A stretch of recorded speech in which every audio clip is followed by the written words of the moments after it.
Mini small. In a mini skirt, about to do your man in the torn up t-shirt. The Hamptons, we all got tramp stamps. Caught in the barbecue at the line dance gas stop. Throw me in the saddle, spin me like a spur, make my snake skin rattle. Yeah, stop, little girl, looking like Beyonce with the lasso. I'm a buckle bunny, got my own truck, got my own money. Toy with the trunk, girl, I talk funny.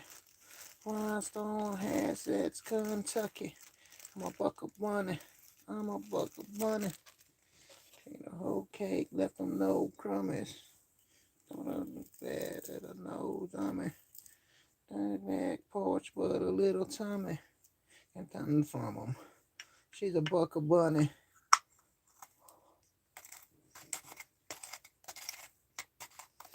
That was that pudding, play in the ring, then silver. Hit the floor. Go back. BP and a bottom tag. Welcome everybody. Buy me a cheesecake. Collar. Can't think it. What's the temperature where you are at? It's cold. I woke up cold. Had to get my other covers. Looking like Beyonce with the lasso. I'm a buckle bunny. Got my own truck, got my own money. Tight with the trunk, talk funny. It's Kentucky. I'm a buckle bunny. Whole cake left them no crumbs.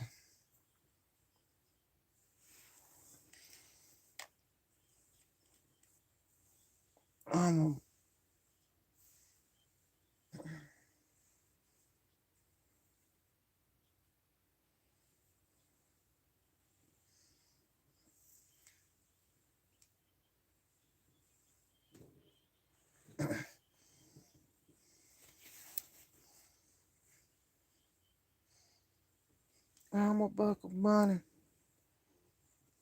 Got my own money. I ain't with the patrol. Talk funny. Kentucky. I'm a buckle bunny. Left them no crumbs. But I'm no dummy. A little Tommy. Nothing from it. Dang, out of 10 people in here, ain't nobody said hi or anything?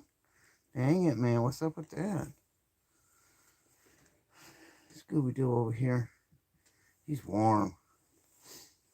It's a new day. Hour.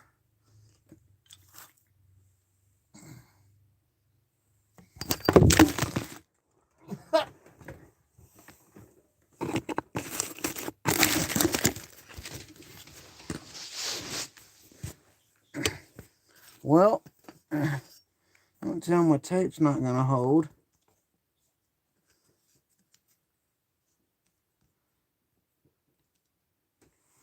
I just can't move the damn camera stand too much. I'll listen to this one. How's everybody doing? It's like 4 o'clock in the morning for me. I just woke up. Gotta get that wake and bake. Here you go again, you say you want your freedom. Who am I to keep you down?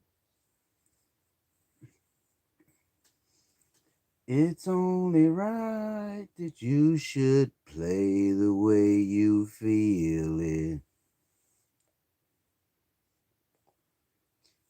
To the sound of the loneliness, like a heartbeat drives you mad. In the stillness and the memory and what you had and what you lost and what you had and what you lost. Thunder only happens when it's raining. Players only love you when you're playing.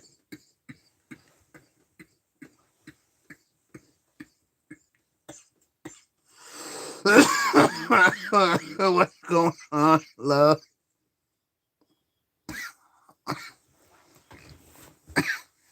Be love. I don't even know how to say that. Babu, I'm gonna call you D1. Bolo here. Hey, Bolo. I don't know what that means.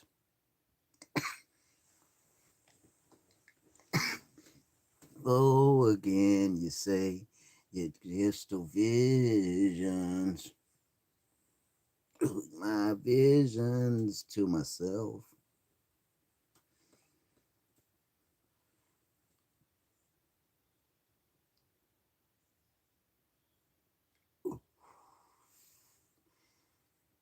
Do you have any dreams you like to share? The loneliness like a heartbeat drives you mad. What music do you listen to, V? Like right now. Then what you have? It's fucking cold. Thunder only happens when it's raining. Mm.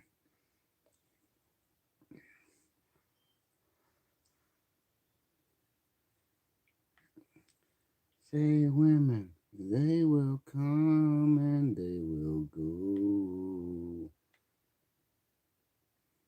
When the rain let's see what this is.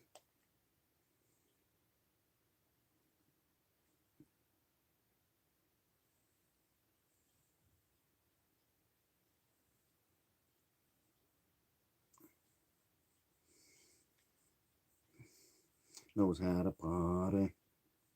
In California, knows how to party. In the city of Texas.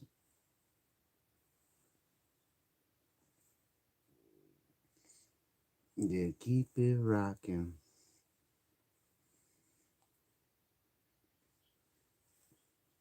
We keep it rocking.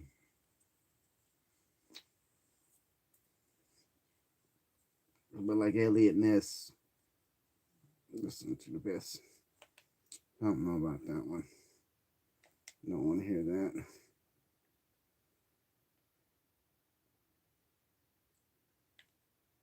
I like this one right here by Ashley Crawford.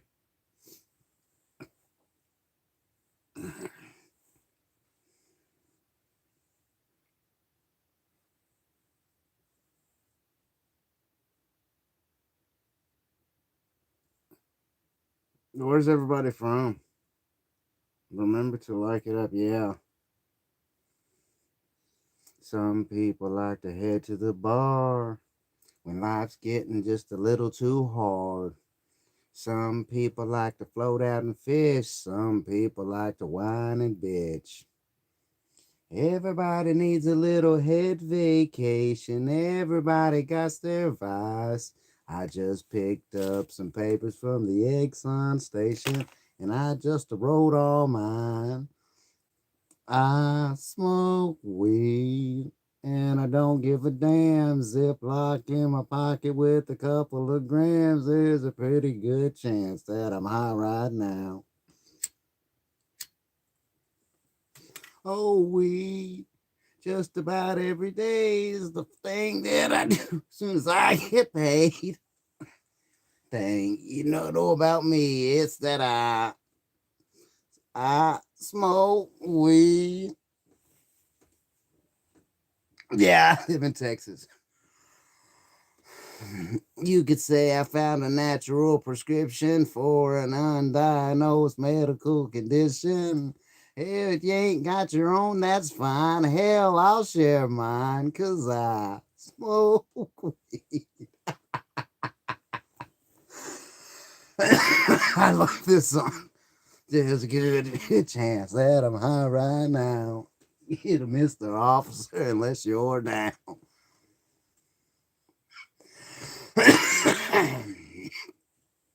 I can't breathe. I can't fucking breathe. Is that a high?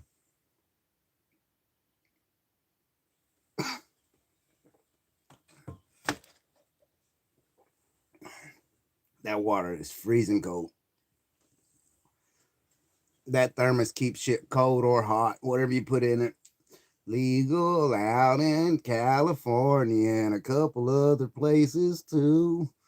But around here, we still gotta buy it from some real shady dude. Oh, we give a damn. And it don't stay lit for shit, man. That I'm high right now.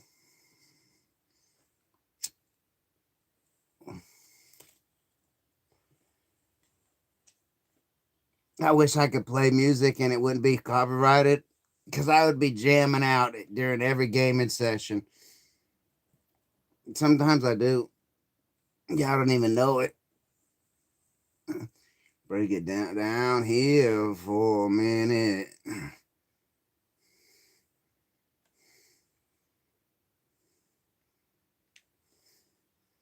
I smoke weed. Oh, let's see what else we want to play. How about this one?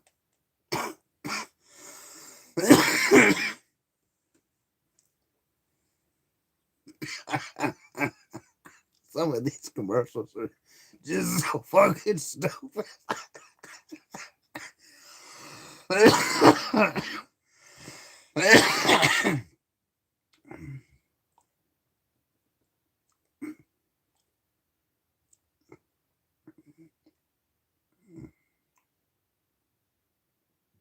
I hope this is right when I can't see the TV without my glasses on, but then I can't read chat without.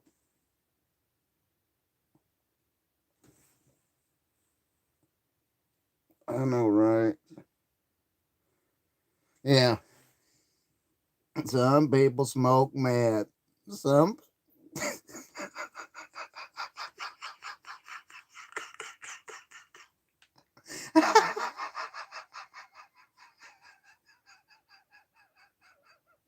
The front, this shit. Some people smoke meth.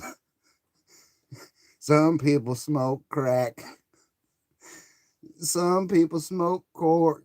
Snort coke off of Ricky's ball sack. I knew a chick that actually did that.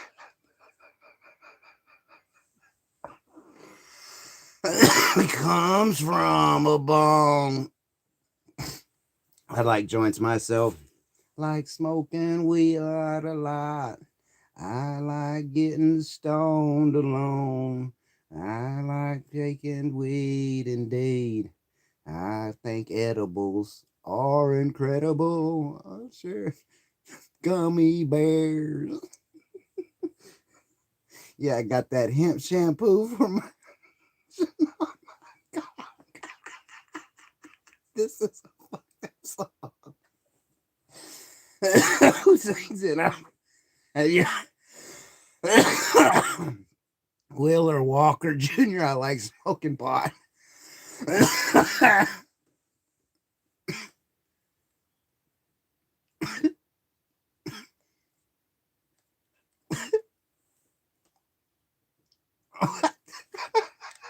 I can't believe he said some of the shit that he said.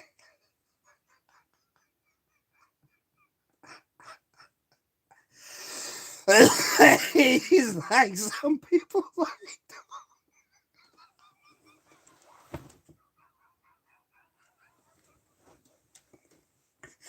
It's too early in the morning for this shit. I fucking kill myself. It's just fucking funny. Stupid dude, what are you doing, buddy? It's cold, ain't it? You got your nose all up under the covers, huh? What's my little buddy doing? Oh, my little buddy, my little buddy. Yeah. And then you go.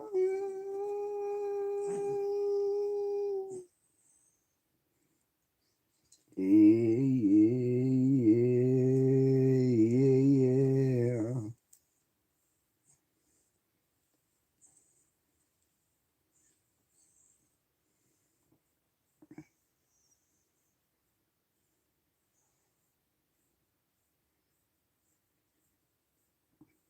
Put me out at only 14, so I start selling crack, cocaine, and codeine, trying to stack some paper.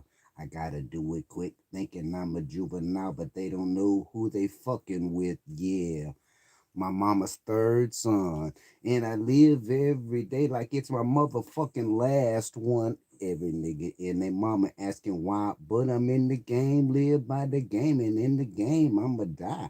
And if I die, should I say if I go, bury me in Horn Park next to the come and go.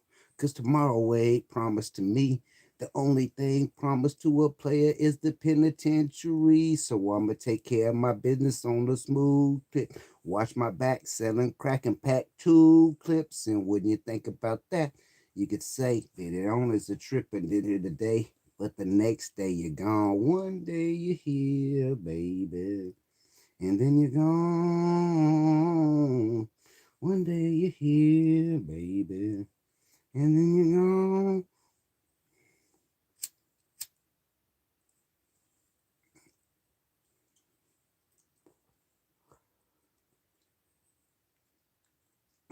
And then you're gone.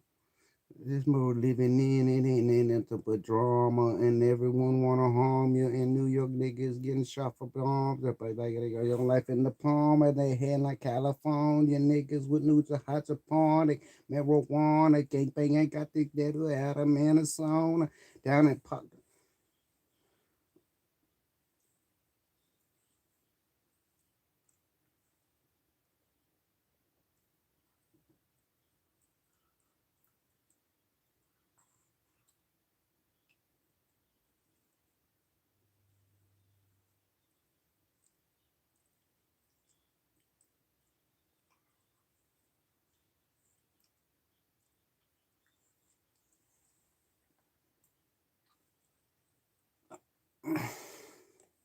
And that shit hits hard.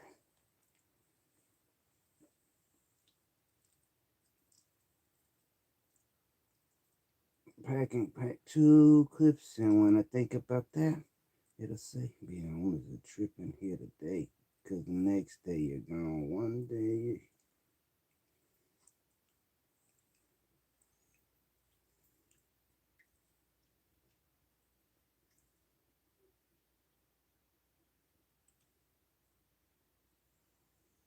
it's talking about in the song how his friend's son died in a house fire. And I knew someone that happened to. And it always hits when I hear that verse in that song.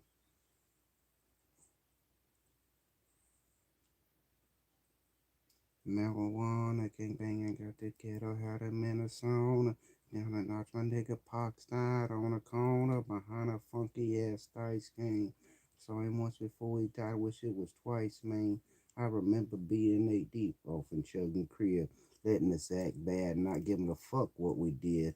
When we lost him, I knew the world was coming to the end. And I had to quit letting the devil push me to a sin. My brother being in the pen for that milk tin. And now it look like when he come out, man, I'm going in. So shit, I walk around in my mind blown in my own fucking zone. Cause one day you're here, the next day you're gone.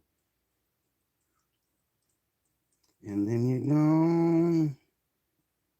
You gotta be thankful for the time that you have with the people that you're able to spend it with, man. Murder, cause ain't enough light in the daytime. Smoke my sweet since you're clicking with the clock by 9. Up on the smoking on the B-Day pipes, AK loaded as I got swallowed in the city lights. Niggas be looking shy, so I look shy back. I can't no weakness with these bitches. Get your life jacked. Man, it's a trip where I stay, especially for me. Them niggas try to lock me up for the whole century. For they Dante 19. Can it take a tight lean?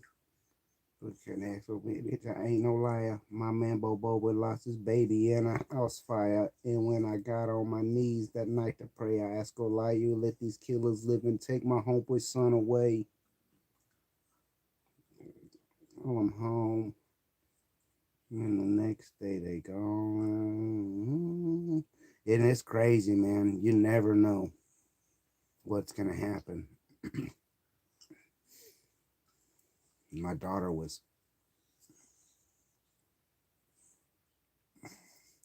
she was 3 years old, and she was hanging out with her cousins. There's four daughters in that family, and I was engaged to the twin, one of the twins. We had kid. The older sister had a baby, and um, the twin sister had a baby, and the three of them was all playing by the front door, and some dude came up with a 12 gauge shotgun and just started shooting the front door, and literally shot Cece head off. And my daughter and her cousin went to counseling for years. They still have. She's 25 now. My daughter is, and she still has nightmares and shit of that. Like she remembers it. It was like one of her first memories that you can remember as a child. You watch your best friend's face just explode into blood, and you don't understand why. It's crazy. I said, "Hey, what's up, Ben?" And hey, Tone, what's going on? Yeah, no, it's crazy. Yeah, there was another time. Like, man, I've seen and experienced shit that I don't wish on anybody. Like, we was at the park. Well, there's the park at the apartment complex, and this apartment complex was huge. That it actually had like main roads. And Scooby, stop it! No, stop biting my arm, bro. It's too fucking early to that shit. But we was all playing. They would, and there like at this time there was a total of 9 grandkids, and like all the daughters started having kids, and some of them had 2 or 3 kids. So there was 9 grandkids at one point, and we was all outside playing at the park. And it was me and two other adults with all these kids out there having fun. We was like in our apartments, like right there though, but across the street is the same apartment complex. So they didn't put fences up between some of the roads. There was fences around the whole apartment complex, but where like the main, like anyone in the city could drive down that road, there wasn't fences on that road, so you just walked across the street to the, and you're still in the apartment complex though. And it was just, just a regular old day, after school, everyone out having fun, chilling. So didn't think nothing of it. Some guy pulled up, a car pulled up out there, stopped. The guy got out, walked up, knocked on the door. Like, okay, just some dude going to visit his friend or some shit. Hell no. He thought that dude was cheating on his old lady, and he went over there to fucking like he literally murdered that fucking dude, cold fucking blood, just, and it wasn't even. Come to find out, like he didn't even have the right apartment. He didn't have the right information. So he just went up off somebody's fucking word, pulled up to some fucking random dude's apartment, went knocked on the door, and the fucking unlucky dude opened the fucking door, and the dude just took a fucking 357, stuck it straight to his fucking heart, and unloaded 6 shots into the dude's chest. And like all I was doing was grabbing kids, throwing them behind vehicles and shit. That's all I was worried about was the kids at the time. But yeah, no, my homeboy's friend, like these people was like I learned real quick, not to just throw friendship. Oh, that's my friend right there. No, no, I don't like. But at the time, I was like, yeah, it was supposedly a friend.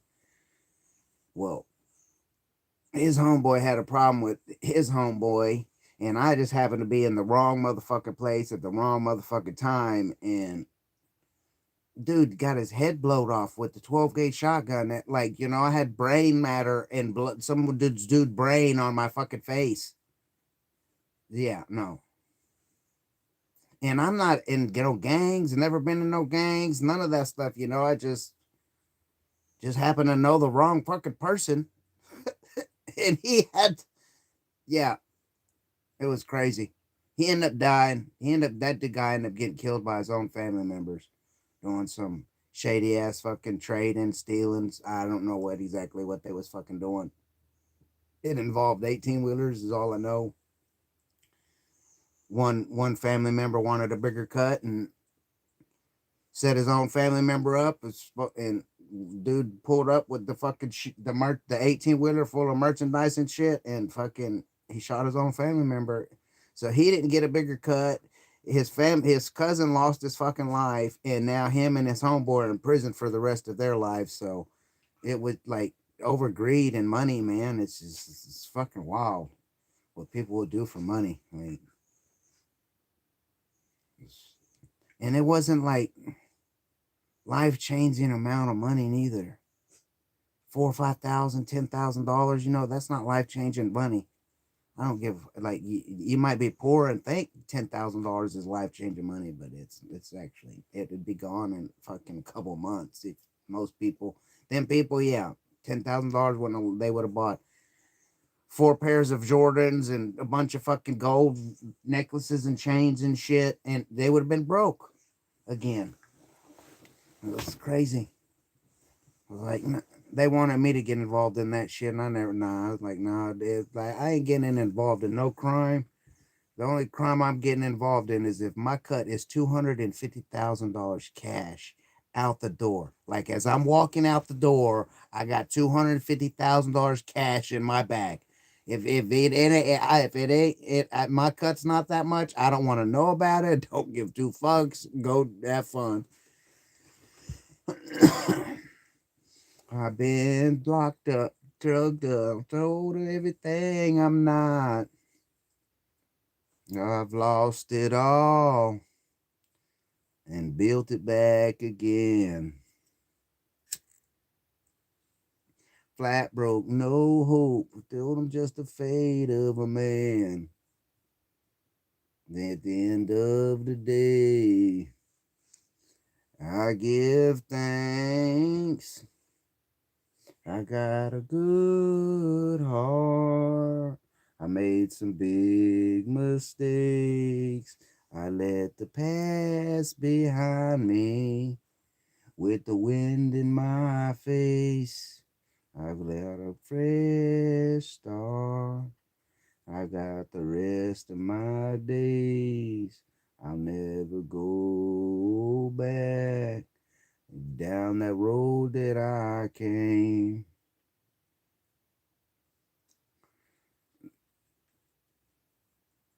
Speak their mind, 'cause I forgot my friends. Got up, showed down, turned around too many times for them. I don't owe nobody but the Lord above. For the fight right here, right now, breaking everyone I love. At the end of the day, I give thanks.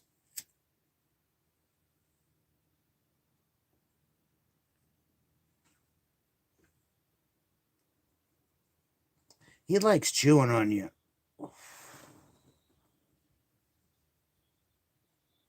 Look at all the marks and cuts and scratches.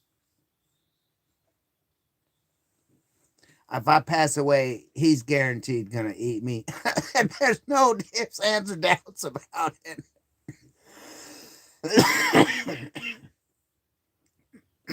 No, it ain't easy to loving a man like me. Let's change my ways. Baby, please believe.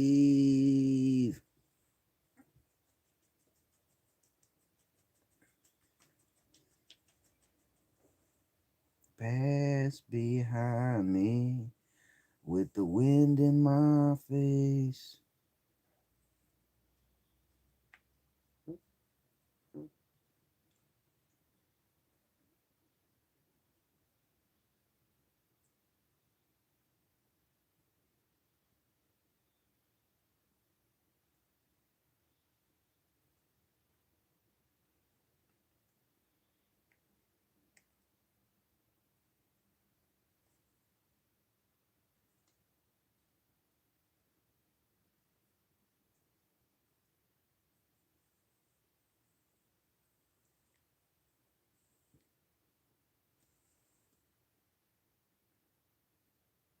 I hear something, I just can't figure out what it is.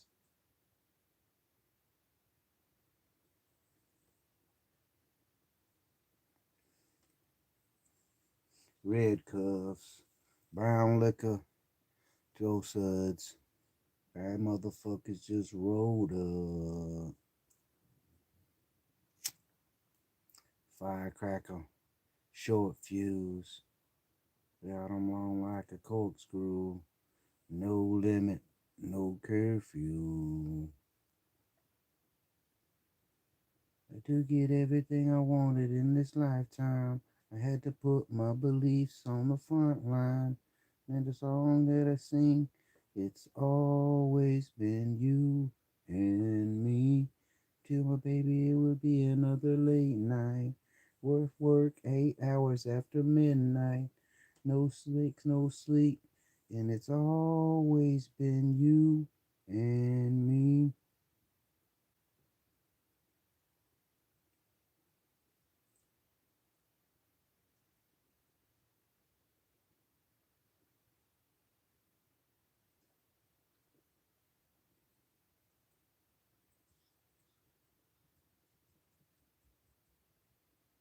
Middle fingers up, tell you one more thing.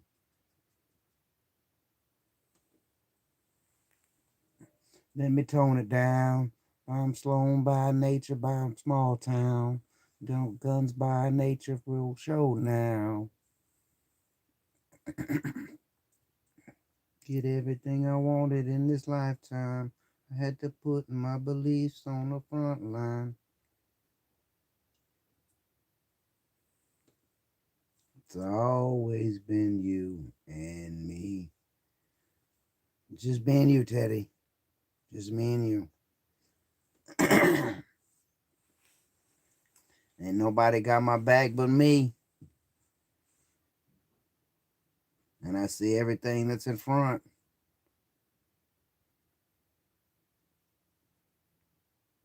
Like the alligators in the swamp.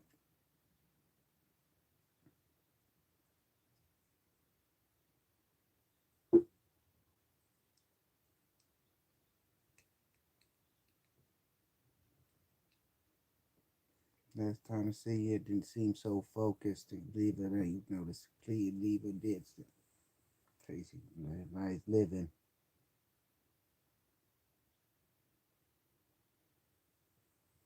Not I'm alone, trying to write the song. I'm suburban and blowing a little strong. The therapeutic music. I'm taking my time. Checking I would write you a line. Well, we're doing well. What to worry about us? They're rolling it up. Hope that heaven has a smoking section. Heaven has a smoking section. This is for you, Landon, Jeff, Tony.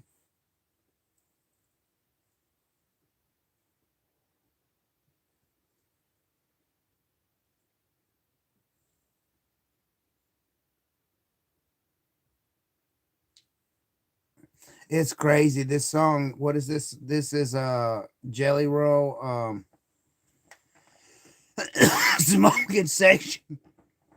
And what's crazy, like in 1999, I was 2000. It was between 99 and 2002 because my daughter was born in 99, so it was 99 somewhere. My plug in Houston, I lived in Houston, Texas at the time. I lived down there for like 6 years. I don't ever recommend anyone moving to Houston, Texas. If you ever decide to move to Texas, don't go there. Scooby Doo, are you like, why are you tearing up my pillow, bro?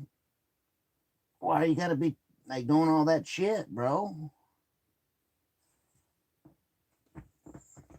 But in this song, he's talking about this lady who has AIDS. My plug was a lady who had AIDS, and she passed away. And when I first heard this song from Jelly Roll, it took me back 25 years ago. I was like, wow.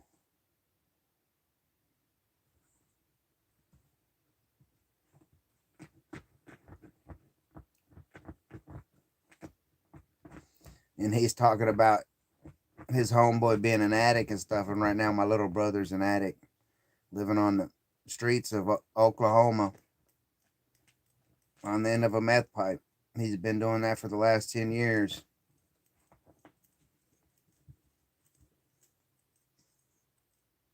And the last time that we video chatted, which has been a couple years now, he looked like the Walking Dead. He just looked like skin and bones. And I mentioned something to him, and I've never been. He won't video chat me anymore. I worry about him. I worry about a lot of people. But I mean, you can't change an addict unless they're ready to change. So you just gotta accept them for who they are. I hope one day my little brother will wake up and see that that's not the life that.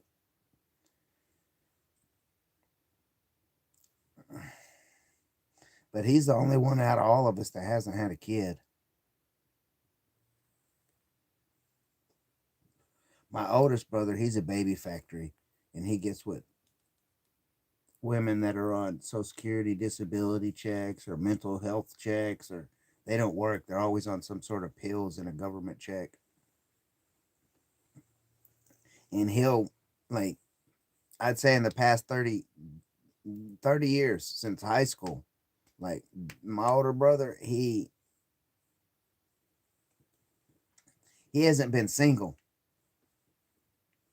but like he'll be with one chick and be like, I'm done with you. He'll go find another one and just move in from one house to the next house. Like I don't. It's just crazy.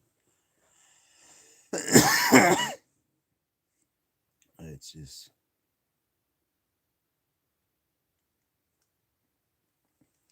And then my younger older brother Bob,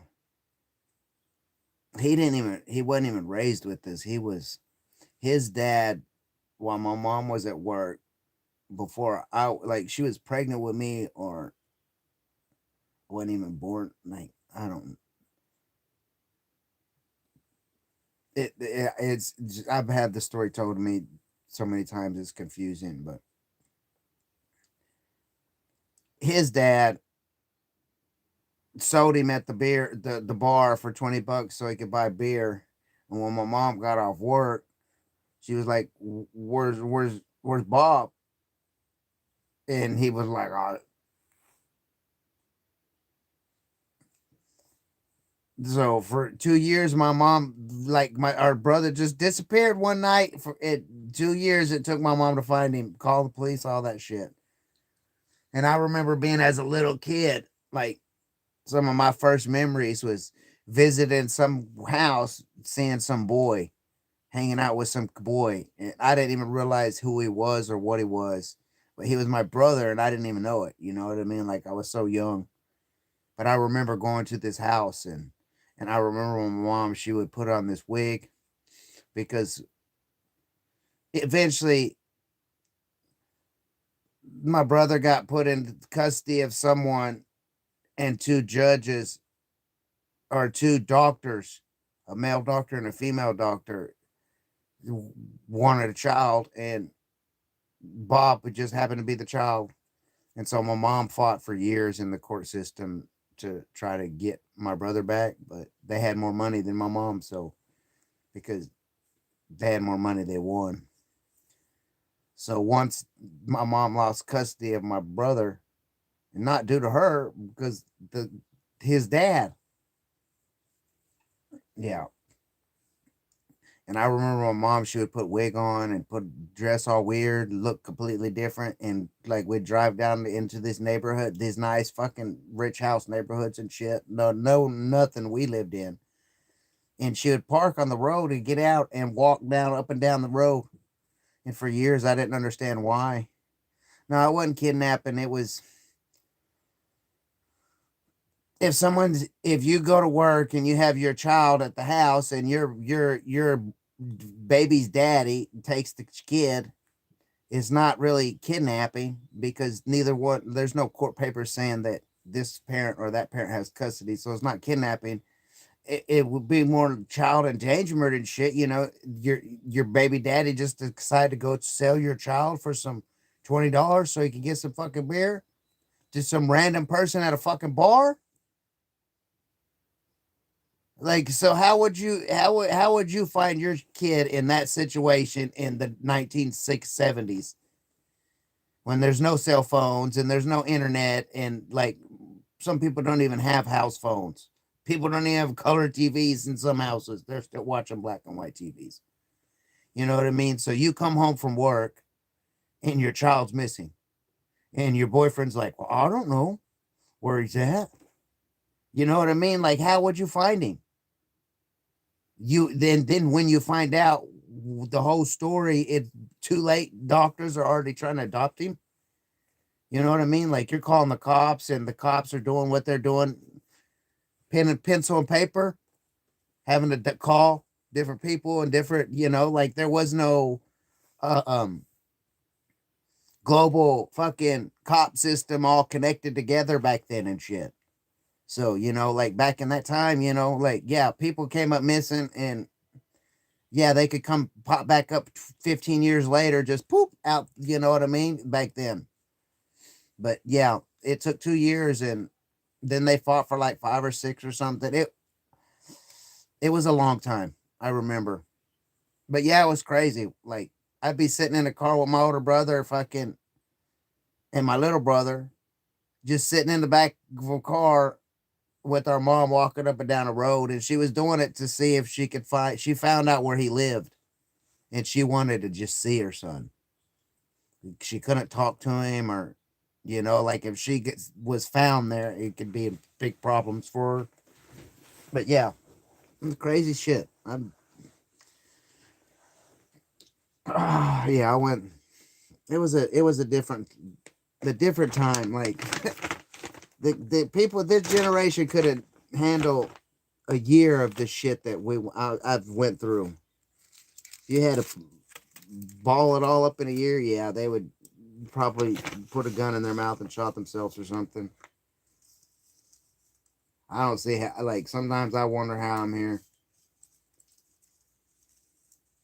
When I was in high school, still, I fell off a. It was like 55 foot tall. Uh, Silo. Nearly died. I've seen friends could bite their tongues off, kid fall out of a tree and have another tree stab him through his fucking abdomen. Buddy get it, like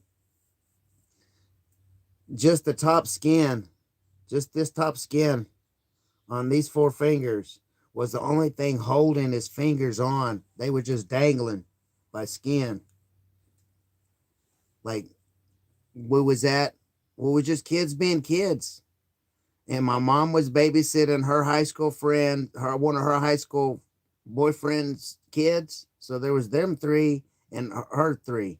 And she's moving us out of a house, moving shit from one house to the storage. And we're doing this, you know, That's what we're doing. He's at work, and they wasn't together. She was just helping a friend out babysit, you know. And at this storage gate, it wasn't like today. You go up and push a little button and numbers and or a card, and the gate opens and shit. No, you drove up and over this fucking black rubber deal, and the gate would open. If you ran and jumped on that rubber hose, that rubber deal, the gate would open. Well, my mom's unloading shit, and we're just kids running around this storage unit, just having fun. We decided, let's grab a hold of the gate and someone stomp on the black cord, and we'll ride the gate as it open and closing. So that's what we're doing. We're sitting there jumping on this fence.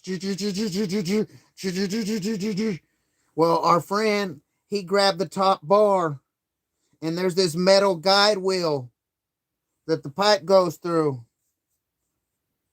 And this is a wheel, metal on metal. And he grabbed the top of that shit, and it cut his fucking fingers smooth the fuck off.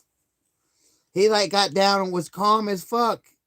He was like, hey guys, we need to go tell your mom I need help. And we're like, what? What do you mean? We're like still holding on to the fence. Like, dude, stop being a pussy, man. Get back up on the fence, man. It's not done moving. He's like, no, bro, we need to go get your mom now. And we turned around and looked, and his fingers was dangling. Just dangling there. It's like, oh shit, yeah, like, dude, grab your fingers, bro. And he like grabbed his fingers and picked them up and like went like that. And like, yeah, it was crazy. He nearly died in the hospital. Like, I think they made a law because of him at the hospital where, like, when someone comes in, even if the parent's not there and it's like a dire emergency, that the hospital just needs to go ahead and take care of the problem and worry about fucking paperwork and who the parents are at the time. Because, like, my mom came in, she, like, knew a lot of the information about the kids, but they was like, man, we can't see this child without the parents' consent. And this isn't a time where you can't just call dad's cell phone. Hey, dad, your son's fingers are cut off and we're in the hospital. No, like, like, you can call the office where he works and they're like, oh, he's out on the job site. Like, we'll have to send someone out there to go tell him, you know. So like, they have to get in their car, drive somewhere to tell him, hey, your son's in the hospital about to bleed to death. We need you up there so you could sign some papers. They sued the hospital and got millions of dollars. They're like, they went from poor to fucking filthy rich because of that shit. Because, like, we was literally in the hospital. Just imagine sitting in the hospital and there's people in the emergency room around you, you know, not a lot, but, you know, people in the emergency room waiting to see the doctor. And there's a family there with the 6 kids sitting in the chairs of six chairs. And there's a puddle of blood that all 6 chairs are sitting in from the little kid bleeding. Because they wouldn't attend to him because there wasn't a parent there. Yeah, that's like, his hand works perfectly fine. Nothing wrong with it. The way that it cut off, it was the luckiest. Like, the doctors, it managed to cut between all the bones and the knuckles. And they was able to just screw the bones back together with little metal bars and shit. Had his hand in this weird fucking spiral, like, metal cage, like, fucking thing for a little while. Dude became a drummer. Hands work perfectly fine. Nothing wrong with them. Yeah. But it was, for some reason, like, when me and my brothers got together and them 3 got together, it was 2 brothers and a sister. When us 6 got together, somebody always got hurt. Like, the older brother dude got his fingers cut off. The middle brother, like, bit, like, And you stick your tongue out as far as you can stick it out, and then bite that much off. That's how much tongue his bit off. Because we was in their room. They had a bunk beds on one side of the bed, and then a twin bed down on the other side for the sister. So the brothers shared a twin bed, and that sister. Well, we would jump from the twin bed on top of the dresser, on top of the dresser to on top of the bunk. And then the older ones was jumping from the top bunk bed across the room onto the sister's bunk bed. Right? And the little ones that couldn't do it, like my little brother, so it was like me, my older brother, and the oldest one of the other ones. The us three would be able to jump from all the way from the top bunk across the room to the other bed, but the other three they couldn't. So they was jumping from the top bunk bed to the dresser, from the dresser to the bed, and reverse, in that order. We was jumping from the lower bunk to the dresser, up to the top bunk, across to the bottom bunk. But they was doing it. Well, the younger brother, the middle one of the other one, he jumped from the top bunk over to the dresser and missed completely, and like literally caught. He was like, jumping, and then started to realize he was fucking in trouble and started screaming, help, and hit the dresser as he was screaming, and bit, like, his tongue was literally on top of the fucking dresser. He was down on the floor, just, it looked like some exorcist shit, but blood just, he was just gushing out.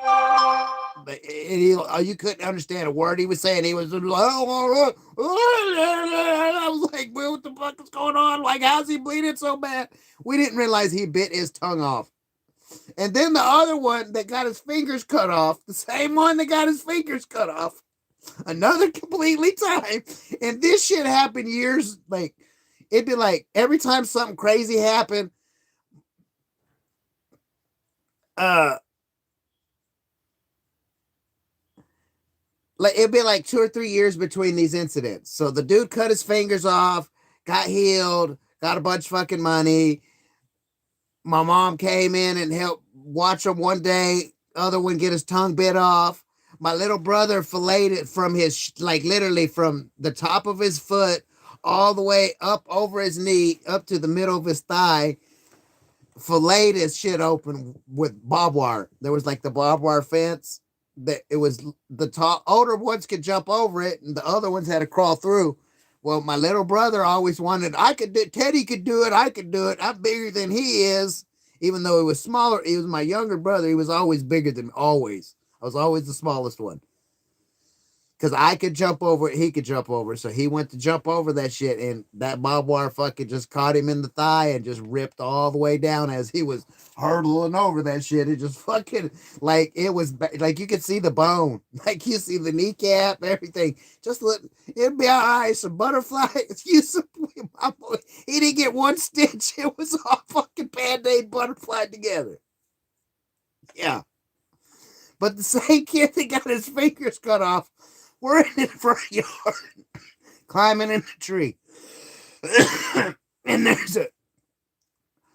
we shouldn't, like, the tree needed to be cut. There was a tree that was probably about this big around at the base, coming out of the ground. And it sheared off. It was, like, snapped off. So it was just the fucking point. It should have got cut, and it never did. Here we are climbing in the tree above this shit. Not even thinking about there's this sharp ass fucking tree stump down there. If we fucking fall out of this tree and land on that shit, somebody's gonna fucking die. Luckily, he didn't fucking die, didn't hit no major organs or nothing, but that shit fucking fillet, like, right through his fucking side. A good chunk of, like, his huggy bar, his manhandle right there, like there's only thing I could think of, but we're little kids, but it went right through him. Like, it was, yeah. They cut the tree off whenever the ambulance came and the fire department came, and they cut the fucking tree down and took him to the hospital with this fucking big ass fucking stick and stick it through his fucking side. Yeah, we always thought he wasn't gonna, but yeah. That, like after that one, like he's like, I cannot allow you and your kids to be around my kids because every time y'all are there together, my kids seem to be getting hurt. And it's not like that we didn't cause the dude to miss the dresser and cut his fucking tongue off. We didn't grab we was all everyone has said, make sure don't grab the top bar, make sure don't grab the top bar because that metal wheel looked like it could hurt you. We was all grabbing the chain fence, and like we didn't know that we had all rode the fucking open the gate thing numerous times. Ran back to see what my mom was doing, went back, ride it again, and nothing happened. And just one time he decides to grab the top. Yeah, and he got his fingers cut. That wasn't our fault.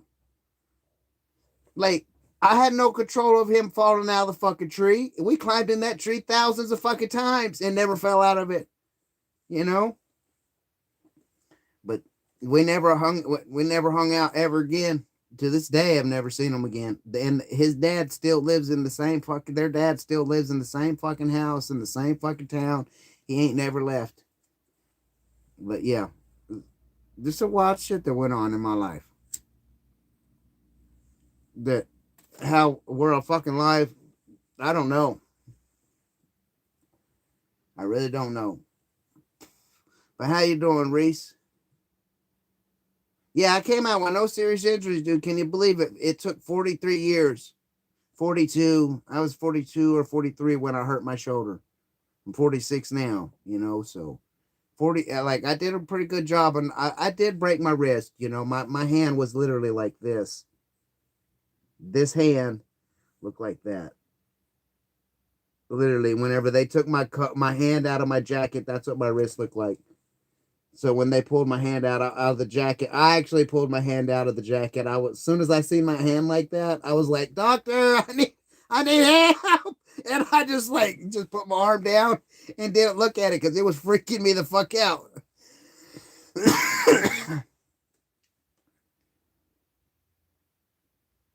But yeah, no, I've only broke that wrist, and you can see where it sticks out right there. And the other one's not like that. See how it's concave there and convex there? I had to quit bowling. I used to be good at bowling because of my wrist. There was this is my right arm, and now I got this fucked up. Every knuckle on this hand's been filleted open somewhere on one side or the other to the bone. Never had a stitch in my life ever, not once.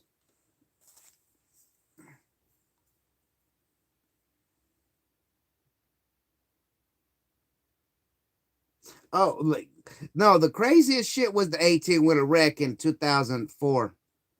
Going off that cliff, there was 80-degree fucking drop off. And there was just enough little land down there for the cab to, yeah, like that was the wild there, bro. It gave me goosebumps. I don't know if y'all could see them, but I got goosebumps just thinking about it. That it's the weirdest feeling that it gives me chills thinking about it. Like I went off a fucking a cliff in an 18-wheeler. The cab that you're in there with the sleeper and shit, it got ripped from the frame through 200 meters afar. Like it was 200 meters from the trailer in the frame, the engine and shit. Like it got thrown off, and we're going down a cliff that's 80 degrees. Yeah. How I was running on it, I don't know. All I know is back there. Next thing I know, shit went. The TV was coming flying at me. Everything went pitch black, and this was like a big flat screen TV, not these new flat screen TVs you got in your house now. The screen was flat, but it was a giant fucking box, and it was like a 25-incher. It was a big one.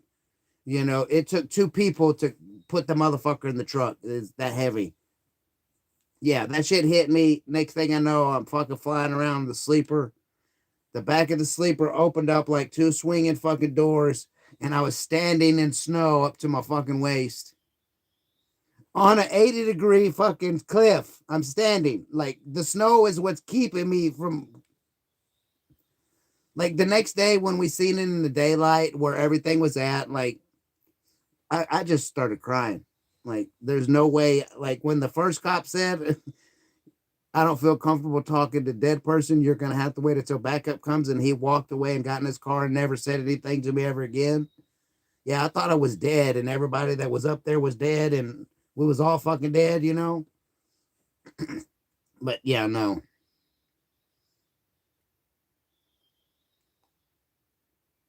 Have I ever fell off a roof? Yeah, I fell off a roof. I fell off like it would be. It was like 55 feet, bro. Like it. It was a cotton gin, and I don't know the best way I can describe it is if you're around railroad tracks, there's these big old fucking silos that load the trains with grain or cotton or raw. Like I was on top of one of them drinking and fell off. Yes, the only thing that saved me is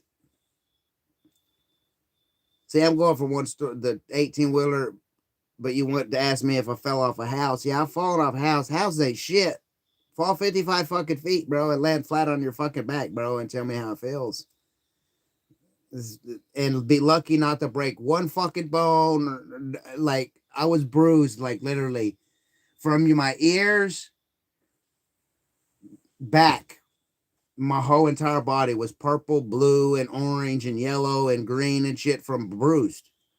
But what was up there? But a few weeks earlier, there's like smaller silos, and the one we was on held cotton, but it was out of use. They didn't use it no more. They had built some new ones, and then there was these other ones that was grain silos, and there was like this metal door on one of them with like these bolts and nuts like this fucking big. And there just happened to be this giant ranch right there. And we're just kids, being nosy, fucking with shit we probably shouldn't be fucking with. But because we fucked with it, it saved my life. And we didn't know that it was going to save my life a couple weeks later. But we undid them bolts and that fucking, well, we got three of them out and one loose. And as soon as we got one loose to a certain point, like there was grain inside that fucking silo, and the weight of that grain like pushed that fucking metal plate out and was just pouring fucking grain out on the ground. And when it started doing that, like there's this big cloud of fucking smoke and dust and shit. And we thought everyone in the town could see us, and the people over there was working was going to see us, and we was going to get in trouble. So we took off running. Well, that shit drained that silo, and all that grain was between the big cotton one and all them other ones. So between them is probably like 8 foot what between them.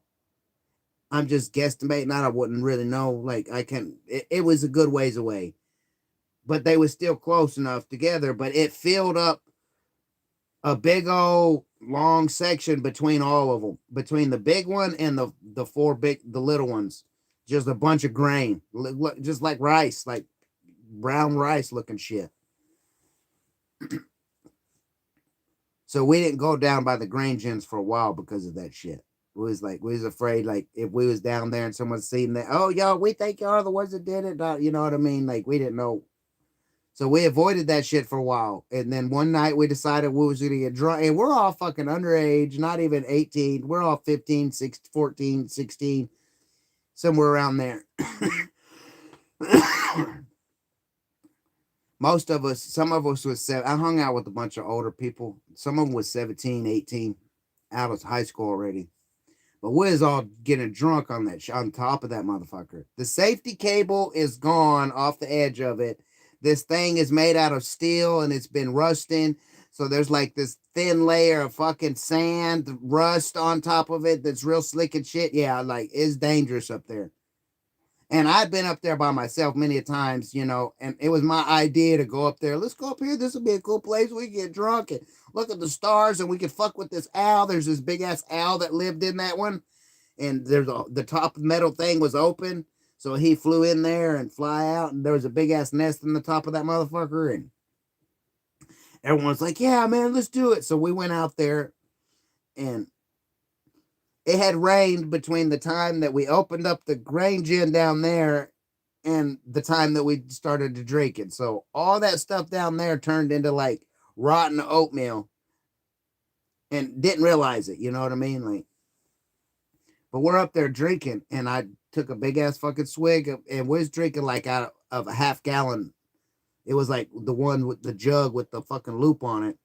It was a big ass bottle of whiskey. We're all fucking, and I'm like, here, dude, it's your turn. And I started telling them how to be careful because it's slippery. And about that fucking time, I started sliding backwards, backwards in the dark. No, there's no lights, no nothing. I know over there is a long fall down to my death, probably. So I like put all four, I'm on hands and knees, toes dragging, sliding backwards down this motherfucking giant metal fucking cylinder. Halfway down, I stop. And my friends are like, I'll come get you. I'm like, no, y'all just stay there, man. Just stay up there. Like, just stay up there. And so here I am crawling my way back up. And I'm trying to stay in the path of where I slid down because it's like knocked all the slippery shit off, you know? So I make it about, I slid halfway down and I climbed halfway back up to them before I start sliding again. And once I started sliding again, I went all the way down. I knew there wasn't a safety cable. And I was telling them, y'all need to get down off of here and go get help as I'm fucking. I know the edge. It's dark. I know the edge is coming. If I don't fucking stop, I'm going off the edge. And I went off the edge and I just went. So I went from on all fours sliding backwards to a straight like that. As my feet went off, my whole body went backwards, and I landed like that, like flat on my back. And I remember hitting the ground, and I just all my air went out of me, and I went ooh, and all that. I didn't realize that shit was down there like that. But that's what saved my life was that it was like 3 foot of fucking rotten oatmeal that was still kind of wet from the rain that we had got a week or so earlier. And that's what saved my life. But it almost drowned me and killed me too. Because my friends, they had to run, I'd say half a football field. They had to get off the very tip top of that big one down this long metal fucking path deal to down to this other, and then run all the way across the 4 that we opened up. And there was more. There was like 10 of them. There was like one big one, like a 6-pack, and then like a few more in a line. And where the ladder was 50 meters away down there, then you had to climb 55 feet down, then run back the 50 meters back and find me in the dark between these fucking towers of shit. Yeah, I thought I was dead. Like whenever I hit and I went and just inhaled all that fucking rotten, fucking nasty. It makes me want to gag just thinking about it. My friends was wading through it and they kicked one of them hit my foot right as I'm like blacking out. I was suffocating, drowning in this shit. I had no air. And I felt them kick me and I wiggled my foot and they grabbed me. And as soon as I came out, it went in straight into vomiting. Just throwing up, gasping for air, throwing up, gasping for air, throwing up. Like they had to carry me all the way home. Took us to the hospital and shit. And the doctor's like, there's no broken bones, there's nothing. He just bruised bad. Like he's just gonna have to wait until the bruising's gone. I was bed rest for a month. I didn't go to school. I just laid in my bed on my stomach all the time. Going to the bathroom sucked. Yeah, it was a horrible experience. Yeah. Yeah, I've felt like we was building bike ramps that like we would when you come down the hill and hit them, like you was jumping higher than the roof of the house, man. Like and no ramp, just landing on flat ground, like breaking rims and like I don't know how we didn't kill ourselves. Like we did some wild, stupid shit when we was kids. And I was the wild one. Like I was the daredevil. Like out of my brothers. Like no, if someone's like, "Oh, let's do this," I'd be always the first one to do it. Like I have a big old scar on my ass because I dropped in like a. It was like a 20-foot drop in off a half pipe on skateboard. It was the biggest half pipe that I had ever seen at that time. It like Tony Hawks are bigger than that now, but at that time it was there was a good 12 foot of straight drop down before you hit the curve. So you're just like free falling for 12 foot, and then if you didn't be able to catch yourself on that, you would just the board would go out from under you and you just body slam, boom. And I did that shit, and there was a it was all metal and it was screwed together, and well, over the time of people riding it, it pushed in and out and it loosened the screw, and I dropped in on that motherfucker. My no one, none of my brothers ever did after because it ripped my ass open.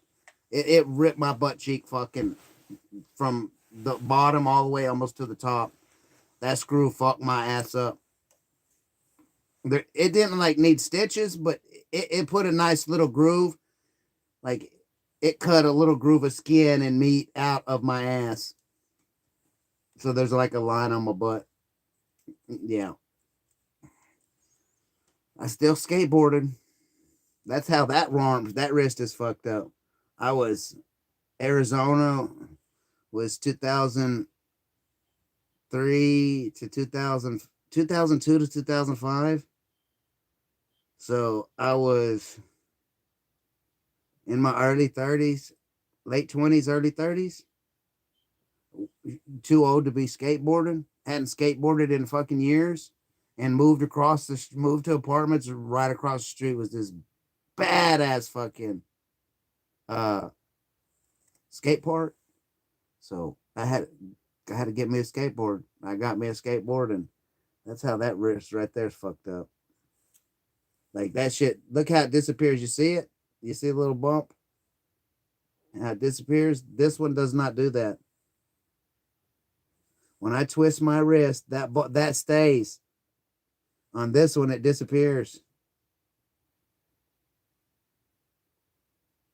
I think I broke it, and I never went to the doctor and had it fixed or anything. But it was like I, I want to call it like a wave roll in, and this was all concrete. This skate park is all concrete, and it's like a 25-foot roll in wave. And when you roll it, like at this park, the rule is when someone's coming in off of that, like the other people in the park, they need to stop what they're doing and allow this person to do their run around and then go back to doing whatever you're doing. Well, there was this little girl that like either she didn't know or she just didn't see. And I rode in that motherfucker, and I'm doing like 25, 30 miles an hour. And you hit the block in the middle and you do your trick and land on the other side and come around the whoop. Well, I didn't do no trick over the block. I just caught the air and flew and was praying I landed it. And I landed it, and then I'm like, okay, so now I just gotta do this curve around and I'm good. And right when I hit that curve around, the little girl dropped in. And I just grabbed her, bear hugged her, and just twisted. So because we was crashing, and I didn't want to land on her, so I grabbed her and rolled over and landed on on this side. This was all just scab from skin, but this shit swole up real big. I could still move it and everything. It hurt and everything a little bit for a few days. The swelling went down, and that's what I have now. And it's bone. That is fucking bone. It's bone. That's like I think it's dislocated somehow. But it works fine. It don't cause no hurt or nothing. So I never went and had it checked out. But I think it's broke because it's not normal. That's not normal. And that shit goes. It's hard as a rock. That's bone. But yeah, no. So I quit skateboarding after that shit.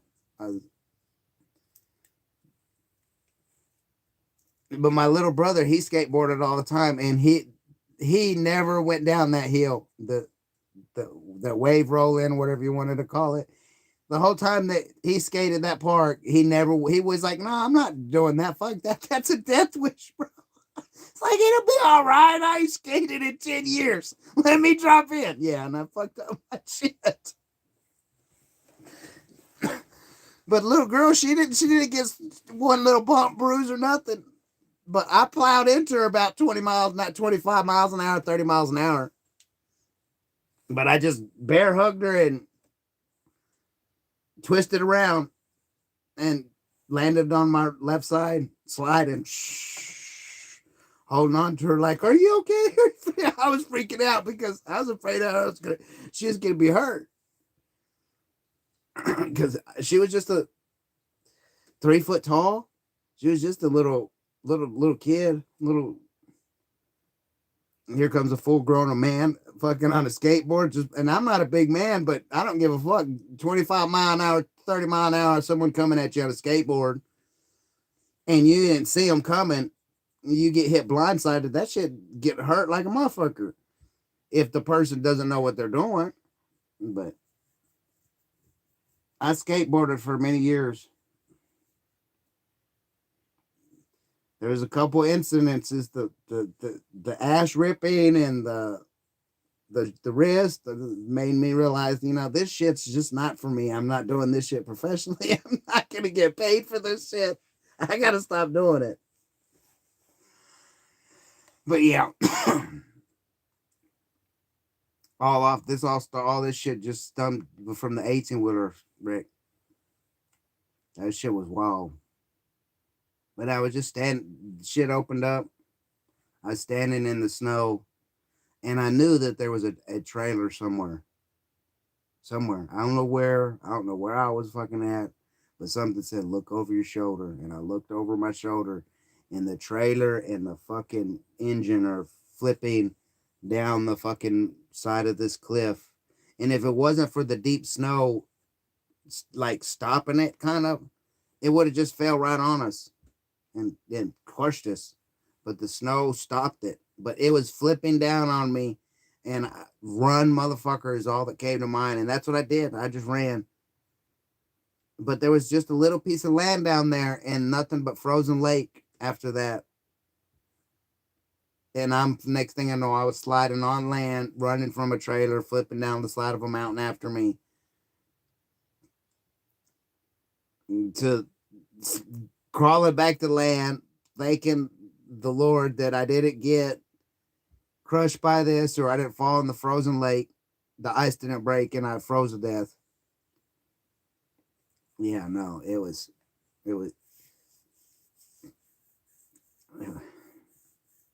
that shit was wild. November 3rd,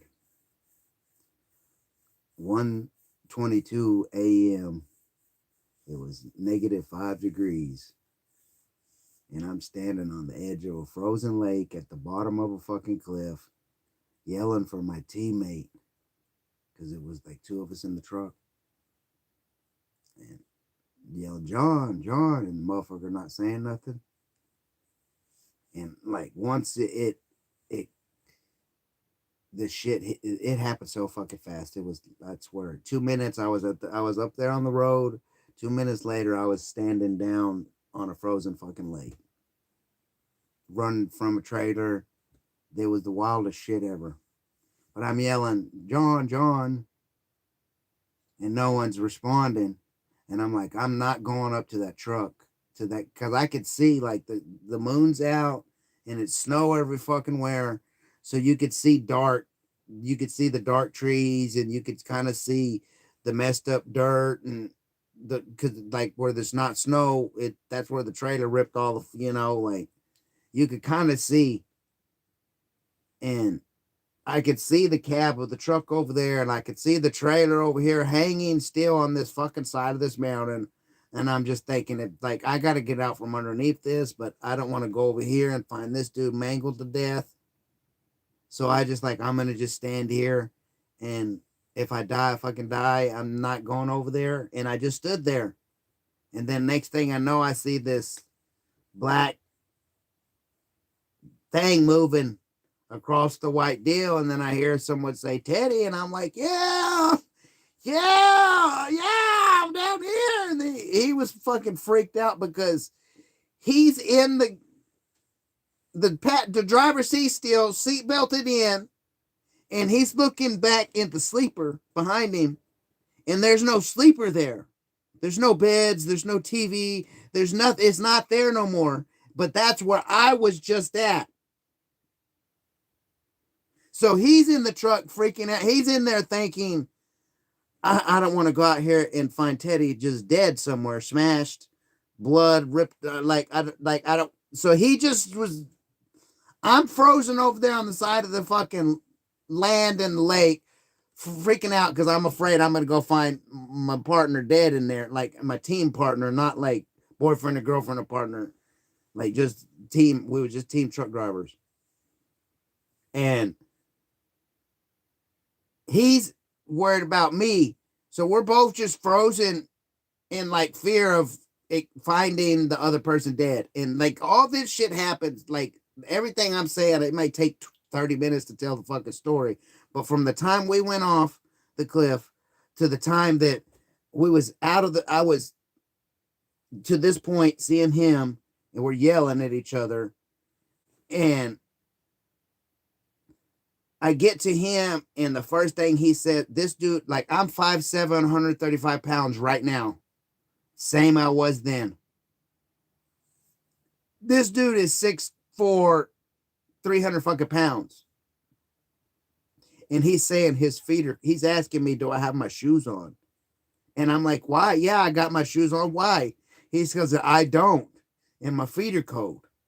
So now I'm freaking out. Like there's this 300-pound fucking man at the bottom of this fucking cliff. The road's way up there. I don't know how we're going to get up there at this particular moment, but I'm thinking, if he can't walk, I can't carry this man. I'm going to have to leave him. So my thoughts are, find this motherfucker's shoes. And thank God, diesel fuel is not as flammable as regular fuel. Because we ran a reefer trailer. We hauled potatoes and guacamole. Is what we hauled. We hauled guacamole north and brought tomatoes south. Potatoes south. What they make French fries with. Potatoes. So we had to keep the guacamole frozen. So we had 3 gas tanks on our rig. We had the 2 on the rig and the 1 on the trailer. Well, the one that's underneath the trailer was sitting where I was at, where the bed was at. So he's in the truck looking behind him, and the gas tank that's supposed to be on the bottom of the trailer is sitting there where I was at. So he's thinking I'm dead. I'm thinking he's dead. He comes out, talks about his feet frozen. I'm not realizing that I'm soaked in diesel. He's not realized that I'm soaking wet with diesel.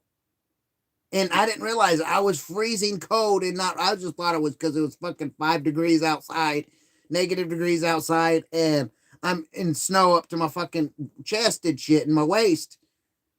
I thought that's the only reason I was cold, you know. I just got finished fucking running down a mountain away from a fucking trailer, sliding across the fucking frozen lake, crawling back off the ice, you know. Like, that's why I thought I was cold, you know. Like, but I was freezing because I had a big ass Dallas Cowboy trench coat, like a starter trench coat, like big ass puffy motherfucker, is soaked in diesel fuel. And he's talking about and I didn't know it. He didn't know it. I smoked cigarettes, so I had my everything that was in my pockets and on my body is the only thing that I was able to salvage out of the truck that was mine. Everything else was a total loss, smashed under the trailer. Couldn't get to it, couldn't find it. It was on the side of a mountain, some fucking on there, and they couldn't find it. My shit. They found all his stuff and everything, but not one, like none of my shit. So everything that I had in the truck was gone, just gone. But didn't realize I was soaked in diesel. I'm thinking I need to get a phone so I can call help. I need to get on the CB so I can call help. I need to find this motherfucker's shoes so he can walk, so he don't fucking freeze his feet, and I have to leave him to die in this frozen fucking tundra in the middle of the fucking night, in the middle of no fucking where, in Wyoming, some fucking where, in the middle off of fucking side of a mountain. Ain't nothing for miles. I think the nearest town from where we was at was 52 miles. And like how the people, like we hadn't seen people, we had been driving for hours. We ain't seen no, and it's just a 2-lane road on the side of a fucking mountain, just wiggling on the edge of a mountain. Frozen lake down there, mountain over here. No, like, we didn't see no oncoming traffic, no traffic come up behind us on a back door, none of that bullshit for hours.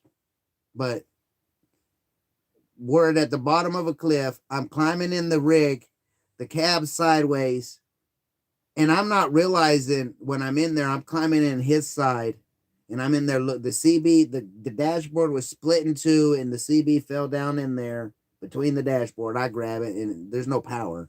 I'm trying. Hello, the nothing's not working. Can't find the cell phone. Found his shoes, and his wife bought. This is the craziest shit. This is just the weird shit that happened. Bought him the week before we went, and on the way back, we usually would kick our shoes off and put our sandals on. He did that when we stopped to get fuel somewhere. He knocked out one of his tennis shoes and didn't realize it. We left, came home. He couldn't find a shoe. So his wife went out and bought another pair of shoes. And she went and happened to buy the exact same fucking pair of shoes that he had lost one of them. So now he had 3 shoes in the truck. Mind you, I didn't know this shit. I go in there, I find 2 shoes, I bring them out to him. He's like, bro, they're both left feet. Like, what the fuck you mean they're both left feet? There's only 2 matching shoes in there. And then he told me the story about, like, we're on the side of a fucking mountain, and he's telling me the story about how his wife, he lost a shoe and shit. And I'm like, bro, we need to get on the top of the fucking mountain. We need to find your, but I'm in the fucking 18-wheeler looking for a phone in this fucking CB in his motherfucking shoes with the fucking lighter, and I'm soaked in diesel fuel and didn't even know it. I could have been a ball of fire on the side of that fucking mountain. If it would have been gasoline, I would have been a ball of fire, burned to death. Like, well, I find his other shoe. So now I got this man, his shoes on. And now I'm like, okay, I grab it, whatever I can find out of the truck that's going to keep us warm, anything, clothes, whatever. I'm just throwing shit out that I find that may help us survive is what I'm thinking. Because, like, I'm thinking we're going to die down here. Like, I don't know where we're at. I think we're dead. We're going to die. We're going to freeze to death. That's what I'm thinking. Next thing I know, we're crawling. We're slowly wading through this snow. And remember, it's like an 80-degree fucking climb. Like how we're climbing up this shit, I don't know, but we was. So we're climbing through the snow, and he's a lot heavier than me, so he's sinking deeper in the snow than I am. He's having more trouble than I am climbing up this shit. Well, we managed to get to the front of the 18-wheeler, the motor and the frame that's still connected to the trailer. We get to there, and we use the trailer and the truck to go along. And at any moment, this shit could flip over on us, smash us, and we'd be just dead. But it's what we have to grab a hold of to climb up. So we get all the way. So the trailer is like this. This is up here, up at the road. The trailer's like this. This is where the motor and the cab is, and it's bent backwards the way that it's not supposed to be, up like that. And that this is what's kind of is using as the brake, stopping it from sliding down. But we're not realizing this shit, you know. But like we crawl up it, so we're like right here, and we're crawling along the side of the trailer, and it could flip any moment and smash us, if that makes any sense. But we get to the back of the trailer where the doors are at, where you load and unload shit, and he goes, "Man, I can't go no more. I can't go no more." And I'm like, in my mind, I'm thinking this dude's hurt and he's not wanting to tell me. So I start freaking the fuck out. And I'm like, okay, well, you wait here and I'm going to try to get up there and try to find help. I'm thinking he's injured. So like my priority is try to get up this mountain some fucking how in the dark. Like can't like this is my light. And I'm digging in snow and it's getting wet and it's not working, And luckily the guardrail was still connected up there. But the trailer and truck and shit along the way down bent it down like this, fell past it, on the trailer. Like, so I managed to climb from the back of the trailer up more snow for I don't know how fucking long. It seemed forever. And then I find the guardrail and I use the guardrail to help me climb. I'm using the guardrail now as a like ladder sort of deal. I'm like, hold it, take a few steps in the snow, pull myself up, regrip, take a few snaps. I'm using it to like climb me up this fucking cliff. And I finally get up to the top. And like as I'm getting to the guardrail, all I hear is a bunch of people going, "Hello, hello. Is anybody down there? Hello." And there's like 40 fucking people up there, all pulled over on the side of the road, chilling, like flashers on, lights on and shit, like "Hello, is anybody down?" I'm like, "Yeah, help, help, yeah. Yeah, there's an 18-wheeler down here, 2 people." And so that gave me more drive to get faster. But in my mind, I'm still thinking, dude's down here hurt. And I need to get him help. And he don't want to tell me that he's hurt because he's afraid that, like, we're so more worried about the other person than our fucking self well-being. He's worried about me. I'm worried about him. Like, it would just, all this shit happened. Like, I swear, man, from the time we went off to the time we climbed back up, it seemed like it was 5 fucking minutes. It was not that long of a time. Like, because when he told me, it just happened so fucking quick. And then once it all stopped, the wreck stopped and everything settled, and then we're yelling at each other, shit moved quicker. I was like, I gotta get this dude. Like when he said his feet was fucking cold and he didn't have shoes on, I went into panic mode. Like I went into survival mode. Like, what do I gotta do to survive this fucking situation? And all I was worried about was getting to the top and finding a mailbox and going down that fucking road. And hopefully there's a house at the end of it and someone's there and they have a fucking phone so we could call fucking for help to come get my dude off the fucking side of the mountain. But I climbed up there, right? And there's all these people just chilling, parked up there, and like they got their lights on, and the road is covered in millions of toothpicks. And mind you, we're hauling potatoes, 80,000 pounds of potatoes, the shit they make potato chips out of, and French fries, not toothpicks. But there's millions of toothpicks, like, just covered the whole fucking road. And I'm like, where the fuck did all these toothpicks come from? And luckily, one of the people had a cell phone. So here we are. I'm like, this truck pulls up, 4 country mountain cowboy hillbilly. Like, I'm gonna call them country boys. I mean, that's what they was. They were some country boys.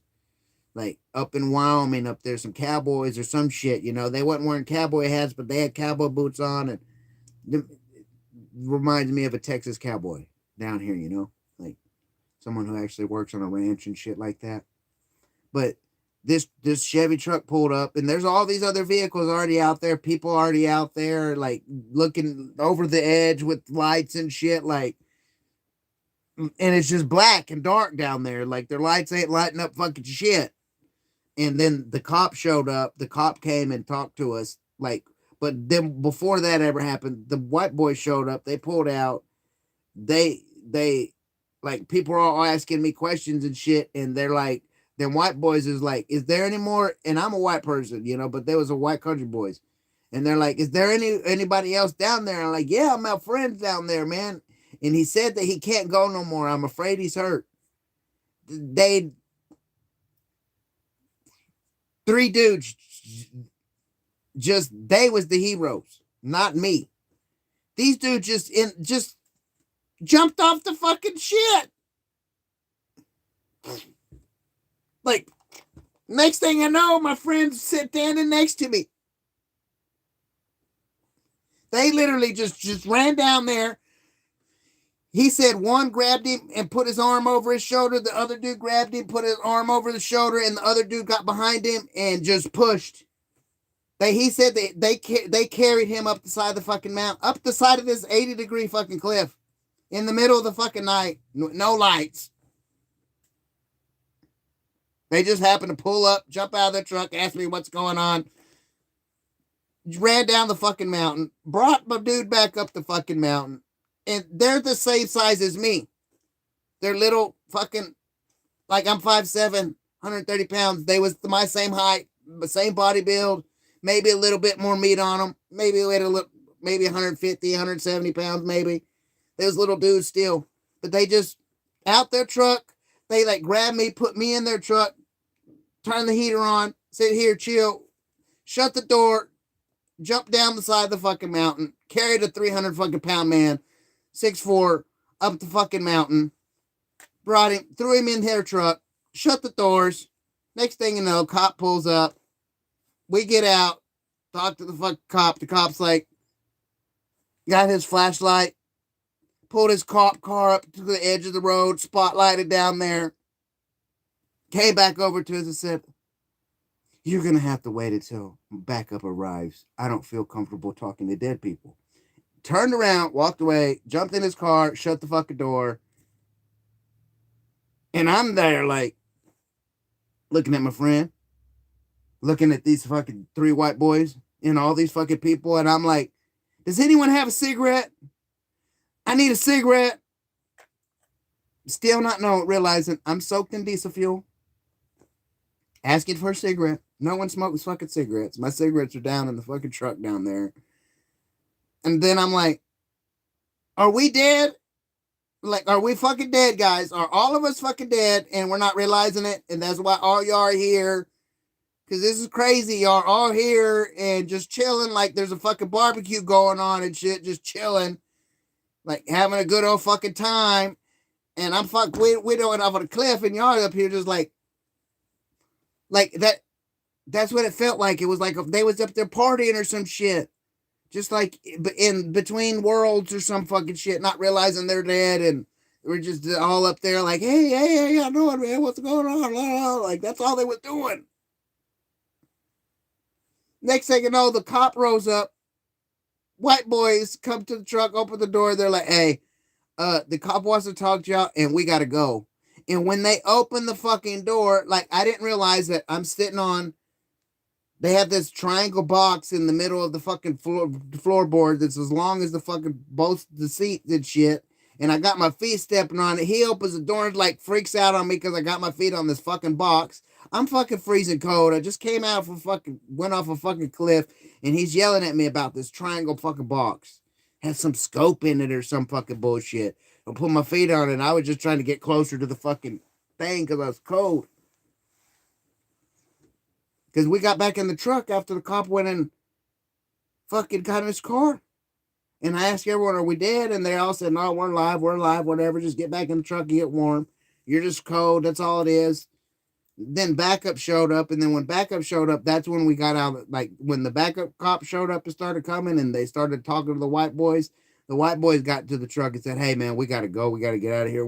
Y'all need to go talk to the cops or whatever.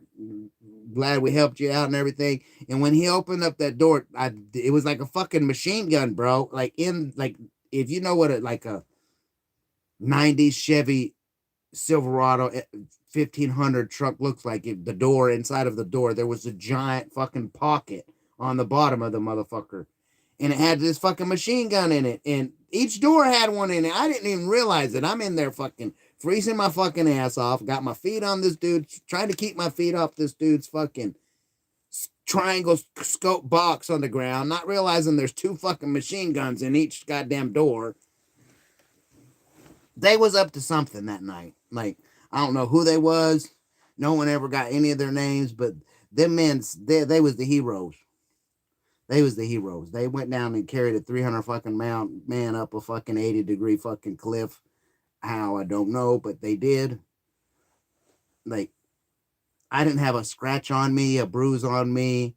My buddy, he had a bruise from the seatbelt, where the seatbelt went across his waist and across it. That's all he had was the bruise from the seatbelt. Nothing else. It was the whole time it all went down. I had this calmest feeling. This,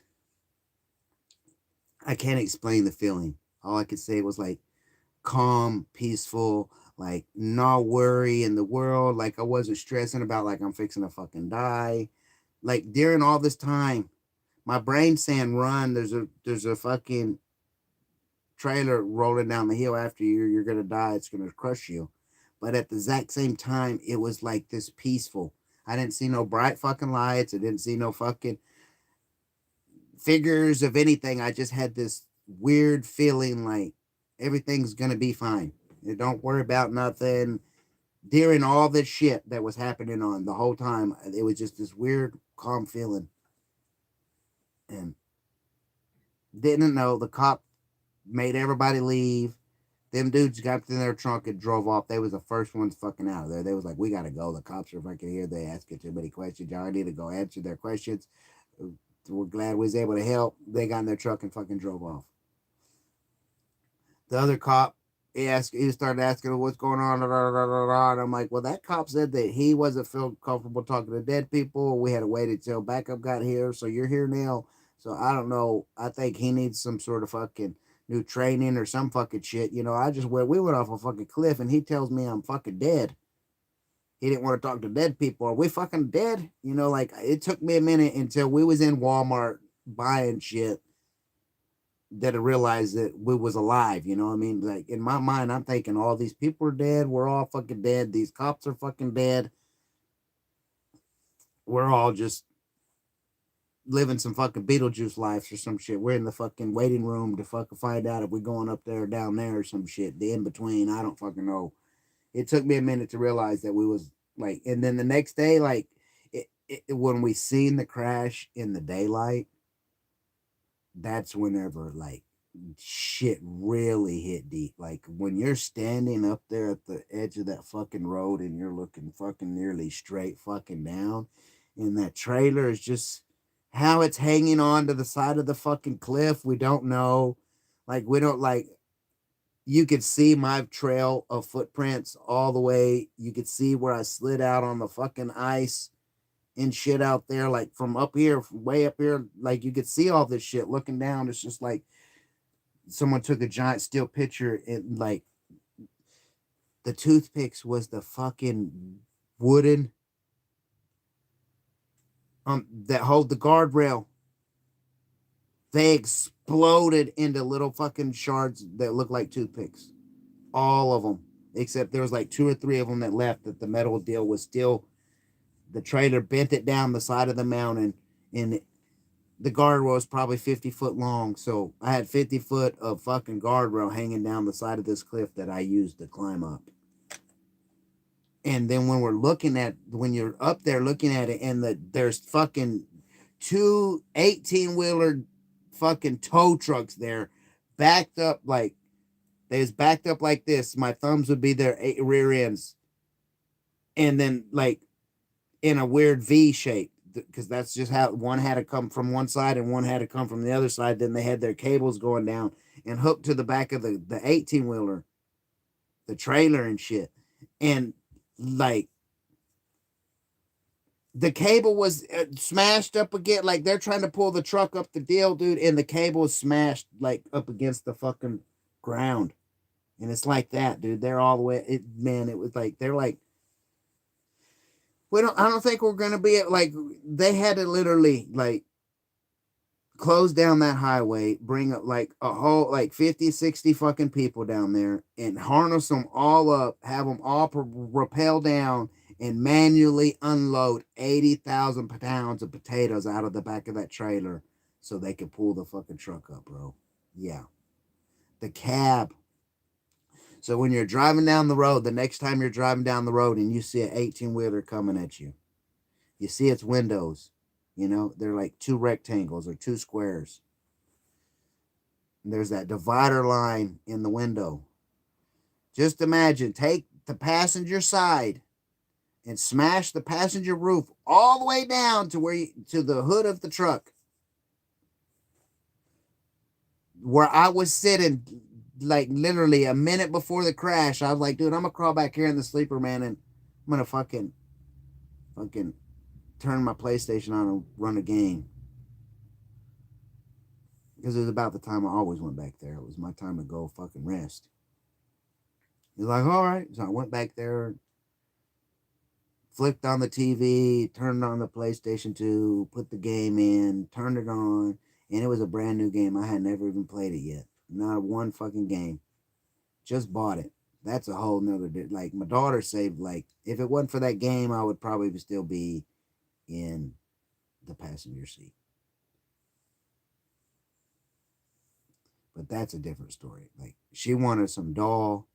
All the little girls wanted this doll. They was sold out everywhere. And they was like, Daddy, go check up there at your stores. And you 18-wheeler driver, drive when you're around Walmarts in other states, stop and see if they have this stupid fucking doll. And so I was looking for this doll, couldn't find it. Seen this video game, was like, that looks cool, want to buy it. If I wouldn't have been looking for that doll, I wouldn't have bought the fucking video game, and I would have still been in that fucking passenger seat. But the passenger seat was literally the roof of the truck. There was 5.5 inches from where my ass sit on the fucking seat. Like, so it got ripped off and it landed on the passenger side and crushed the fucking roof in. Like, perfectly. It was like somebody just cut the top of the roof of the 18-wheeler, cut it, smashed that fucking side, and left this side perfectly fine. There was 2 windows left in the 18-wheeler. The driver window in front of John, and the window that the whole truck shook. John said, oh fuck. I looked up, seen the trailer was jackknifed to passenger side, and I know that's Cliff over there in Frozen Lake. And so I just spread eagle, and I had my hand on the back of his seat. I had my 1 foot on the passenger seat, 1 foot on a window, and 1 foot, one arm against the wall. Just spread eagle and braced. I didn't know what the fuck was freaking to happen. All I know is there's the jackknife fucking trailer hanging off a fucking cliff. Next thing I know, TV flew at me. Everything went black. I was standing in snow, running down a fucking mountain. Yeah, it was wild. But the next day, the first thing that they got off the side of the mountain was the cab of the truck, and they already had it pulled up the cliff and down the road, around the corner, around the bend, on this spot of where they was putting all the crash debris and shit, so they could do their insurance investigation or whatever the fuck they needed to do, crash investigation. But yeah, when we seen the cab of the truck, like, I wasn't right for a couple days, man. Mate, I could not believe, like, if I would have been in that seat, I would not be here. There's no fucking way I would have survived. I would have been a fucking crush can of human flesh. Yeah, it was. I don't know why I'm still here. I don't know why I'm here. I don't know why. I know I like to help people, and I help people all the fucking time. Like this thing over here, this fucking mom. I'm 46 years old. I don't even go to high school events or school events or anything, but I did some fucking shit for some lady that worked at the fucking school. Didn't charge her anything. I just did some work for her. Just she needed the help. I could help. It was like one of them weird deals. Like I was just riding down the road, seeing some lady doing some shit in her yard, and I asked her, "Hey, you need any help? You know?" She was like, "Yeah, if you wouldn't mind." I helped her, and that was it. She got my name and asked me where I stayed, and I was like, over there on such and such street at the house. Oh yeah, I drive by that all every day, going to get my kids from school. Da, da, da, da, da. I'm like, all right. Next thing you know, I had this fucking high school fucking homecoming mom brought. It was just on my door. Opened the door one day. It was out there with a note saying, "Thank you, Teddy." Didn't know who it. I think it was from that lady or her friends or some shit. I don't fucking know. I never say I was a hero. I would just I value other people's lives more than money. That's all I could say is like, like if your kids are around me, they're my kids. And I'm going to protect your kids like I would protect my kids and would die for my kid. So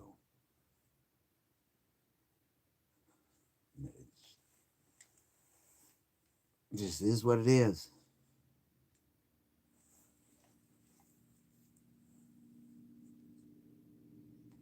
But yeah, no, I've had some fun times though too. For a poor white boy, I've got to do a lot of different stuff that a lot of people's never been able to do. I've climbed up on top of some of the fucking highest mountains in America, like hiked them, ride bikes up them, fucking camped at them, fucking. There used to not be a law, you know, to bungee jump out of fucking hot air balloons, but there's a law now that because it messes up the balance. You can't just throw somebody out of a hot air balloon. Like it could cause the hot air balloon just to straight fucking fall out of the sky like an anvil or a brick. But we bungee jumped out of them before people realized doing shit like that's dangerous. You could kill everyone. And the bungee jumper and the people that steal in the basket want to bungee jump too. You could kill all of them. Yeah, over fucking, and they still do it to this day. I believe in Snowmass, Colorado. Every year, every summer, they have a hot air balloon show down there at the golf course in Snowmass, Colorado. Like all these hot air balloons will go to the golf course and they'll take off. And the golf course is like in the middle of this two mountains or like this, and there's a road that goes through it and all these little towns. And Aspen, Colorado's up at the top where they do the Aspen X Games, the Winter X Games. I skied and snowboarded all those mountains as a kid. There was a couple winters that we went to school up there and they had the X Games, and we'd be selling newspapers at the bottom of the fucking mountain that they're filming fucking Winter X Games. You're down there selling newspapers, making money as a little kid. You'd spend $5 and come home with 50. I was rich. I'd fucking made $50 a day selling newspapers. But yeah, got to meet movie. Like I met Cher. I met Danny Sullivan. If you don't know who Danny Sullivan is, he used to be an IndyCar driver for Marlboro. He was the number 5 Marlboro um, IndyCar driver. My stepdad painted Cher's house hot pink. He painted Danny Sullivan's house. He painted this Denver Broncos house. He painted Goldie Hawn's and Kurt Russell's fucking log cabin that's in Aspen Valley in Old Snowmass.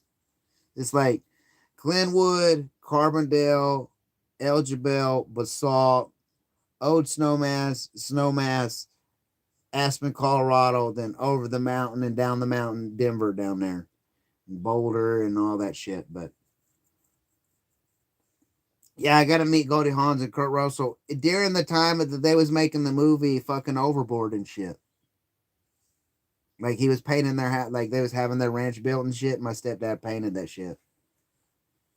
Like we met a bunch of cool fucking people up there. Experienced a lot of fucking cool shit. He'd pay this. They called her a nanny. She was a babysitter. It was all she was. Like she'd come over. Sometimes she'd wake us up. Sometimes she wouldn't. Let us just sleep in. Like she's getting paid regardless if we're doing something or if we're fucking sleeping. But she dated a guy who lived in a fucking teepee. Like literally an Indian fucking teepee, bro. Like lived in it. You had to hike 3 miles over a mountain, 3 miles down the mountain to his house. So just imagine you park your car here. You got to carry all your groceries 3 miles up a mountain and 3 miles down a mountain to the house. She did that shit every day. So she walked 3 miles, 6 miles to her car every day to drive to work. Get off work after dealing with three wild boys, tending to whatever, like taking us mountain bike riding to the swimming pool, whatever we wanted to do. We would like, what do y'all want to do today? We want to go climb that fucking mountain. And that's what we'd go do. We want to go to the mall. We'd go to the fucking hang out at the mall all fucking day long. Wouldn't buy anything, just there hanging out. Like, and she would find shit that we could do that didn't cost a bunch of money to my stepdad. Like, she's the one that found the hot air balloon bullshit. We was gonna go hand gliding off the fucking mountains that you snow that the Winter X Games are. We're gonna jump off of it, strapped to some dude's chest, and hand glide. But like the day that we was doing it was there in line waiting, and everyone that had already, you had to prepay and like reserve the bullshit. She convinced my stepdad to pay for that shit, and we was gonna go strap ourselves to some dude's fucking chest and fucking go hang gliding with him. And the weather got bad and it got windy and stuff, so they had to cancel everything. And everybody that didn't get a go on there glide around the fucking deal a couple times and then land back on the mountain and get unstrapped and someone else strap up and he'd jump off again. Like we all got refunded and we never got to do that shit. But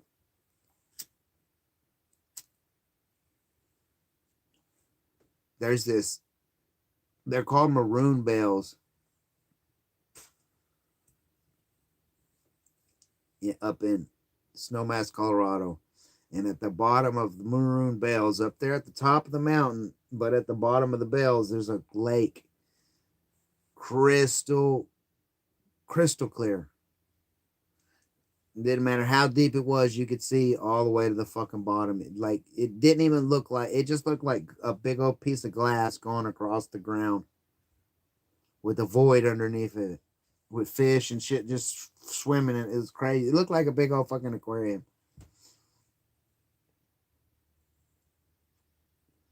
Am I even still live? Listen, you're a goddamn hero, Teddy. No, I'm not a hero.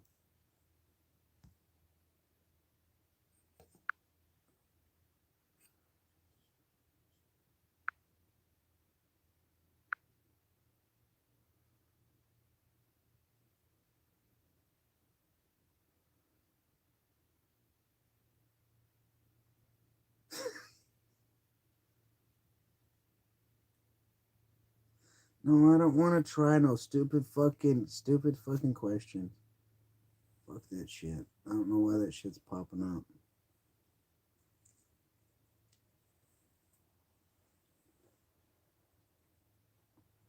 I didn't even try to run. I got on my porch, smoking one of his cigarettes and waited for his cops to come. But I ain't do what he did.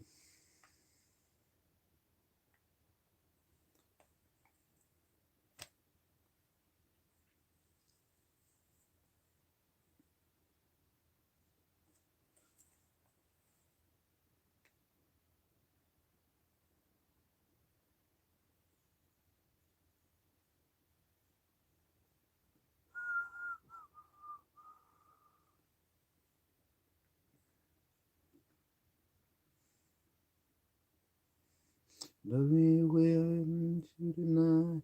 We'll take you on a moonlight ride.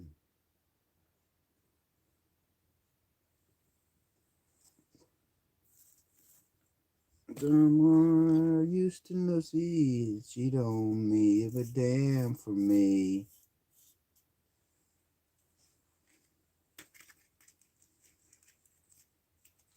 Get to the point.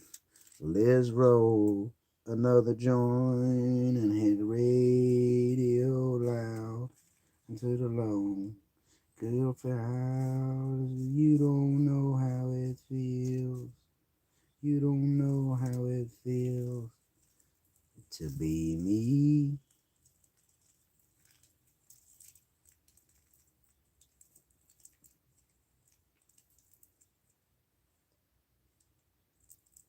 Come and people go. Some grow young, some grow old.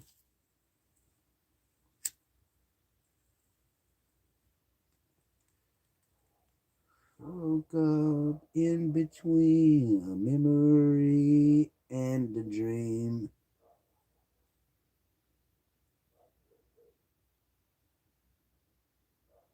Let's get to the point. It's alright, Scooby Doo. It's just the doggies out there barking.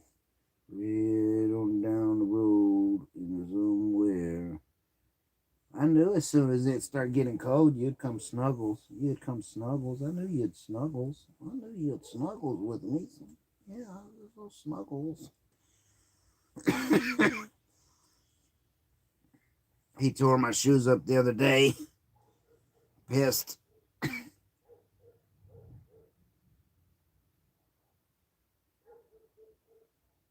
I'm glad I got him though.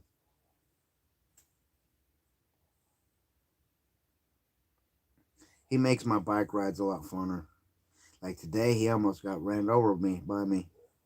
He wasn't paying attention and ran out in front. I kind of wasn't paying attention either, though. But he ran out in front of me, and I'll have the leash wrapped around my hand, and I'll keep it to where, because part of the leash is a toe strap, and part of the leash is a chain, and the chain part hooks to him, but the chain part's about 8 inches long. And if I leave it loose as he's running, it's hitting him in his front feet. So I'll wrap the leash around my hand though, and I'll ride, and I'll have my fingers like that. So if he starts getting further away from me, I could go like that, and it'll release a little bit of the strap off my hand. And he was doing that, and I looked over to the left, to my right, and when I looked back to the left, this motherfucker done ran right in front of me. And he's the reason I looked back in front of me because he started going, "Arr, arr, arr, arr," like he was getting hurt, but like literally, like the tire was like that far from his ass, and he was trying to run fast from the tire, and he couldn't because I was holding him, and there was just enough leash that he was just like that far in front of the tire. And he was like, scared. He was scared that I was gonna run him over. And then when I see that, I was like, shit. Hit the brakes and just let go of the leash. And he took off fucking running. And he never even got touched up, but he thought he was fixing to die. I don't know. He started screaming like he was hurt. But he would just run right there, looking at the tire like it was chasing him. He was just scared of the tire because it was right there. It was funny as fuck.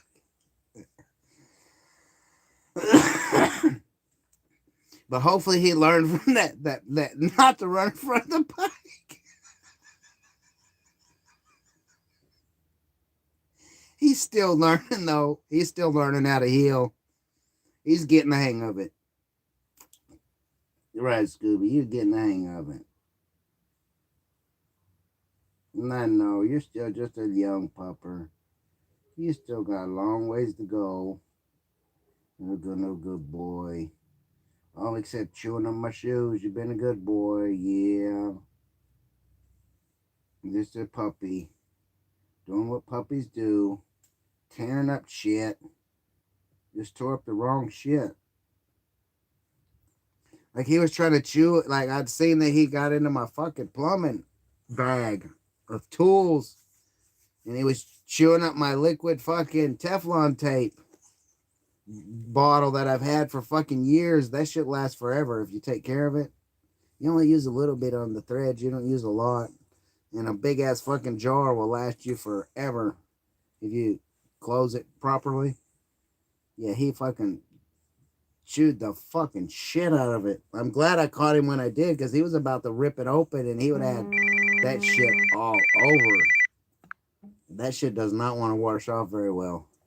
I don't want to hear about suicide, man. I'm not fucking suicidal.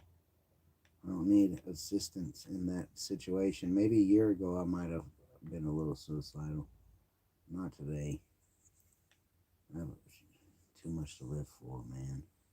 It'll go. I should be streaming. I mean, I am streaming right now, but I should be streaming some game. Thinking about trying to.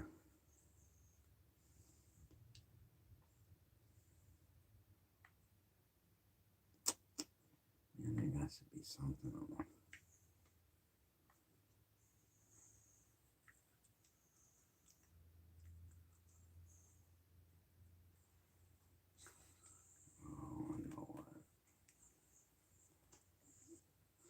No, Scooby Doo, stop biting my fucking hand, bro.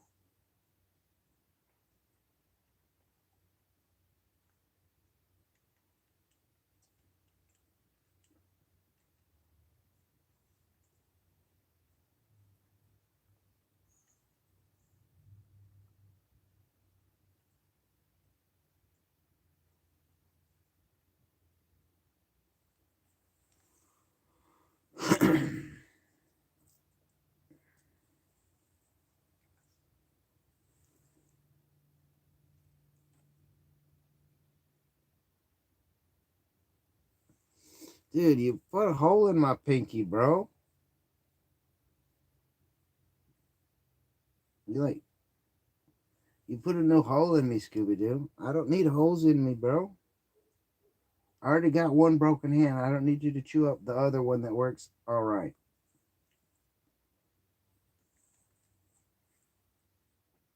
Going down, baby. Yo, street in a Range Rover, street sweeper, baby. Cock ready to let it go. Shimmy, Cocoa Puff. Listen to it now. Light it up and take a puff. Pass it to me now. You can find me in North Texas, rolling on bud, smoking on bud. Lump like Cocoa Puff, daps and hugs, knee mugs and shoulder shrugs, and it's all because accumulated just enough scratch jab navigated, wood decorated on chrome, and it's candy painted. Wild ain't it? Candy painted. Wild ain't it? And entertaining. You're my good boy. Yeah, you're my buddy. I'm no loop, and I'm proud. Run a mile for my dogs. I'm righteous above the law. Play my styles raw. I'm going to Mac like Ty Shaw. Fuck the fame. The glamour, get these and rubber hammer. My grandma bees, ebonics, a gin tonic and chronic. Fuck bionic. It's ironic. Slamming niggas like Onyx. Roll the chicks the day I die. Run more game of the bulls of the Sonic. Down, baby. Yo, street in a Range Rover. Street sweeper, baby. Cock ready to let it go. Shimmy, Cocoa Puff. Listen to it now. Light it up and take a puff. Pass it to.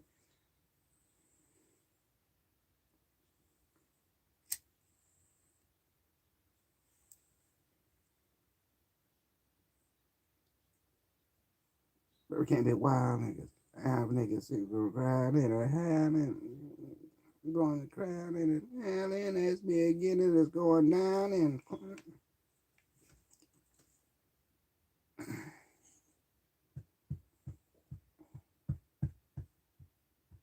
you get all excited every time I start singing and shit. Doing any type of music listening.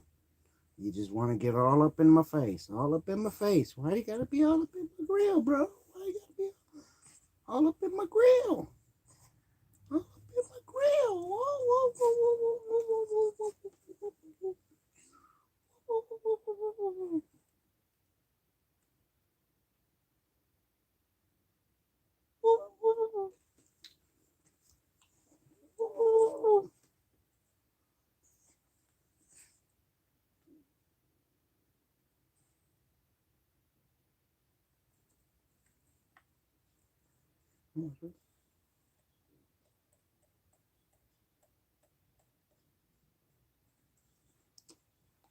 Your hoes come out to play now. Hey, yeah, need to cut you up any day now. Play by my rules, fool, and you go stay high. First question like they, I say, yeah. Left in the slammer from St. Louis to Memphis, from Texas back up to Indiana, Chi-Town, KC, Motella, Alabama, LA, Little Atlantic, Atlanta, Louisiana. Off this country grammar. To Nevada, blow 30 mil like I'm Hammer.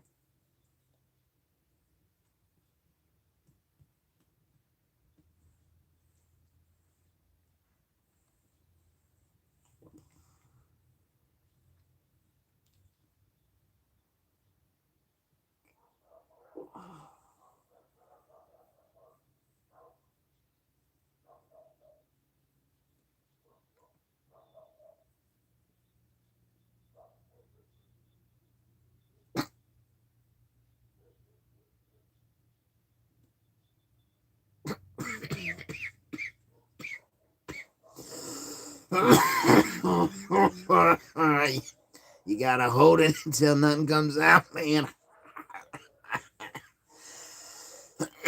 Close to never soda from broke to having paper from Range's Rover.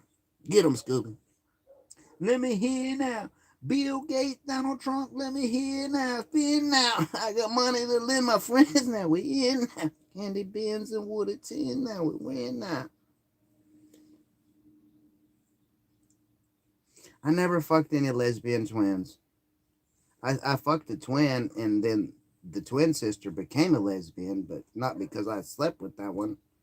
This is one I never slept with. This is the one I don't think she would have been lesbian if I would have stayed. If we would have, I met her first, and then I met her twin sister, thinking it was her. She was like, "You're fucking crazy. I don't know who the fuck you are, man. Never talked to you in my fucking life. I don't know who the fuck you." And then she's like, "Oh, you might have met my twin sister," and I was like, "Ooh, twins, ooh." Yeah, you touch one, you can't have the other one. Them twins didn't play that game. One's supposed to be gay, lesbian, but she has 4 kids. It's crazy. She has 4 kids, all by the same dude, but when she's not with that dude, she's dating nothing but girls. It's like she got her designated penis to have children, and then she's licking tacos after that. It's like, I never understood her. She's weird. She turned out weird.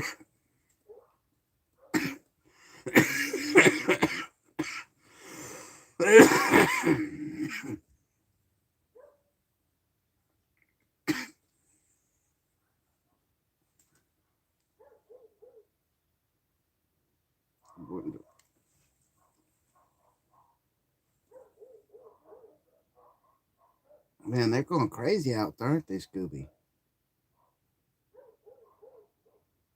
What are they saying? What are they saying? They got both your ears perked up. And that one never perks up like that. That means you're actually holding it up. Oh, never. What are they saying? What are the bow wows? What are they saying? What are they saying, Scoops? What is it? What are they telling us? Are they saying the possums out there and the kitty kitty? Huh? What are they saying? He got his ears perked up.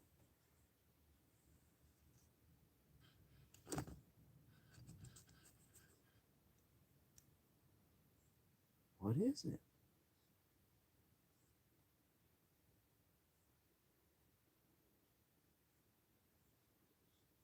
What are they saying? Huh, Scoops? What is it? We're gonna have to go get them. Huh? What are we gonna do? What it's gonna be to say you don't know what you mean to me. I don't want to hear that one. I thought this was a good one. And Nelly and Tim McGraw came together over and over again. Like it's all in my head.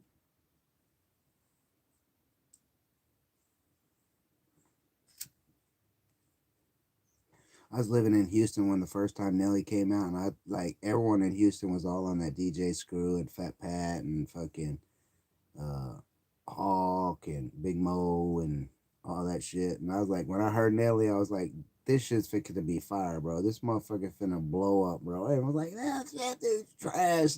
Next thing you know, everyone's fucking dancing at that shit at the club. See the you got that look in your eye. And to me, before we said our goodbyes.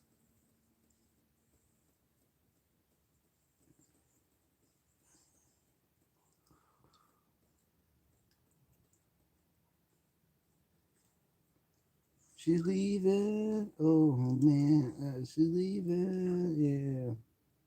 Know what to do. I can roll my loving you all in my head. I think about it over and over again.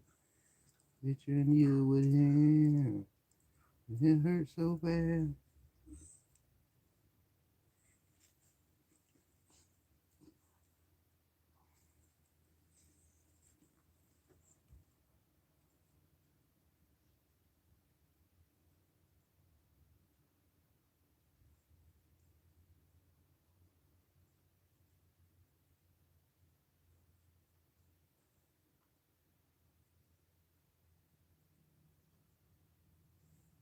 In my head over and over again. Over and over again. How's everybody's day going this morning? Yeah, she's leaving, yeah. Don't know what to do. I can go on not loving you. Over and over again. Wanting you with him. And it's so bad.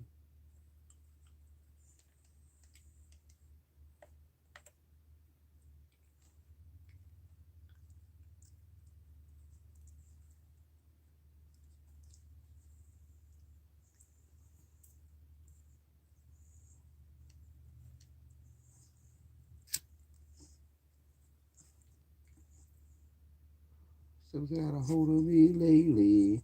No, I don't know myself anymore. Feels like the walls are all closing in and the devil is knocking at my door. Oh, out of my mind, out of my times. Did I tell you I'm no good at being alone? Yeah, take a toll on me. I'm doing my best to know it, bearing my skin off my bones. Don't you know I lose control when you're not next to me? I'm falling apart right in front of you. Can't you see? I lose control when you're not next to me. As I'm breaking my heart, baby, you made a mess of me. It's problematic. It's problematic. They don't think it'll be but he's not gonna have it. I have to say I love very much you. I tell you right now, I can go on. They don't think you.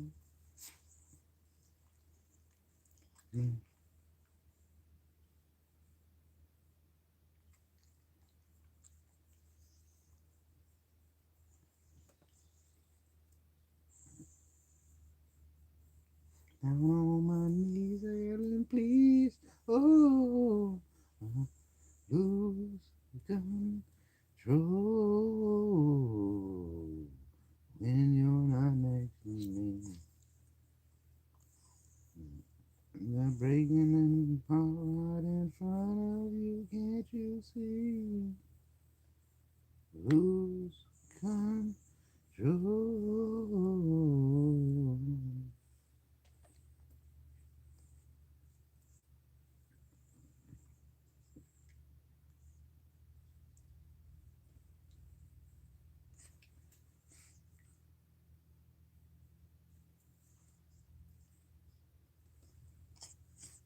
He'll start biting my arm because he can't bite my hand.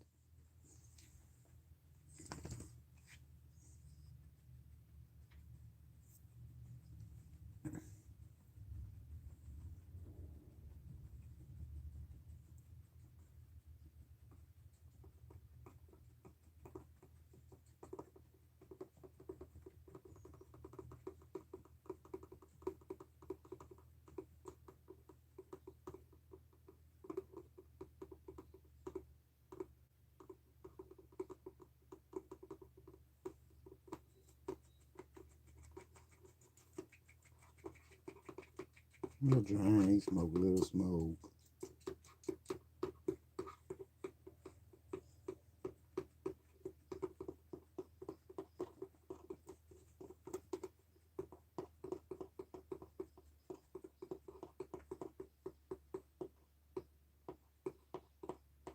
Yeah, let's act like tomorrow's 10 years away. Then drink a little drink, smoke a little smoke.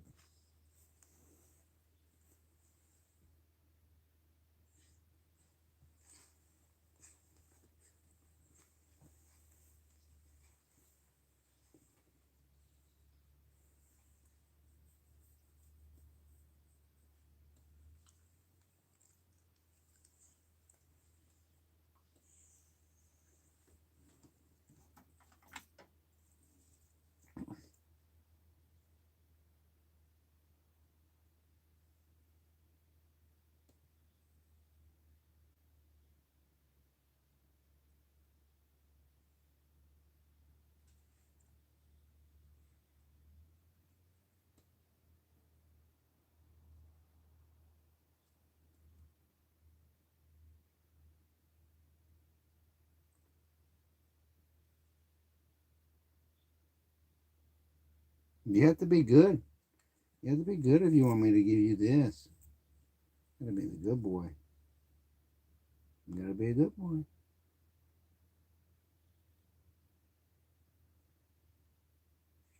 No, no. You gotta be a good boy. We don't need none of that biting.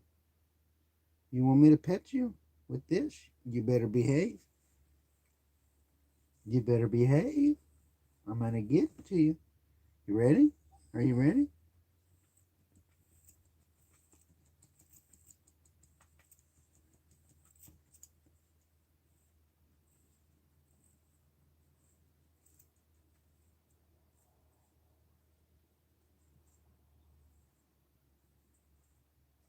No. It doesn't move when you're biting. It don't move when you're biting. No, it's not supposed to do that. You got something in your ear here. Let me help you itch it. Let me get my finger in there and I'll get it all itched for you. Let me itch it for you. I get it. I'll be easy. I'll be easy. I'll wiggle it for you in there. Woo, wiggle, wiggle, wiggle, wiggle. Is that better? Did that get your ear? Is that what you wanted to do? You wanted to smell what's in your ear? Oh, you ready for this? You ready? No. We're not playing that right now.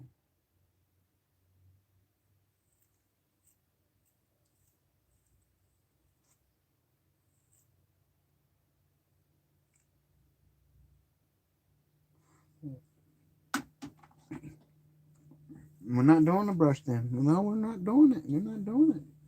You're not doing it. You gotta be a good boy. You gotta be a good boy if you want the brush. He loves it. He'll love it. He just might not want to be brushed right now.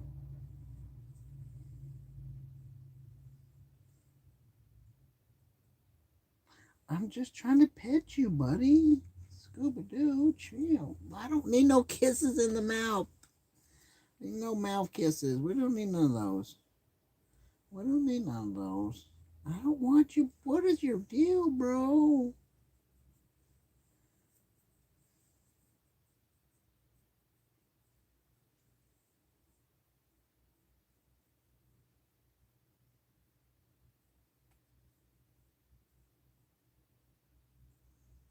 No, don't bite my button on my shirt.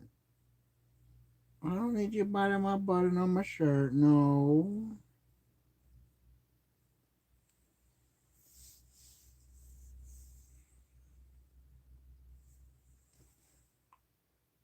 To that 12 he was reaching for. I didn't even try to run.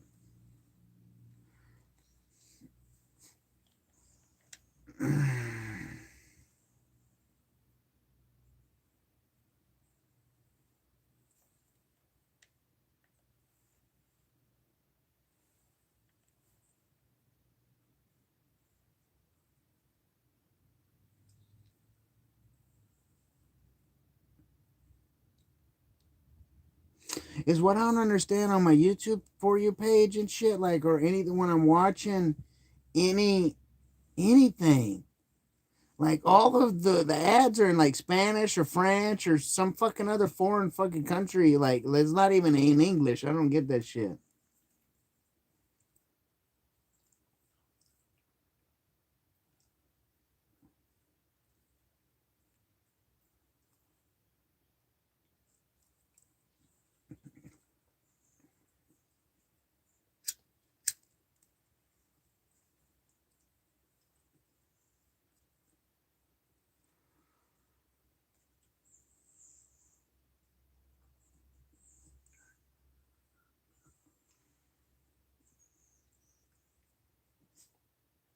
You can have whatever you like.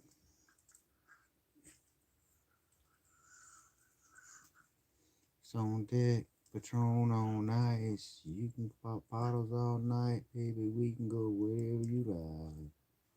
You can have whatever you like.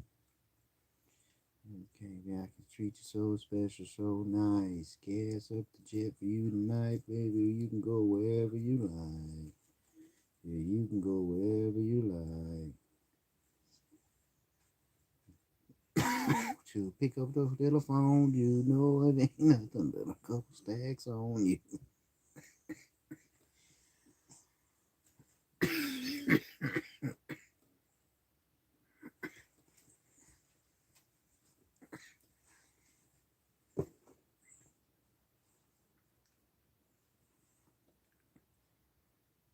Stacks on deck, Patron on ice. We can buy bottles all night, baby. You can have whatever you like. You can have whatever you like.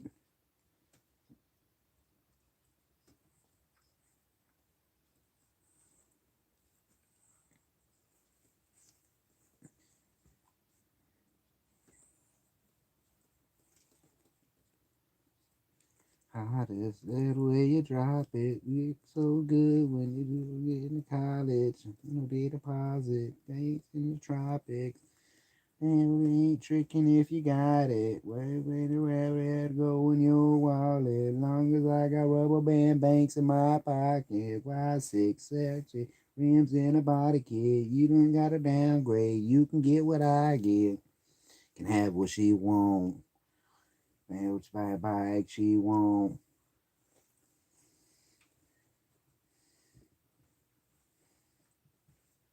I want you to be.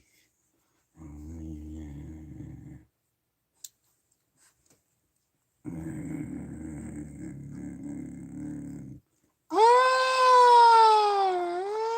you're hurting me, Scoops. Ow. Oh, oh, you. He's not hurting me. They're like little love nibbles.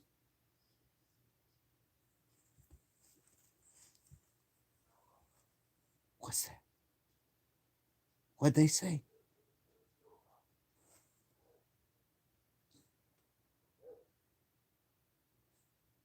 What'd they say? Did you hear that? Did you hear that, Scoop? They said we gotta go. We gotta go. Where are we gonna go? Where are we gonna go? Where do they want us to go, Scoop? They said, woo, woo, woo, woo, woo, woo, woo, woo, woo, over here. They said, woo, woo, woo, woo, woo, woo, over here. Hello?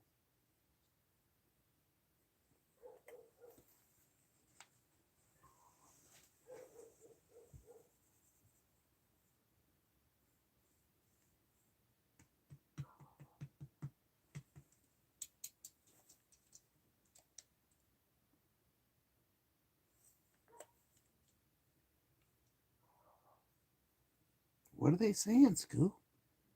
What are they saying?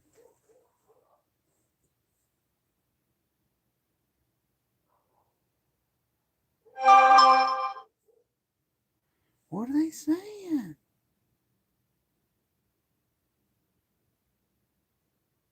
Later.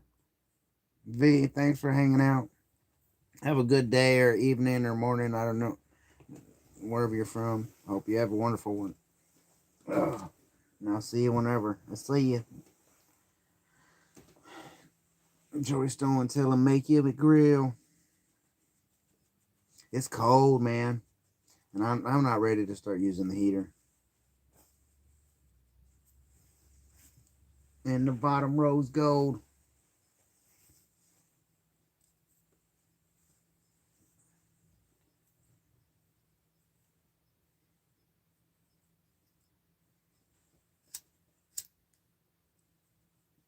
Invisible set in little ice cube blocks. Call it you can smile on the rocks. You call it out price. Let's say I call out a lot. Platinum and white gold, traditional gold, jewels every day. Like Jim Chain's clothes that made grilled out nicely. Oh, Emma White T. Oh, on South Beach. Emma White Beat. GV is stutter. Tell them my grandmama hate it, but my mama love it. Open my grill gleaming from the chiefin'. You're gonna call candy. You know what that means? It looks like now later some drop jelly and beans. So we're gonna leave it for something. We're gonna create them at wood. City somewhere out in your hood. You say smile for me, Dad. Let me see your wood.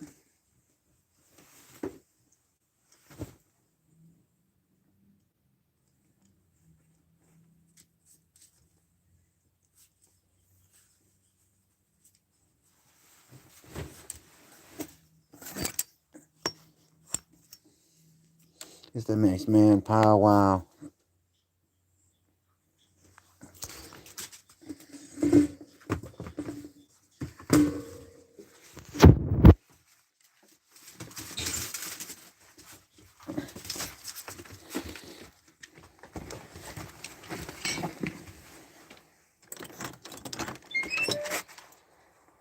Go party. That way it's captivating. I'm spectating. The sun's coming up. Go party. What you looking at? Want me to see your grill? I want to see my what? Your grill. Your grill.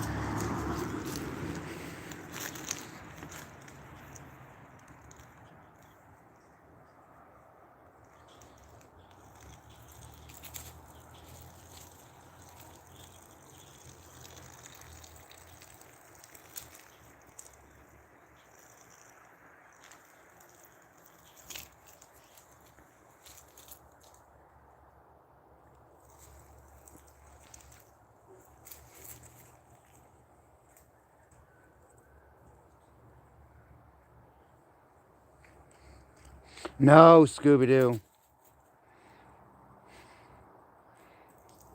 Yeah, then people always got their fucking lights on over there year round. They always partying. It's a fabulous thing. Yellow with a fabulous chain. Top diamond and the bottom rose gold. Go potty, Scooby. Go.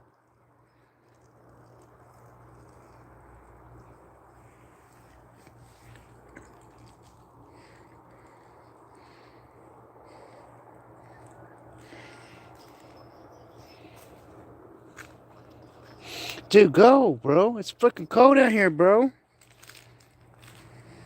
How do you get your grill that way? And how much did you... Yeah, he's black, so you can't see him. He's running over there, though. Smile for me now. What are you getting into now, boy?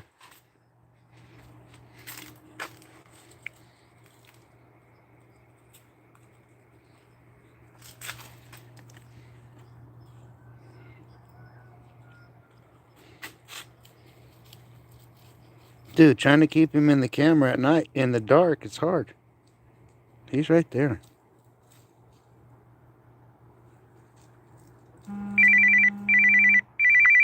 Dude, hurry up and do your thing, bro. Is it because I got you on camera? You don't want to do it? Come on, man. No, you know what? He could see. It's dark, bro. You could. It's dark. They can't see in the camera. It's cold though, bro.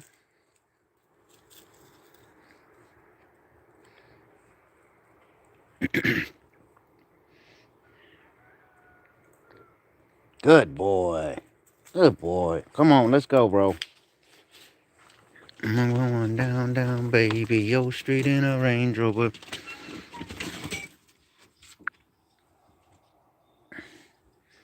Light it up and take a puff.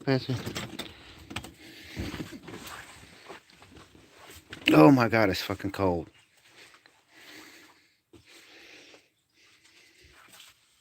Mean mugs and shoulder shrugs, and it's all because accumulated. And it's fucking freezing cold. I'm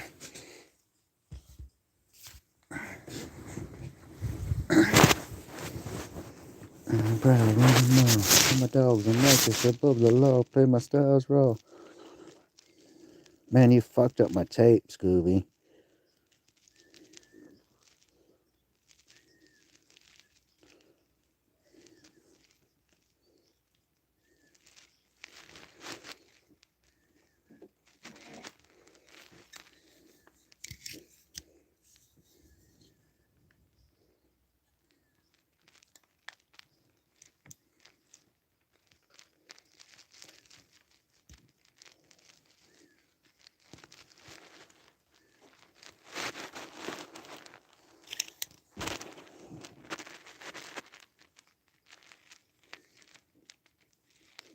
And then it's me again, and it's going down. And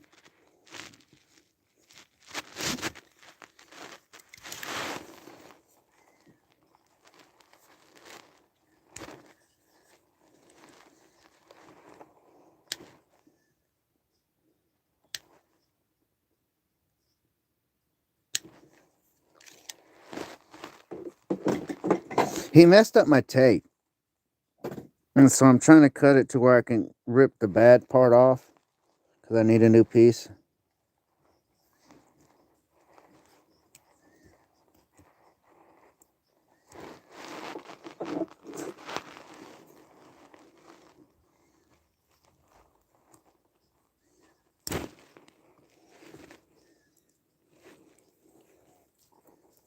No! You already messed it up once, bro.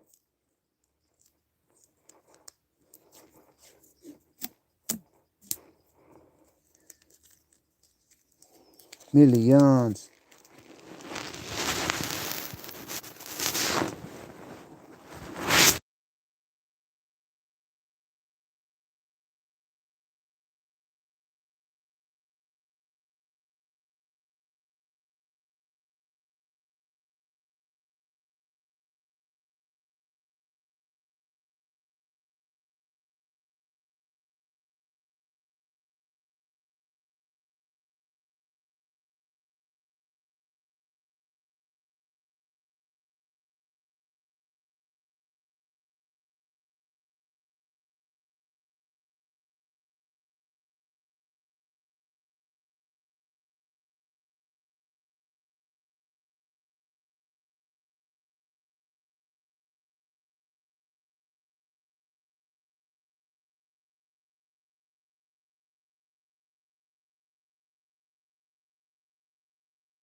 Thank you, brother. I didn't even realize I hit it. In the quicksand, may the tide come and sweep me away. 'Cause I've been praying for a long time for a sunny day.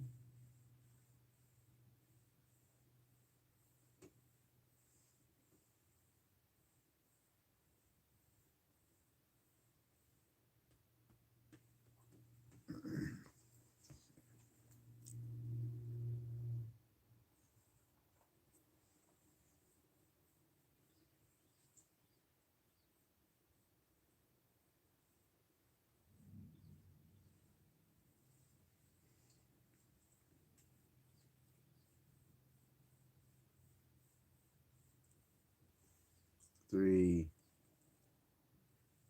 Be careful of smoke and don't get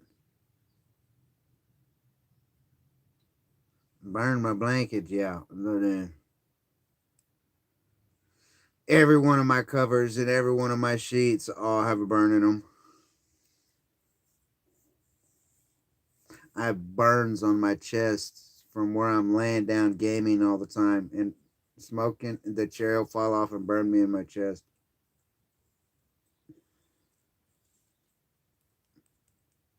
They say my lifestyle is bad for my health. It's the only thing that seems to help.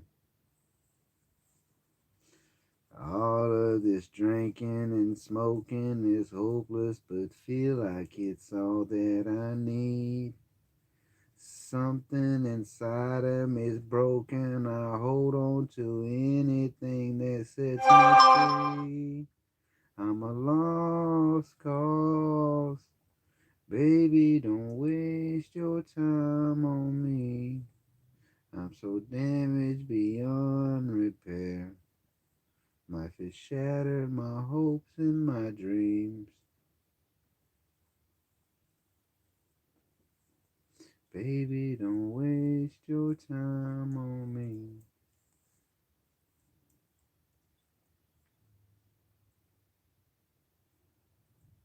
So you want to play Mass Killer Scooby Doo, and then you want to play Doctor Scooby Doo afterwards? You want to cut me all up, and then are you just preparing to eat me when I pass away? Are you gonna eat me? You probably will if you outlive me, because no one ever comes checks on me. So if I was just to pass away, no one would know for a while, and then you'd run out of food over there, and you'd run out of water, and then you would like just start eating me probably. It'd be all right. I wouldn't be mad if you ate me if it kept you alive. It'd be okay, little buddy. I gave you permission.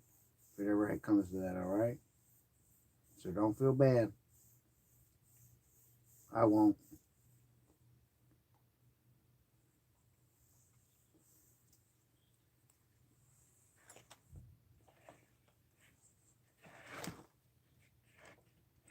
Something inside of me is broken. I hold on to anything that sets me free. I'm a lost cause. Baby, don't waste your time. Hey, A-Tone. What's going on?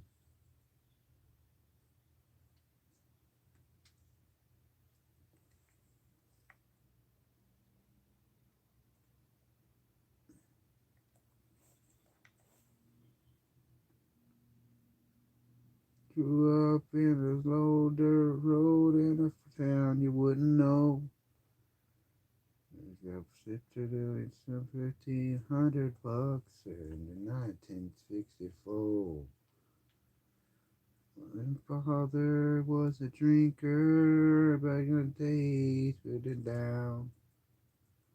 The wars won't change a man. Let's get known to change a man. But that's not me. Drank from the bottle, but I smoke a little weed. Still led when the sticks where you wouldn't go. It is found right up hunted right up no dirt road, and a country boy is all I'll ever be. It's been 12 years since I sold my soul to the devil in L.A. Said the sun that appear on the dotted line, and your songs where they all will play. The seventh shop on Sunset, ended up in his door key. Said, if it'll sell a million records, boy, you better listen to me. Said, change your style, whiten your smile. You could lose a couple of pounds. But to live your life better, don't lose that wife. If there to need your friends around. That's not me. The boy could think of time for friends and family. It like my jeans and my old t-shirts. Couple 100 pounds never really hurt. The country boy is all I'll ever be. 'Cause that's what me just how to stay alive. Take me out of the house while I'm at 9 or 45. Big old headquarters in a diesel truck. White tail bucks and a country boy. I know I could survive. I've been surviving for years. Too much flying from my land, and there's some up what I feel. It's the one is colors that fly high and proud, and the red, the white, the blue. The other one has a little snake with a simple statement made.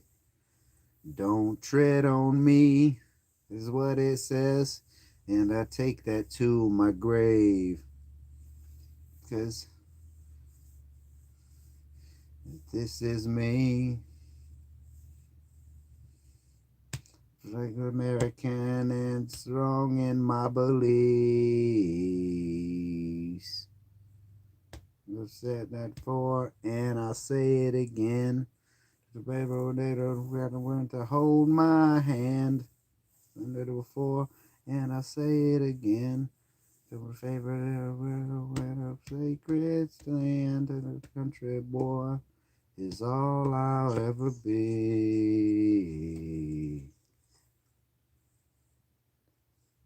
I didn't pat my chest so you could come over here and chew on me again. I was patting my chest because I felt the song, brother. Because I love my guns, and I love my country, and I love my family, and I love the way they change that. It has to come through me.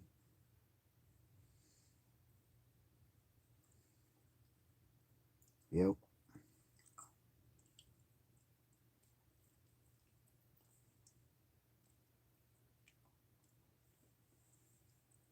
And it's crazy. I am a country boy. I really never really admitted it neither, but I am. I mean, I grew up in the city, moved out of the city because my mom was afraid we'd get involved in gangs. Moved us out to the country, and ever since then, I've been living in little country towns my whole life. I mean, I went and lived in Houston for a few years, and Phoenix, Arizona for a few years, and Dallas and Fort Worth, Miami. I've lived a lot of places, but more country towns than little country towns than anything. Never really listened to country music. In high school, I was listening to freaking Bone Thugs and Harmony and Cypress Hill and freaking Dr. Dre, and it was the beginning of fucking the gangster rap era. Tupac and Biggie, and I grew up during all that shit.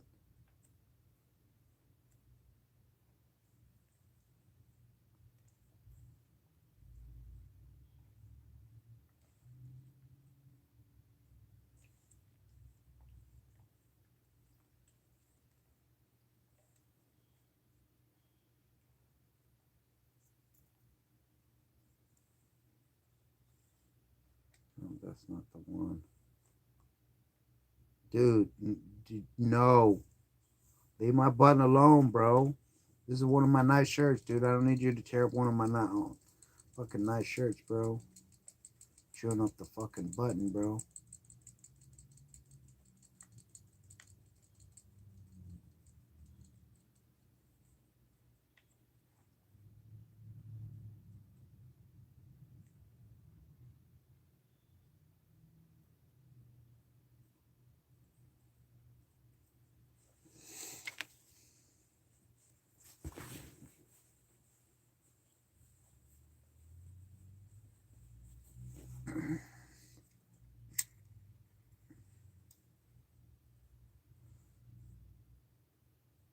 My goodies.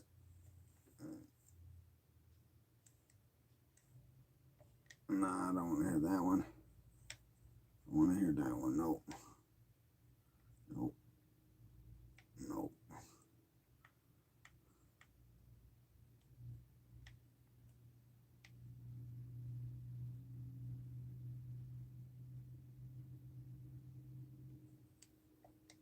How's everybody doing in chat, man? I notice I have more people in chat whenever I do these IRLs like this than when I do streaming video games. I guess people like to see my boring life more than they like to see me play video games, I guess. I don't know.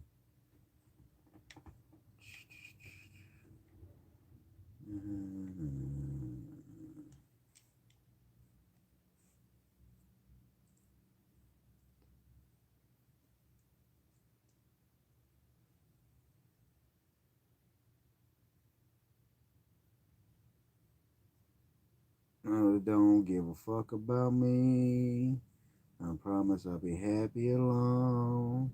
If you see me on TV or the streets, my gratitude is like, me the fuck alone. Don't give a fuck about me.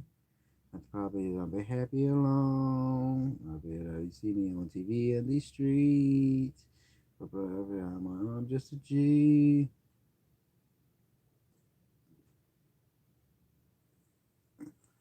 How could they say they support me when they behind me talking on their channels? Or talking on the streets about I'm a life by the rules, and they found it on the TV every 10 years do. They fuck with my food. Me and my back of those busters do.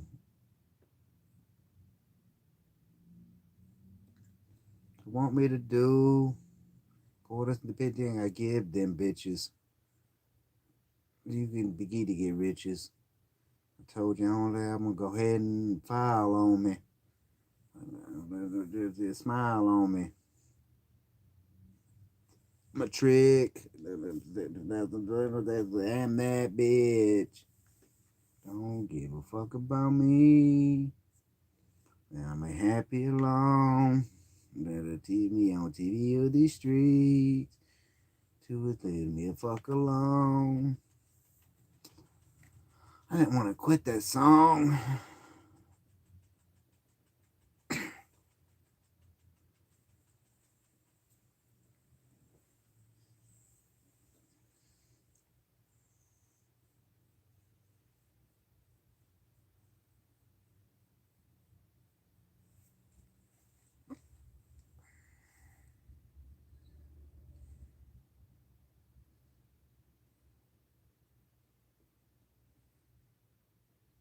Hey, I'm back. What?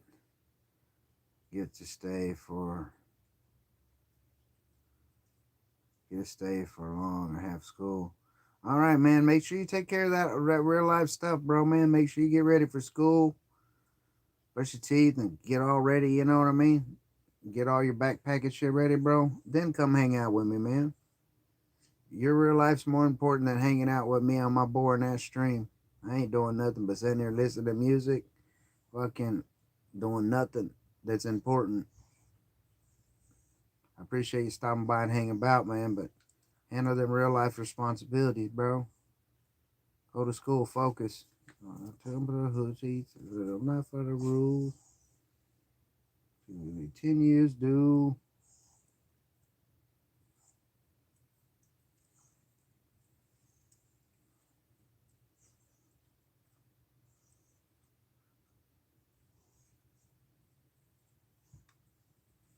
I got kids and bitches. You would keep it, get riches. Last album, go ahead and file on me. Whatever, smile on me. Talk to it like I'm a trick. I'm that bitch. Give a fuck about me.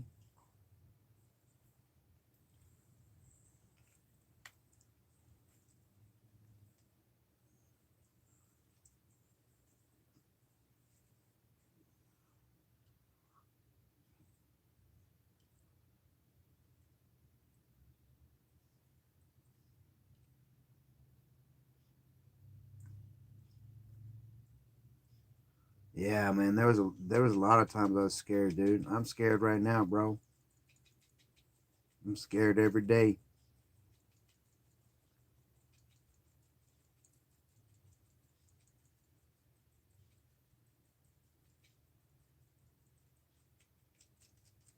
The time I lived in Houston opened up my eyes to the reality of life, how fast shit could just change. It'd be a sunshiny day, dude, and motherfucker dead 2 minutes later. Yeah, when I lived in that town, I was really scared every day. There was this one time that I was on parole and I was in this independent living program. So instead of them paroling you to someone that you knew or family member or something, they had paroled you to this program. And this program would put you in an apartment, but you had to pay all the bills and furnish it, and but they paid your rent as long as you worked the program for like 10 months. They'd help you try to uh, re-socialize you from prison life to real life, reality and shit. Well, the people that was on parole, we always had to go report every Monday together. Like we'd all see each other reporting every Monday. Some of them lived in the same apartment complex as you. Some of was in other apartment complexes and shit around the city of Houston. And we'd all hang out and chill and shit. We didn't really know nobody.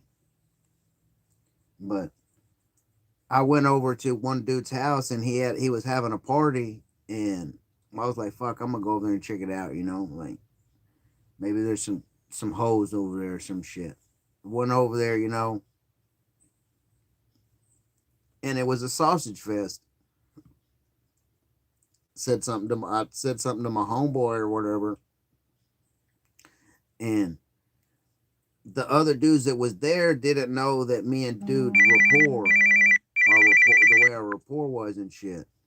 And I was just joking with the fucking dude and shit. I like, damn, bro, there's a bunch of fucking sausages up in here, man. Where all the chick at? He's like, I ain't inviting a bunch of chicks to my house, dude. I got a girlfriend and shit. I got an old lady that'd be disrespectful to her. I'm like, dude, but you invited all of us over here, bro, to a party. We was at least thinking there might be some girls, but they ain't none but you and your girl. And shit. And I hung out for a little while and I told him I'll holler at you later. Well, one of the dudes overheard me and got mad. Went told his homeboys that I was disrespecting his friend and his friend's party and shit. Well, next thing I know, it was me and three dudes. Like I was outside, and like there's people inside and outside the apartment. And I walked outside, and next thing I know, I was between these three dudes, like, and it wasn't like me between them, like they surrounded me, and it was like 500 pounds, 400 pounds, 300 fucking pound dudes, like 5'9", 6 foot, 6'7". It seemed like the big 500-pound dude was big. Uh,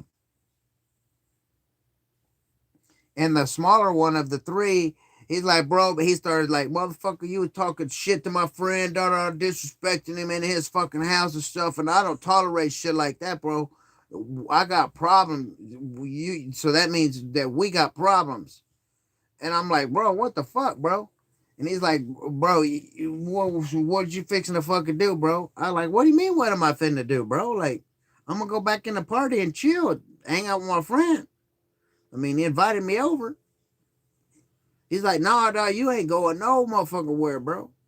And I was like, this shit's not good.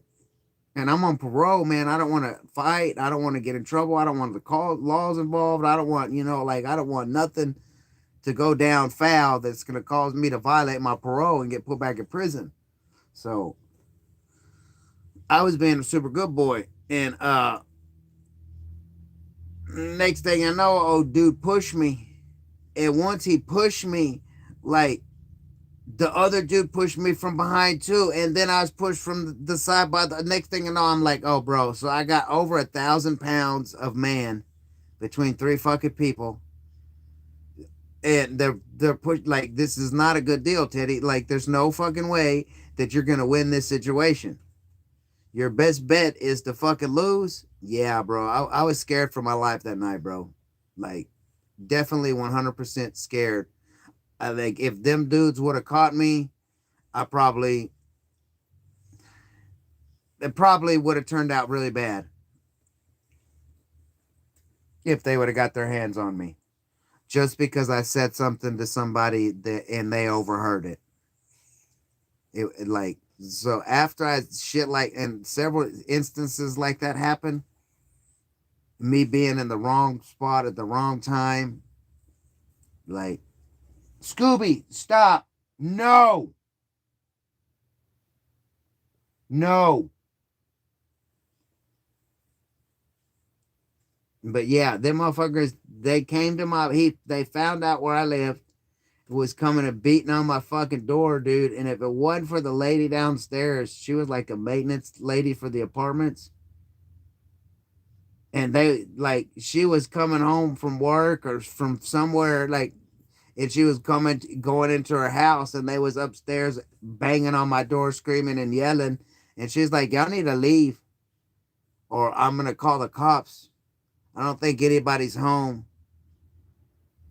They're like, fuck you, bitch. We know where you live. We know he's in there. Da, da, da, da. They didn't know if I was in there or not. I lost them through the apartments, but I had to end up back in my apartment.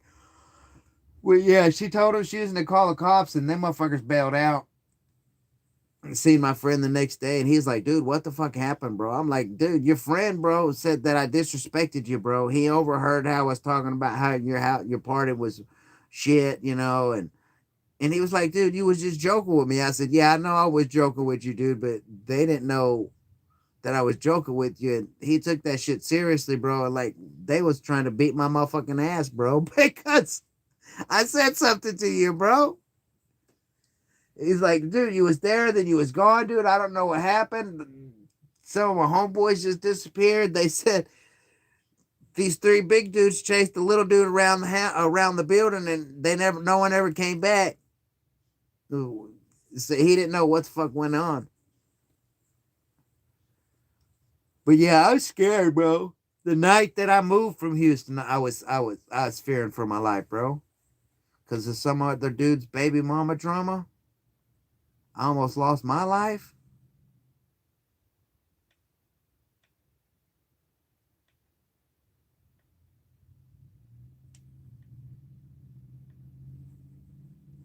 Like his baby mama got mad that he, for some reason, had sent some fucking dude and they shot the fucking house like 6 times. I think it was 6 or 7 shots that hit the house. And there was one literally like 8 inches above my head. I was sitting on the living room couch. Bullets came flying through the fucking walls, and like literally there was one embedded in the wall, like 8 inches above my fucking head. Never lived in Houston after that. Like 3 days later, I was out of Houston. Went back to visit. That's it. But never lived there again. I wish my daughter would move away from there. Hate you, bitch. Hate you, bitch. Hate you, bitch. You know what I'd say? Hate you, bitch. No. I thought I'd say. Many days I done paid the price. It doesn't matter where the world in my life. I'm trying to you.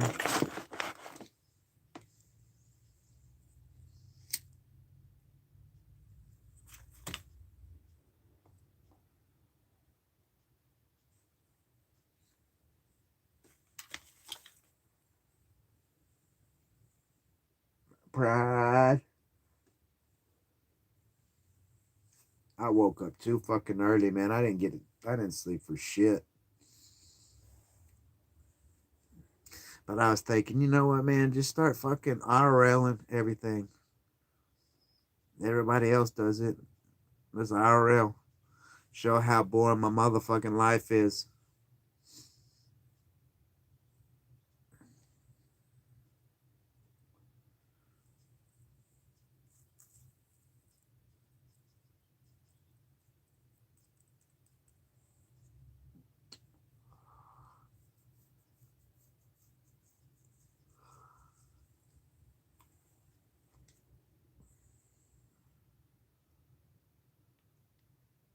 Tupac.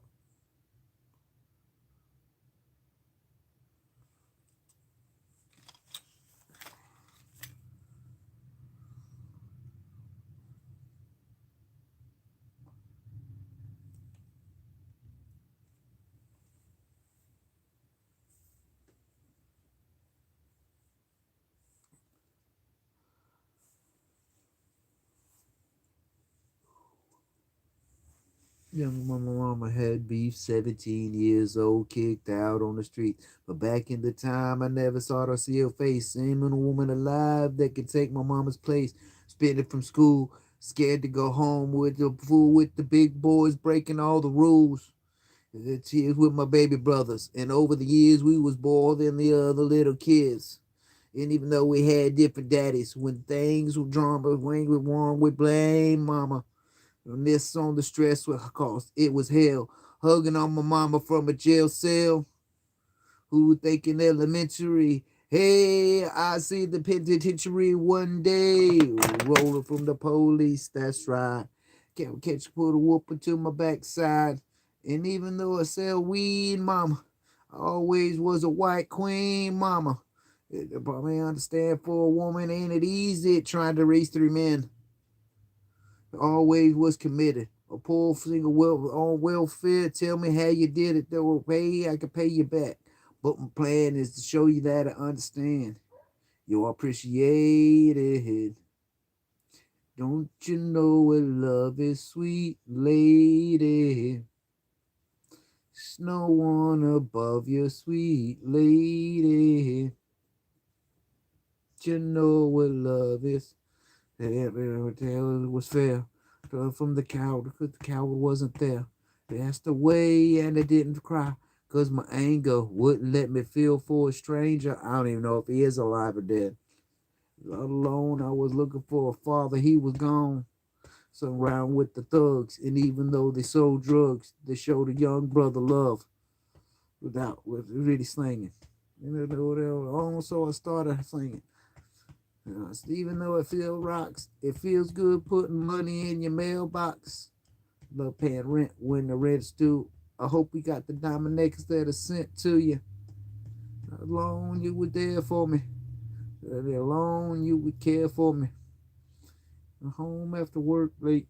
The kitchen trying to fix us a hot plate.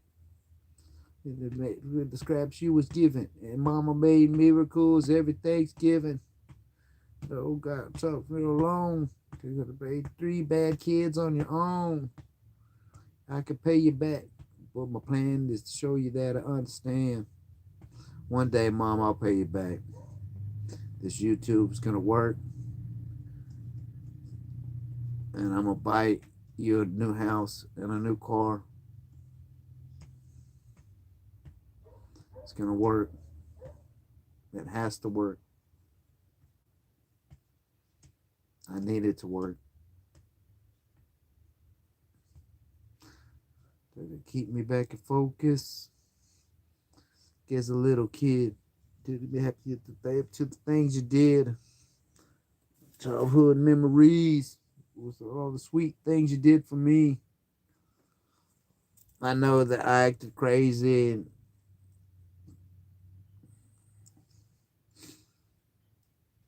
made stupid choices, and I probably deserved every ass whooping you gave me.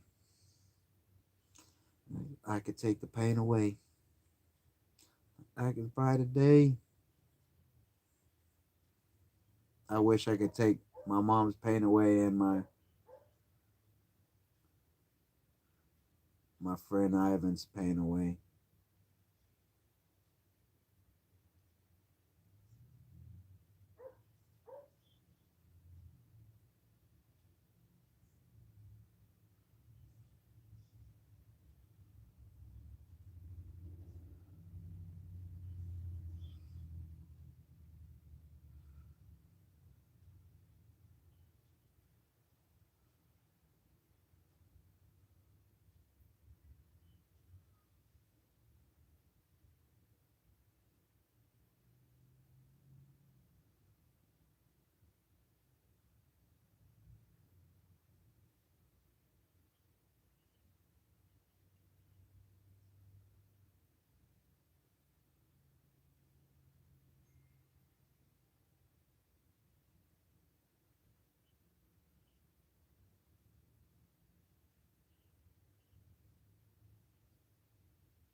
That's why I fucked your bitch, you fat motherfucker.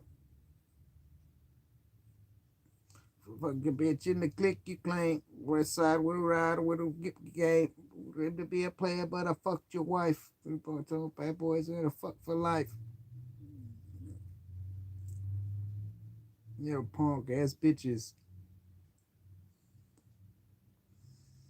Rules.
Fucking double O whiskey and baby.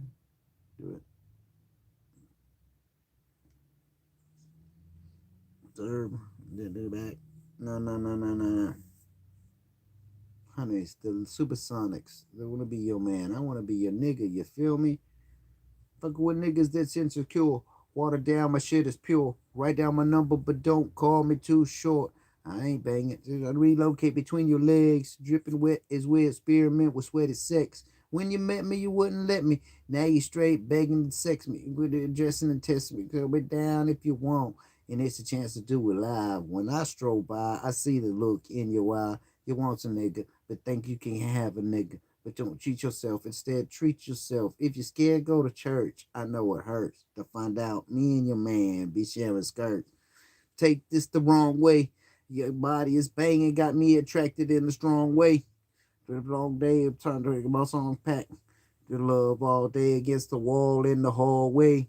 Your fantasy come alive, your heart rate shall increase when we meet up in this dark place. You might think you're happy with him, but that's a lie. So give this thug a try. I'd rather be an NITGA so we could get drunk and smoke weed all day. It don't matter if you love me, baby, and you need a thug in your life. Cause busters ain't loving you right. I'd rather be your NIGGA so we can get drunk and smoke weed all day. It don't matter if you love me, baby. You need a thug in your life. Cause busters ain't loving you right.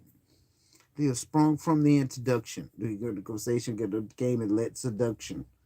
Want something. Come and get a taste of America's most wanted. Get it to some erotic fucking. Mobbing down is no interruption. Attention to busting until you learn your lesson. The cushion the off and ass, a drop top 500 bins and plenty of cash to help the nigga in the gas. Get the lobster and crab because all I got is compensation and the game is stab. So I'm listen when it hurts. I'ma hang out. It never saves. Smoke blunts, but leave blunts up to Super Dave. Fuck me, nigga. As long as you can be understand. Nigga, no smoke coking in the man.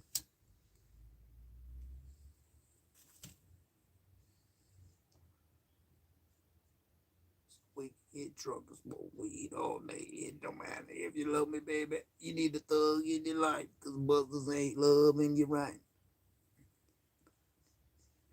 So,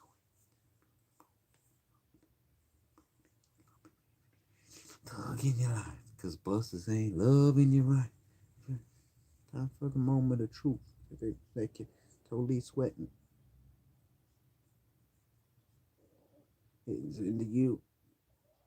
Bang, bang, it's all mine. And let me know. You get the name out. When you want it fast or should I hit it slow? Not to mention the multiple positions I inflict. A boss player, freaky motherfucker can I get? Pop in. Yeah, you see what I see. Eyes rolling. I ain't going nowhere. The sucker stay out there. Nah, it stretch out and I stretch out the cock. Hold the roots and let a nigga execute. The right. I'm going home tonight. They won't need a man, but I don't care. Best up for pawns, but GGA.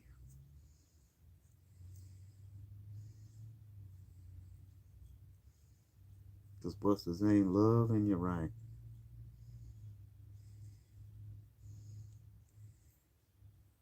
It don't matter if you love me, baby.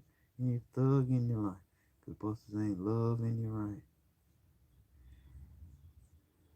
Sprinkle me, sprinkle me.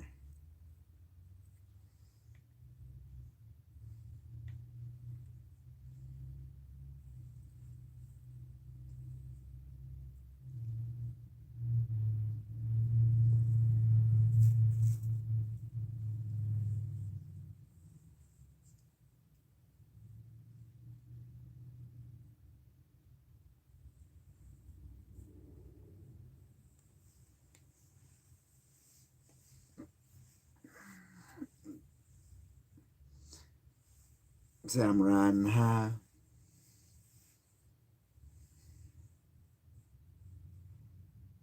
That's all I got. Five. Just like just chill. Then I like the light of the joint like Cypress Hill. I spit doobies, spit loogies, and I puff on it. Get that puff on it, but it ain't enough on it. like a cigarette. Like King Kong. It's like King Kong 40. We'll kick in like Shinobi. We do again with crispy $5 bill on the real voice history. Who have them vacuum lungs? It free, hella dum da dum dum. Put that on my halo. Get these skeezers and weirdos.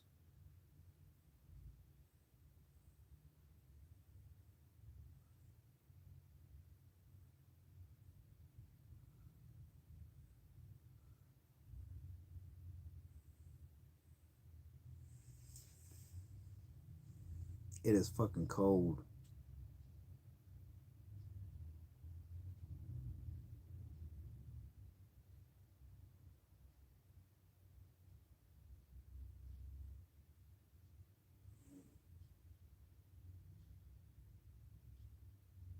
Yes, all this counts for watch time hours, Reese. Yes. Anytime you watch any video, any stream, any short, it counts for watch time hours.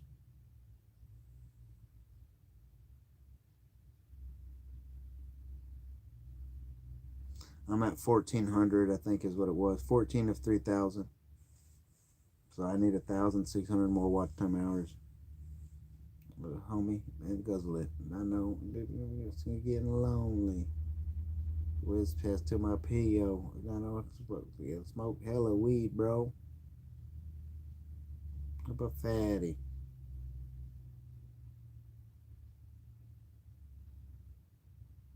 Man, listen to Looney's Forgot 5 on it, man. Just takes you back, man. Sitting in my room. Got my girlfriend there and all my homeboys, my little brother.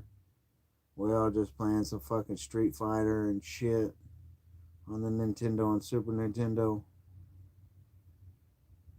Jamming. I got 5 on it, smoking a fucking big old fat fucking joint.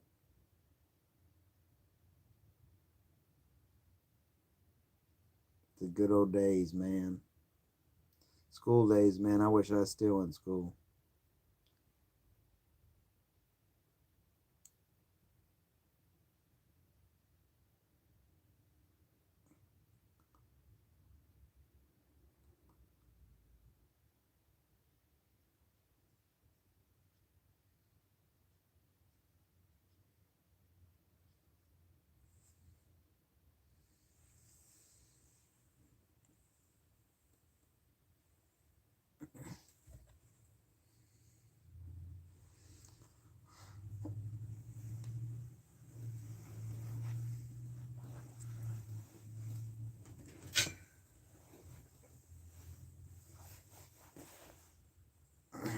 Right, now let's go half on a side.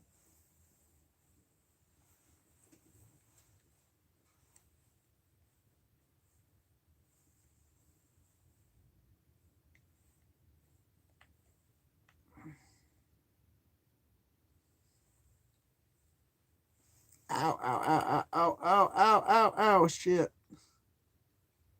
Fuck. I hate when that happens.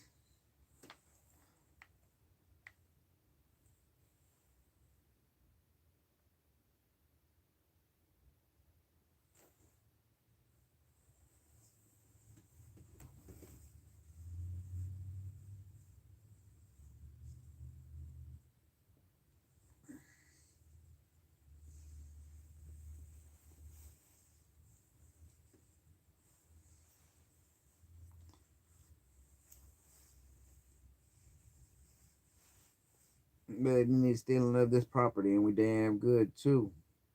Then they geek off the street. Get it handed with the steel, you know what I mean? Earn to keep. Mount up. It was a clear black night, a clear white moon. Warren G's on the streets, trying to consume my skirts for the ease, so I could get some funk. Rolling a ride, just chilling all alone. Just hit the east side of the LBC on a mission trying to find Mr. Warren G. Call for the girls, but they need to tweak. Totaled up with 213, so I hooked some lefts on two ones and Lewis. My brother shooting dice, so I said, let's do it. I jumped out the ride. I said, what's up? My homies in my pro thing. I said, I'm stuck. So I'm riding swerve. I'm moving so hard, the straight hit the curve.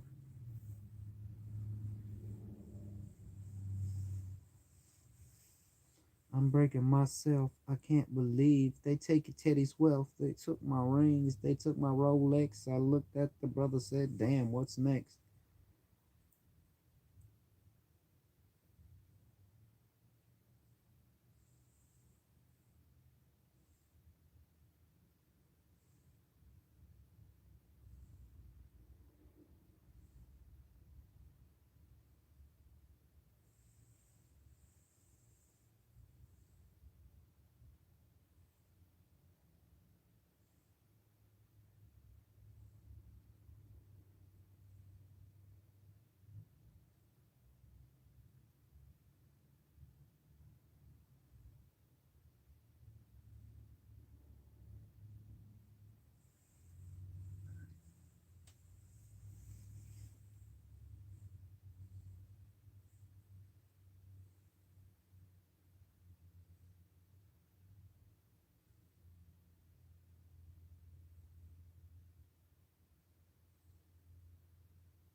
Scooby, hush. It's just dogs barking. Their owner's out there giving them food, checking on them, making sure they're not frozen.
Fucking cold. Might have to bust out the heater. Probably won't. But I get all cold and want to get all snuggly and fall asleep. Tell me what to do, down, and it won't hurt no more. But the only thing I really seem to understand is murder mode. They tell me keep my trigger finger easy. I open up your body. Too many casualties around here. Dead bodies are found here, and I can't get caught up. Please, can you save me? Save me. Scooby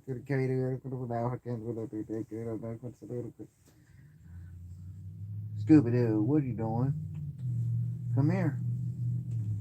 Come here and lay down. Come snuggle next to me. Hey, buddy, want to see me fall? Can I call? Can I also wrong for the kids so we chose to be free drugs? Sure, you're right. You can't aggravation comes out of my mind. Thank you for come snuggling with me. Yeah, there's a good boy. Doing niggas on his knees, begging you please have mercy on me.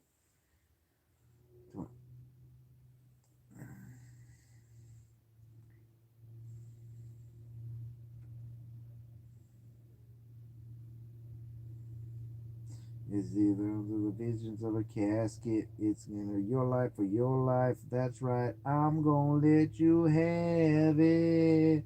Everyday haters can't understand the way I move my hands in ways not known to man. Can't get caught up. Preacher, can you save me?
I'm gonna kick those burglars.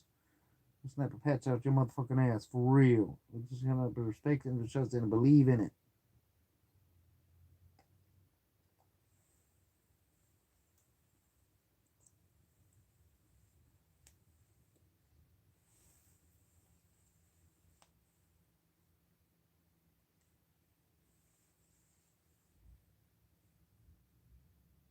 City of Killers. And I believe it. That's true.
Crazy, crazy.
Sitting there watching the subscriber.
Come here, Scooby. Come here. Come here. Get over here.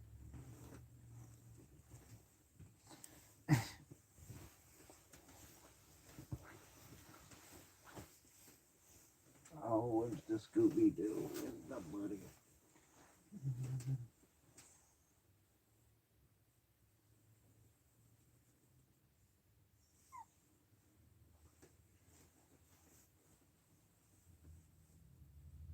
Him's my buddy. A Scooby Doo. Scooby Doo Doo. Him's a buddy. It's so warm and snuggly. So warm and snuggly.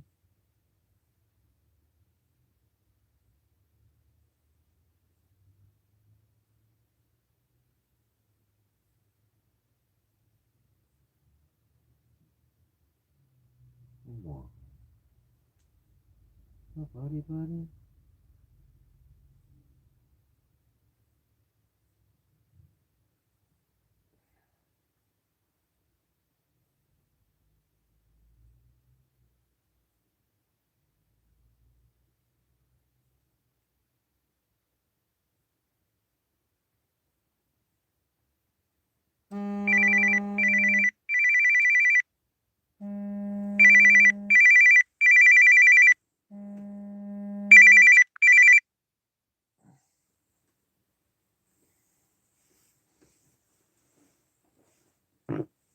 I just farted. Rambo, why are you ventriloquial farting or Scooby ventriloquial farting like that, bro? Don't be doing that. Be doing that.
Yo, what's going on, Explorer?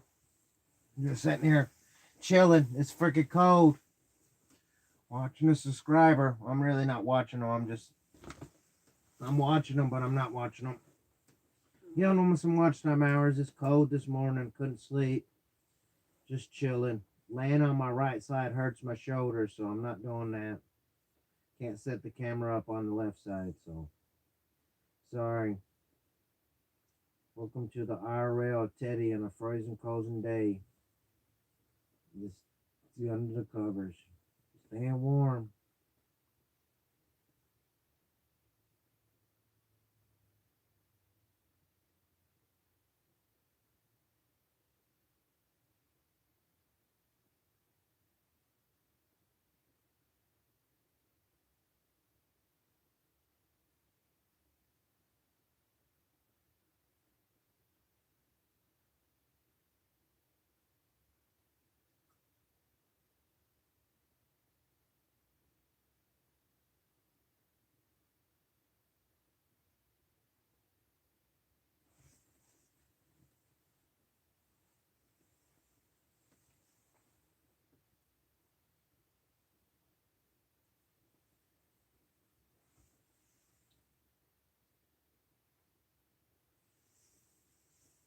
Oh man, it's cold. It's cold. It's cold.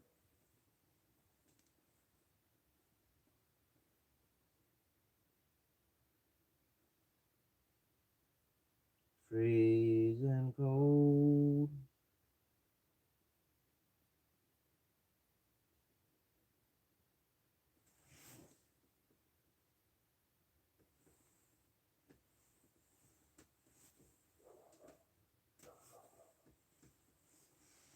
Oh, it's freaking cold. Oh, Scooby, hush.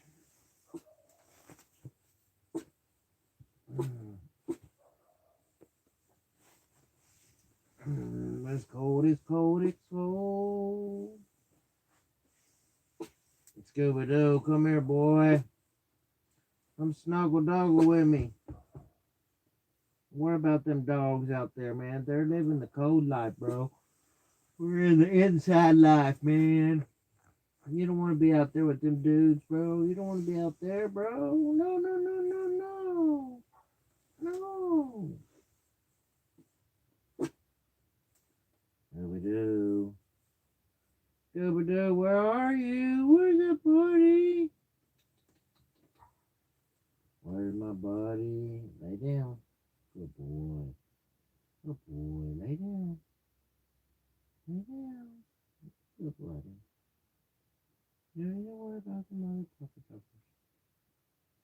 You're out there in the cold. You don't want to be out there. You don't want to be out there. Good boy. Yeah, snuggle with daddy. Give me warms. Snuggle doggles. Woo.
Scooby, hush. Lay down.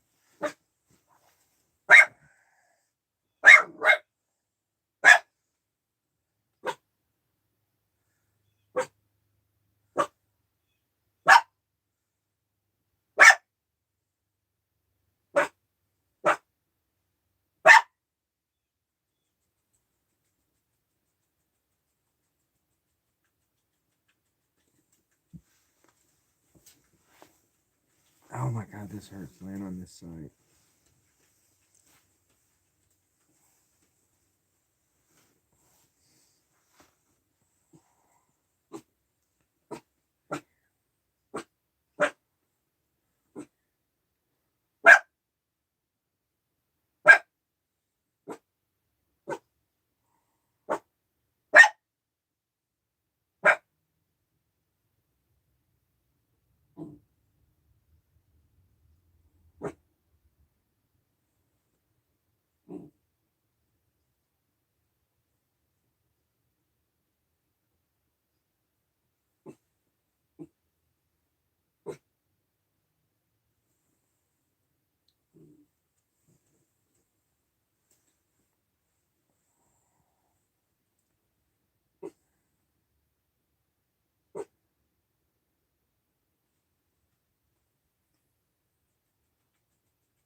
Boo, boo, boo, boo, boo, boo, boo.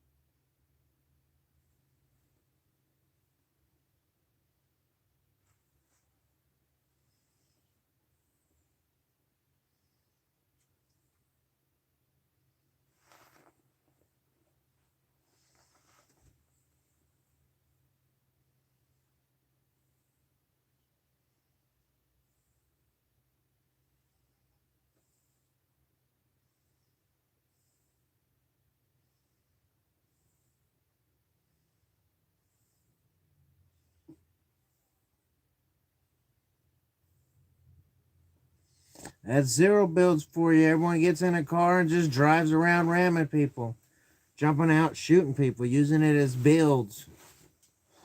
I mean, y'all play fucking zero build, you know what the fuck's up. It's the end of the game. Everyone got fucking cars ramming people over. So fun. Not even shooting at people, you're ramming people.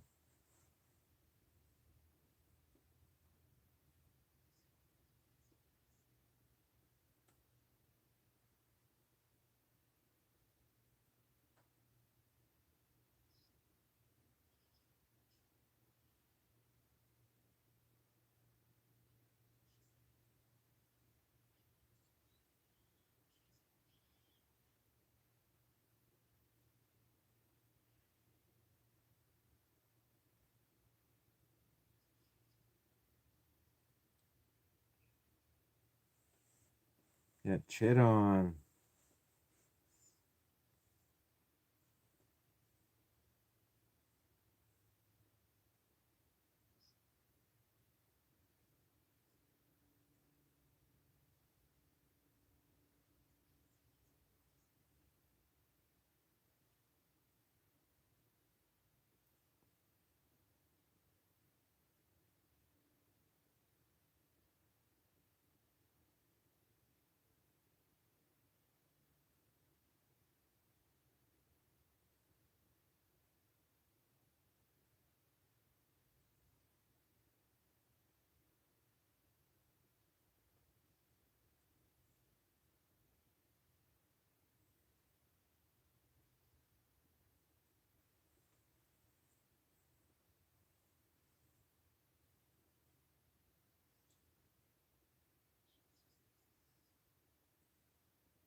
Boy, it's fucking cold.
I was watching you, V.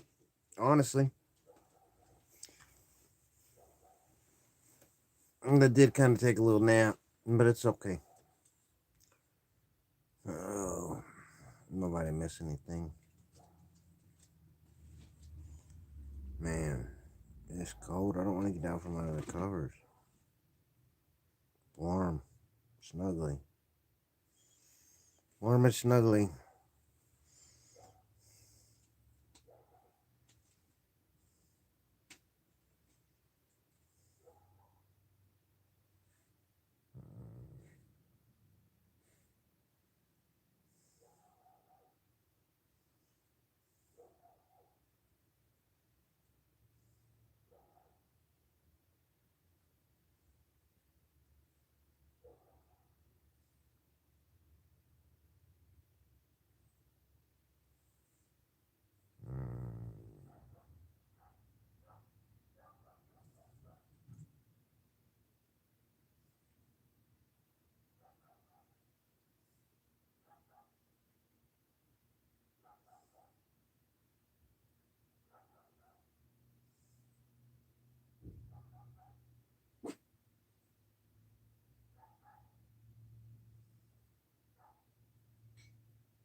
Come on. Come on.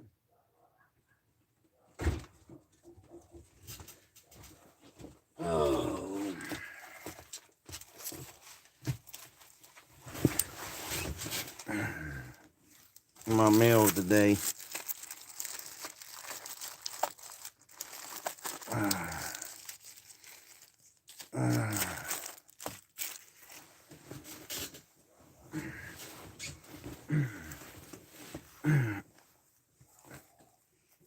No.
They don't give a fuck about me. I'm probably back alone. And to be to the streets. The fuck alone. Don't give a fuck about me.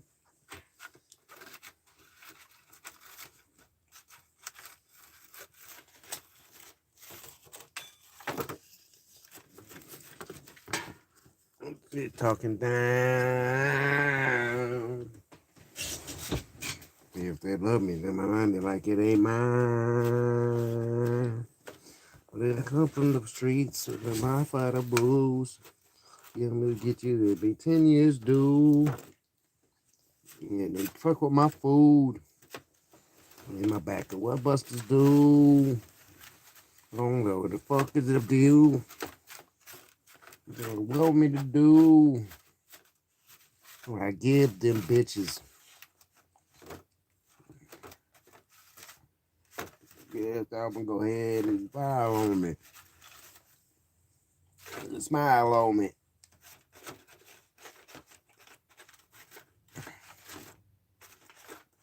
South Park Mexican merry-go-round.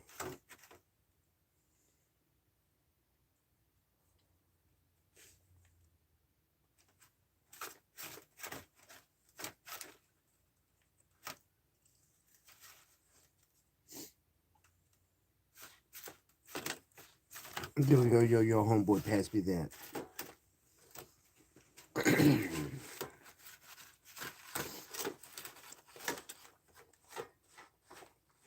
And this is a song titled For My Girl I Love. Mary Jane.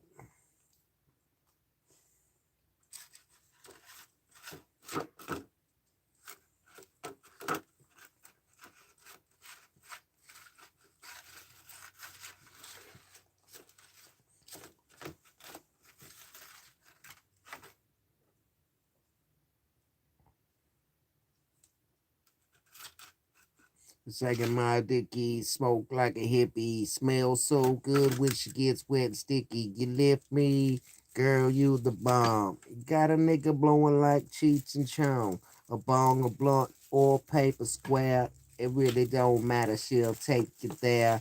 She been my gal since the age of 13, and it's funny to me you still putting it in. You put a spell on me with your green voodoo. You love when my boys come and run us a choo-choo. Mary Jane deep in the game. The way I feel words can't explain. You've been true to me. You stood by my side. I wake up and get my morning's first high. Other hoes wonder why they get no love. Cause Mary got a big old butt, huh? Round and round, oh let the merry go round. Pass the sweet.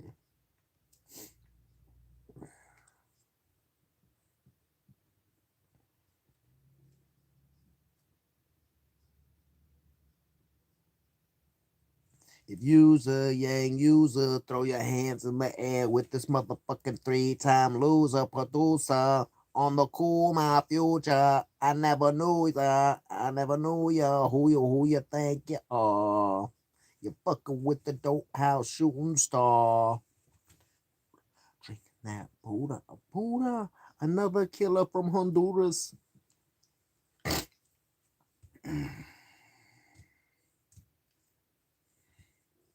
My bitch on fire. It's on the playa.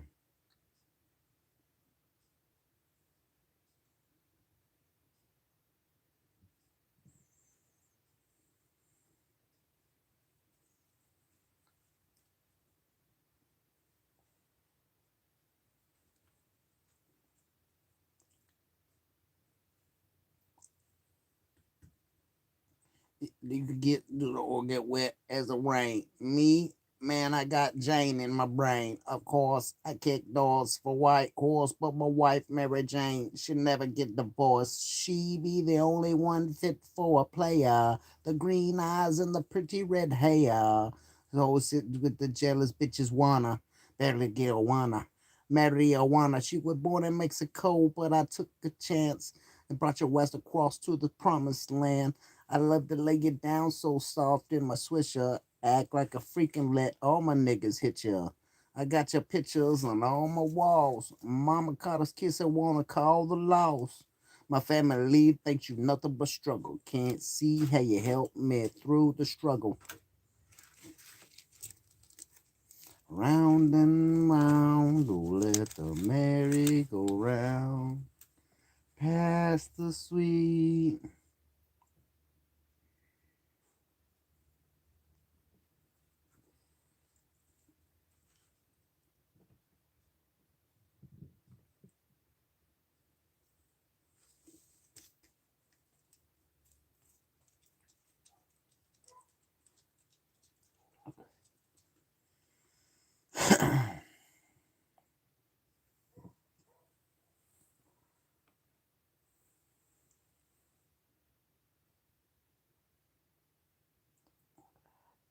Together.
Boy, your nose is cold, buddy. It's cold.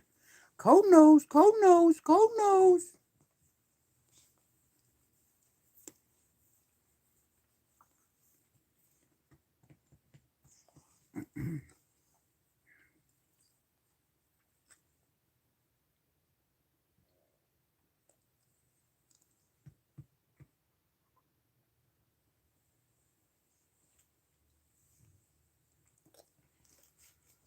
No.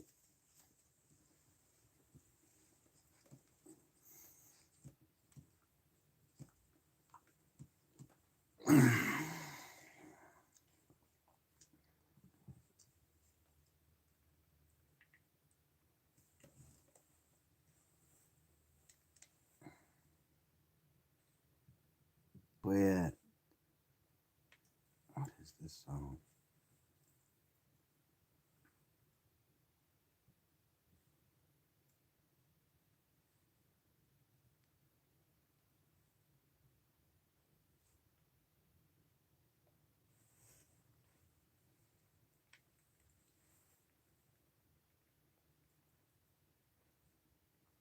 Quit.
What's it known to change a man?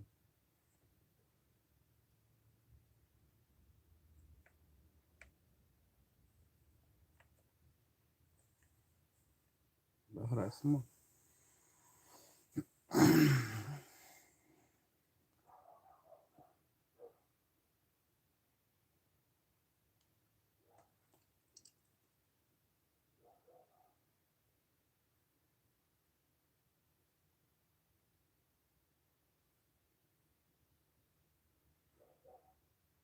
God let me in.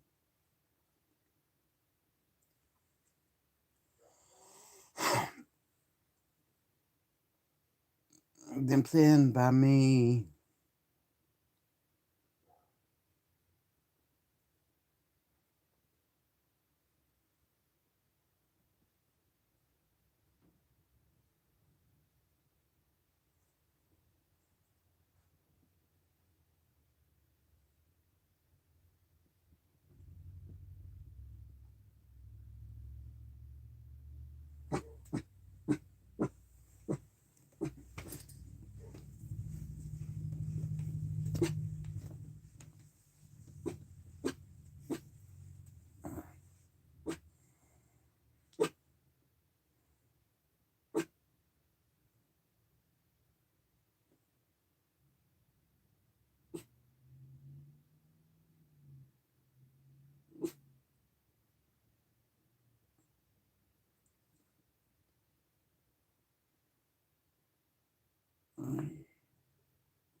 Stand by me.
At the bottom of the void of our souls.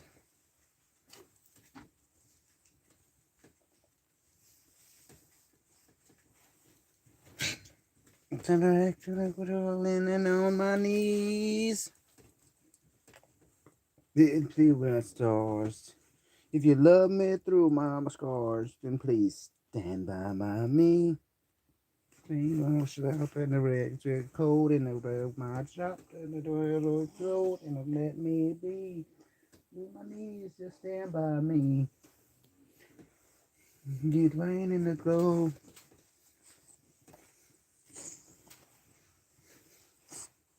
You can stand by me.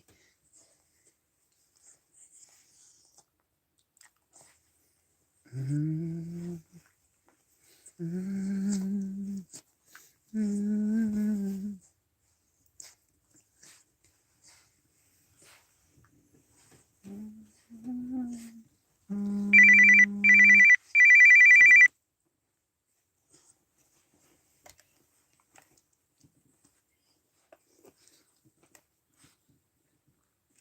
No.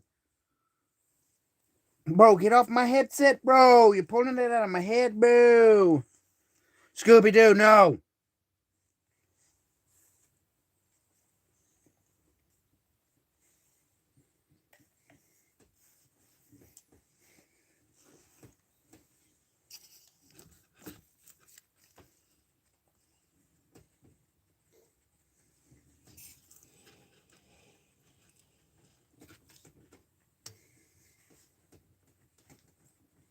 Stand by me. Things don't stop and the nights get cold and I lose my shot. The world turns dark and I let me bleed. Fall to my knees, just stand by me. Yeah, in the sun, stand by me. Feel down in it, I can't see. Girl, you stand by me.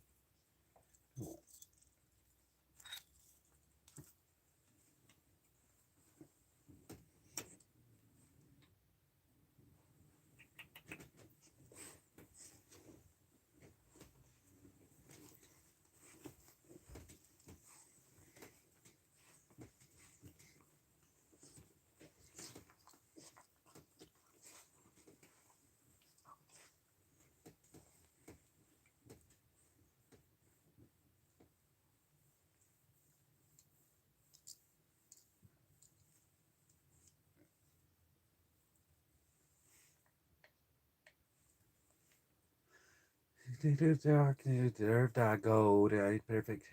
I'm barely sane. So still shines through the hurt and the pain. If I lose my crown, don't abandon me. You can do the man and my sing. To the world, right through the rain. Well, that the fire been washed by the rain. Devil come knocking, I won't stand. Oh, I am. I'm a broken man.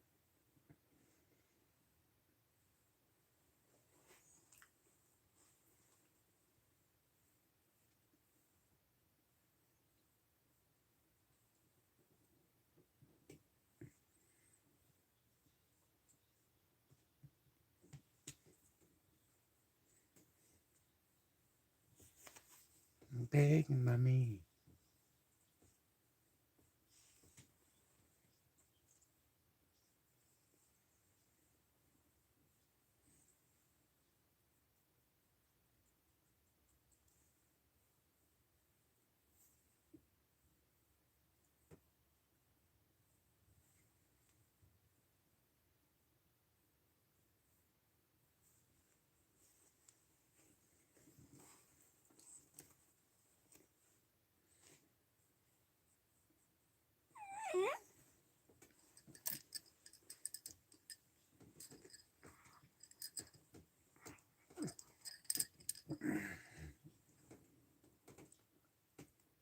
Who stood by me in my darkest and lowest times? Was it you?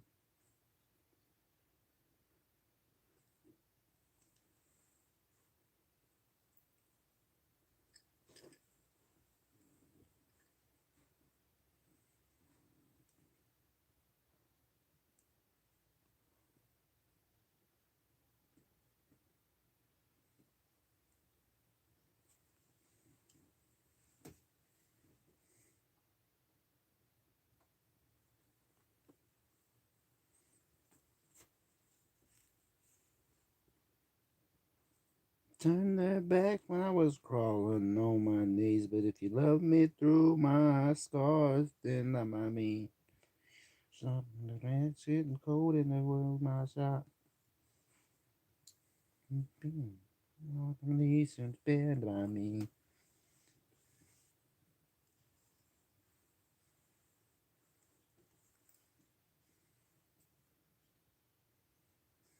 Stand by me.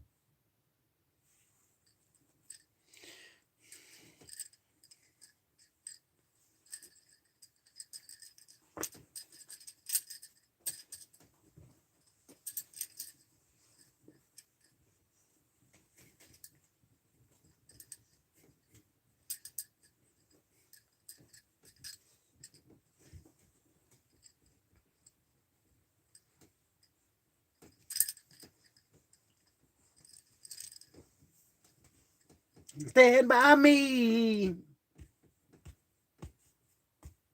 Gold in the world, my shot. I know the names when it's stand by me. The song that run me free. Life's underwater that I can see. Time is a duty to stand by me.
I like this song. That's a new one. I ain't heard before. Hey.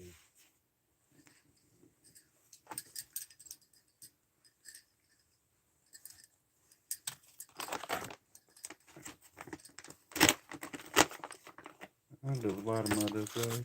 So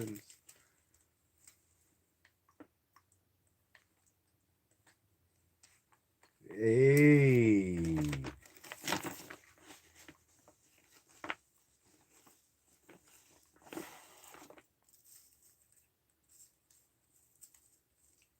We're down on the bottom of the fate of my sins. Not ever praying, oh God will let me in.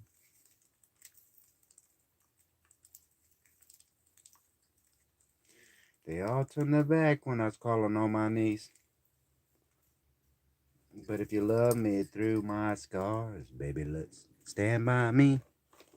I ain't gonna shout when the nights get cold and the waves my shot. And when this world gets cold and let me be. My knees, so just stand by me. Yeah, meaning the song.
Stand by me.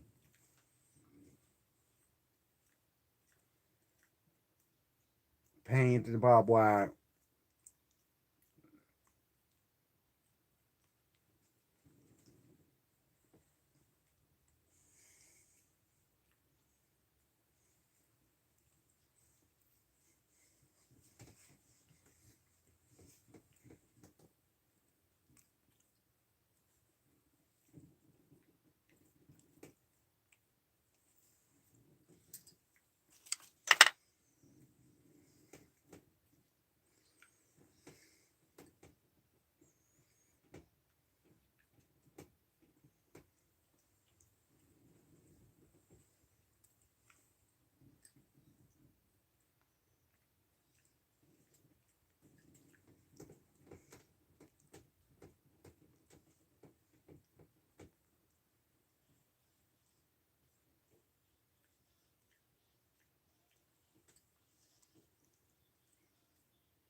everybody. I am Scooby Doo's toy.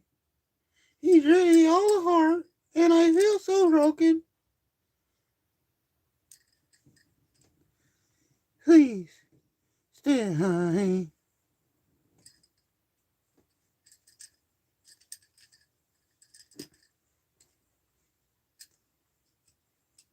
Girl, you will stand by me.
I'm telling you, I'm losing my hair slowly. Look at my hairline. It's turned sideways.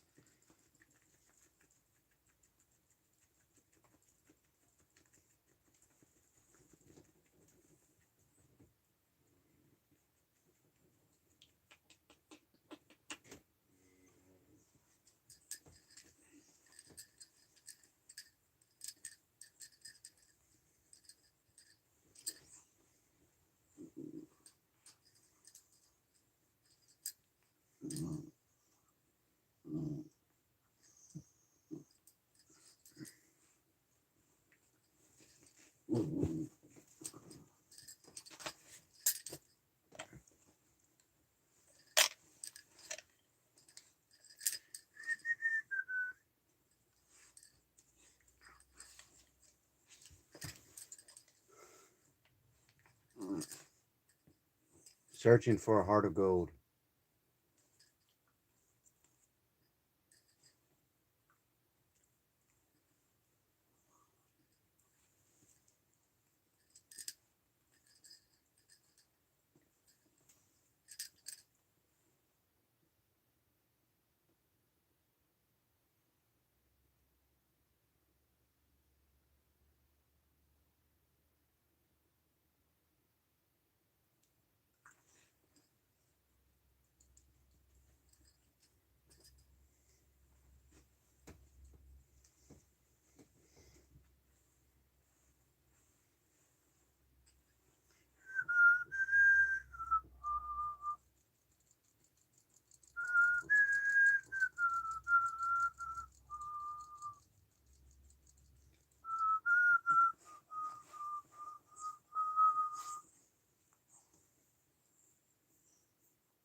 I wanna give. I've been a miner for a heart of gold. Sin is expressions I never give. They keep me searching for a heart of gold. And I'm getting old. Keep me searching for a heart of gold. And I'm getting old.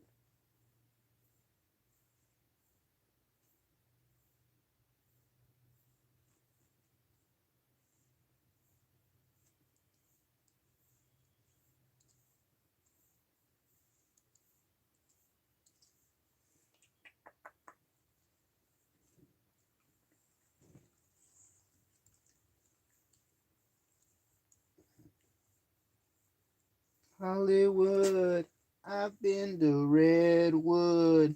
I've crossed the ocean for a heart of gold. But then in my mind, it's such a fine line that keeps me searching for a heart of gold. And I'm getting old. Oh, go see. I'll be right back. Someone's honking outside. I'm coming! Fucking hey!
I'll be right back.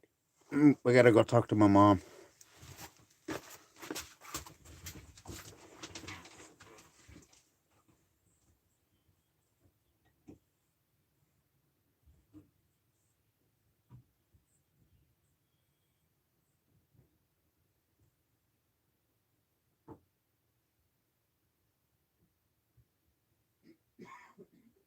No, go lay down. Go. Get down.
On hold.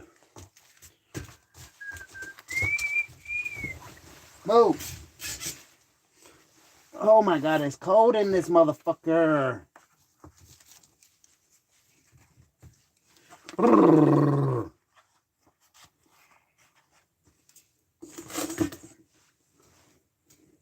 Oh, Scooby-Doo.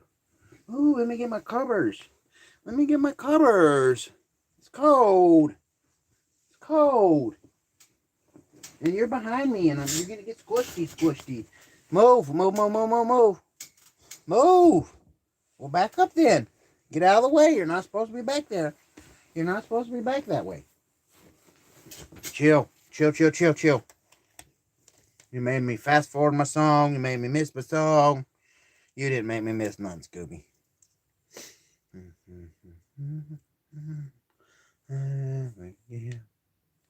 That keep me searching for a heart of gold.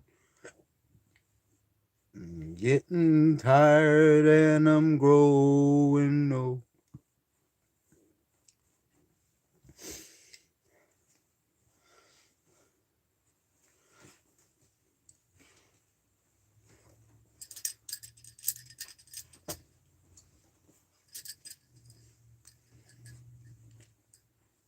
No. No. Scooby-Doo, no.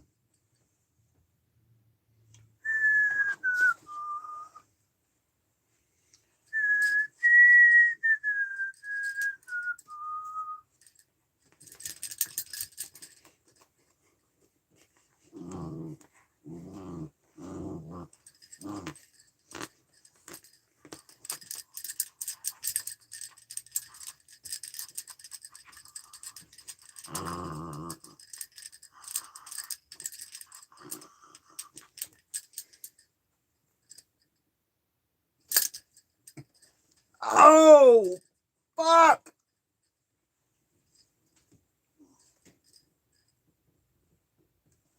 Oh my god, that fucking hurt. Ow. Man, it's already knotting up. Oh my god. Ooh, that hurt.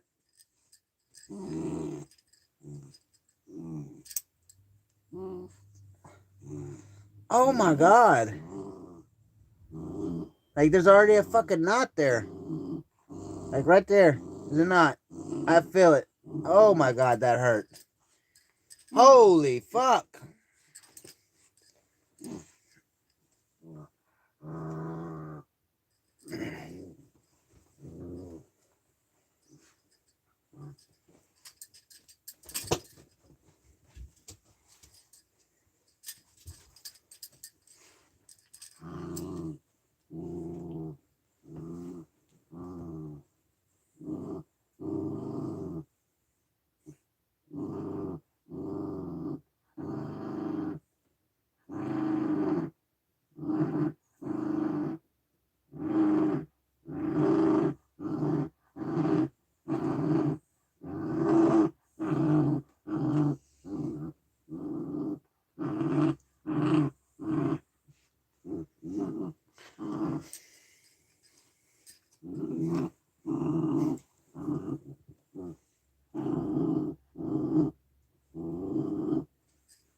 Man, that motherfucking shit hurt. Oh my god, that hurt. Yeah, I took a little nap. Yes, this does count for watch time, Reese. Anybody that stayed and watched any of this, it counts as watch time. The more you watch, the more watch time I got.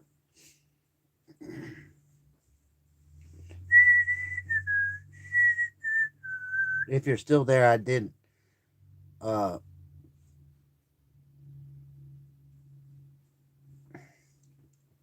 yeah, there was several times I was scared for my life. I wanna give. I've been a Snyder for a heart of gold. It says expressions I never give that keep me searching for a heart of gold. And I'm getting old. Me searching for a heart of gold. And I'm getting old.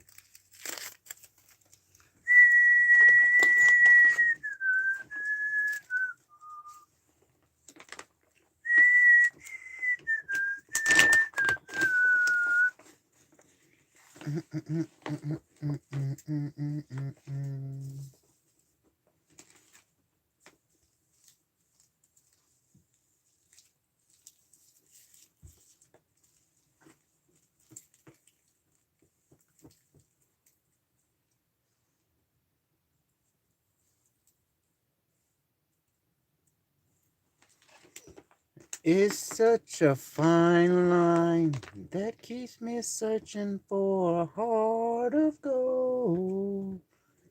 And I'm getting old for a heart of gold.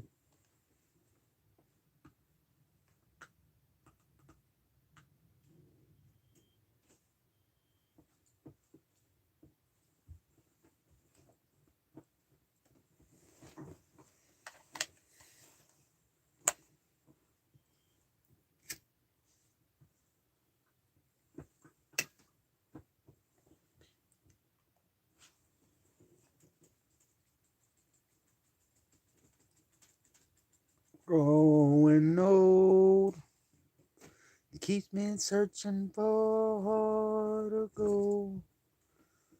And in my mind,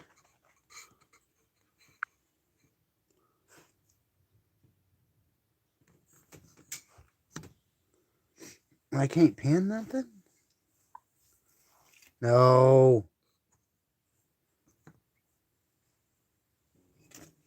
Get out of there. Get back.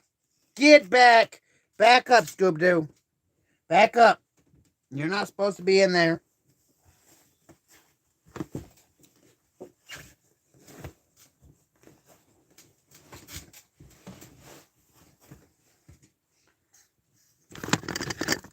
Does Texas pay the most insurance?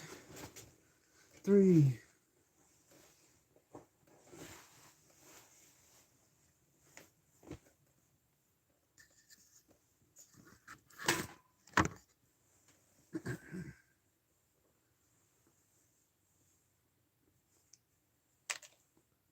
Somebody save me. Me from myself. I spent so long living in hell. They say my lifestyle is bad for my health. It's the only thing that seems to help. All of this drinking and smoking would feel like it's all that I need. Something's inside of me is broken. I hold on to anything that sets me free. Baby, don't waste your time on me. I'm so damaged beyond repair. Life has shattered my hopes and my dreams. I'm a lost cause. Baby, don't waste your time on me.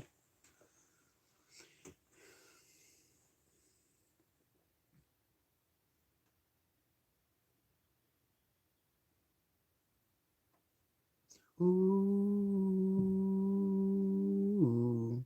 ooh, ooh.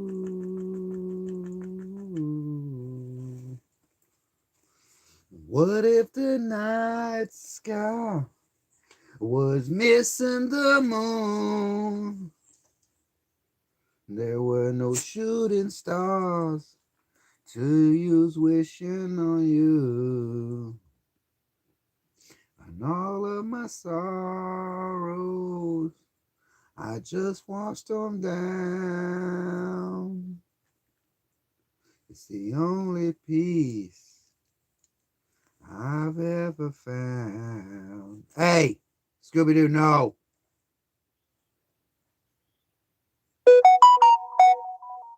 No, no, no, no.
Dum, dum, dum, dum, dum, dum.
No.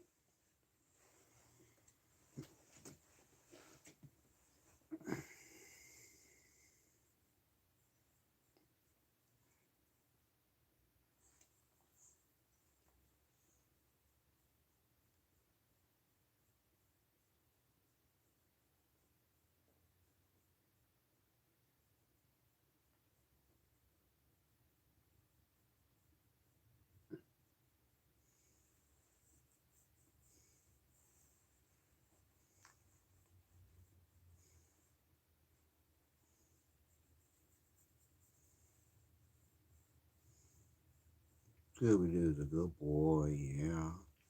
Scooby Doo's a good boy. Oh, he's a good boy. He's a good boy.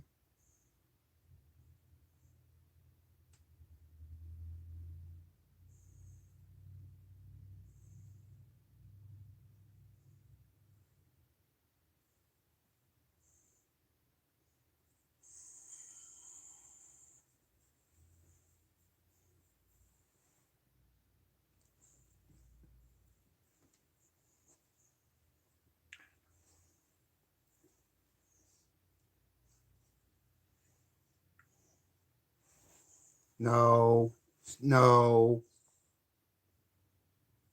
no, no, no, no.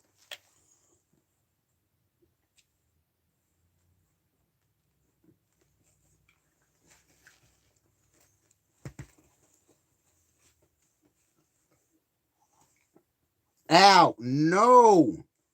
Scooby Doo, no, no, no,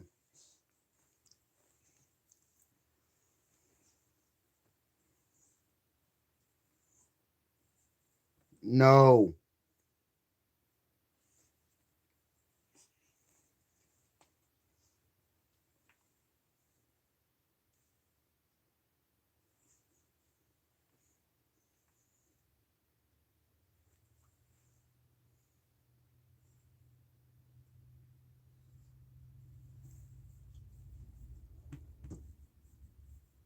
What's that?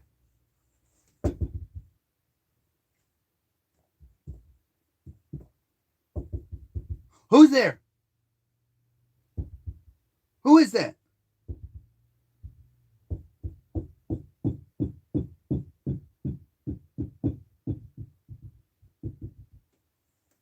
No, no,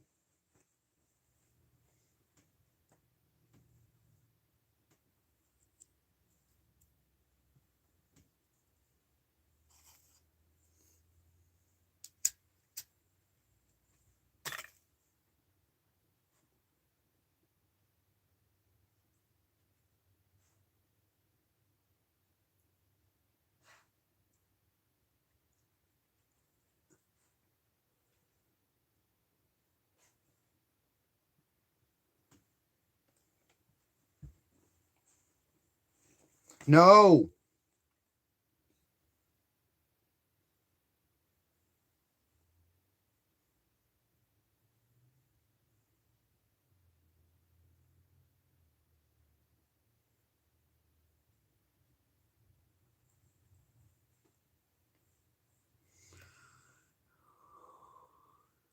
I live. Look what I get.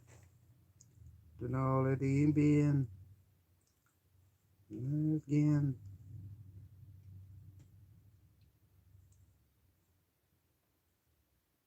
Enemies and fake friends.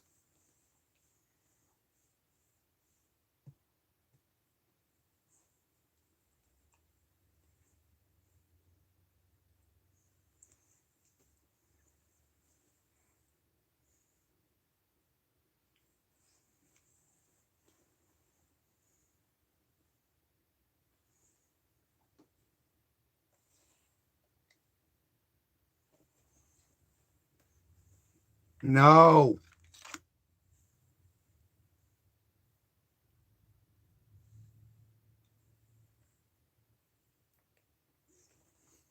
no,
Give you my gun.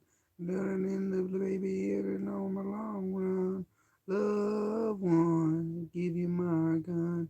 Living like a pretty bomb strapped to a sun. Loved one, give you my gun. Nothing in the baby in it for my long run. Loved one, give you my gun. Living like a dirty bomb strapped to the sun.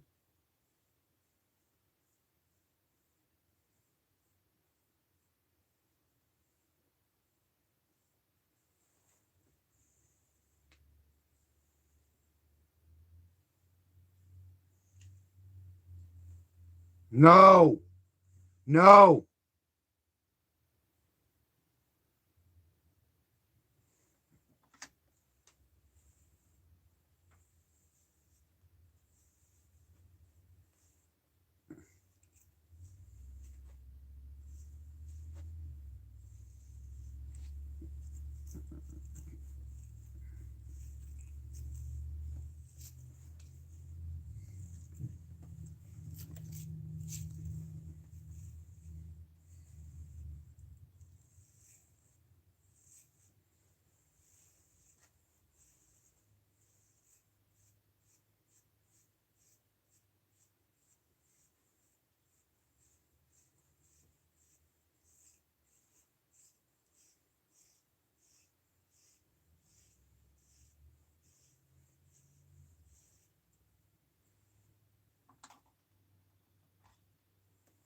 No, no more.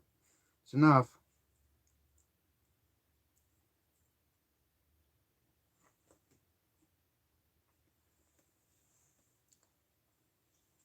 Give you my gun. Flooding with the baby in the for my long run. No, no, no, no.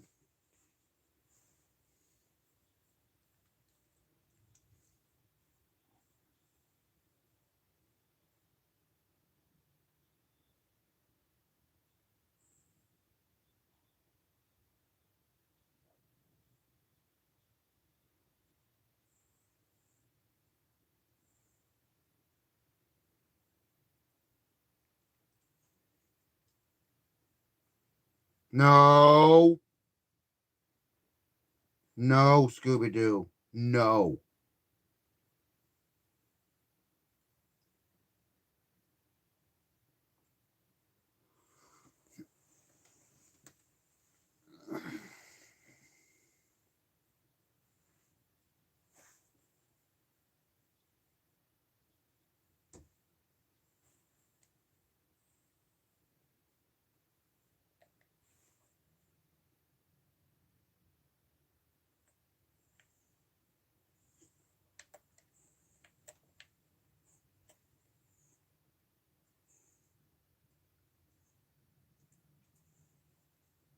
Jelly roll, asshole.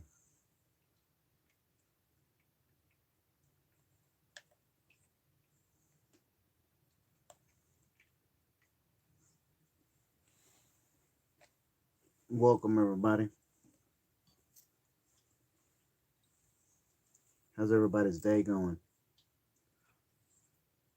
Yeah, I've been thinking. Back road and thinking when it was playing paid on and the ship was sinking. What I do, what I do, keeping my past. I can't but it chasing my ass. This confidence, but all the parts that I broke, and then it would be the favor for the follows my soul. My face, and then I'll chip back to my day. Like I was just by mistakes. If it is by a million to one, they'll hate me for the single fucking thing that I've done. Good, I weighs it by a million to one. They gonna hate me for that fucking thing that I've done. I try not to think of hard times. I try hard to let the past go. But thank God that I'm a change man. But some days I'm that same asshole. Oh, same old me, the same back roads. A couple of crosses in the back row. Singing the same old sad song. Admit I'm definitely rated with sad clowns.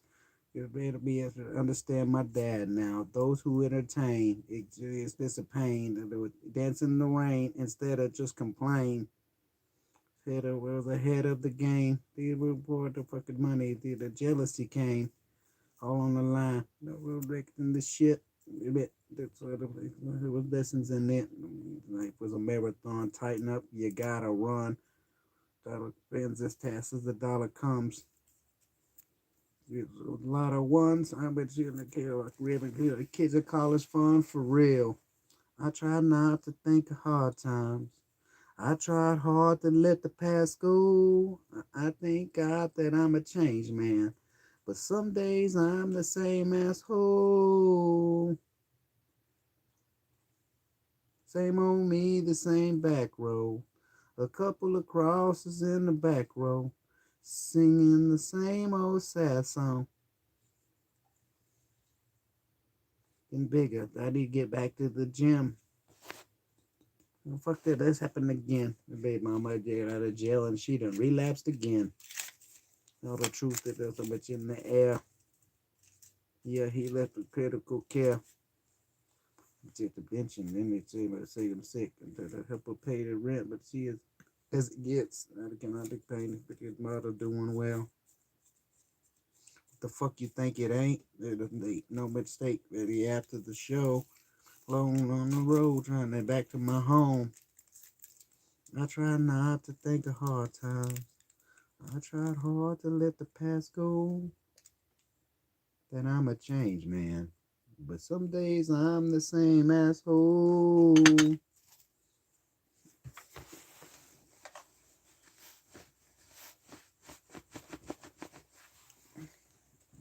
Singing the same old sad song.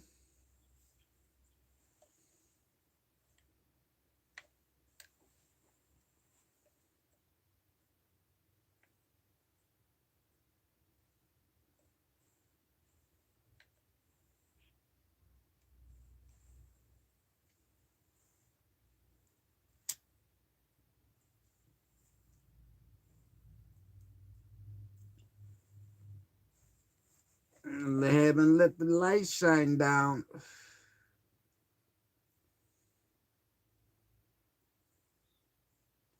In your eyes. Let the cold November rain.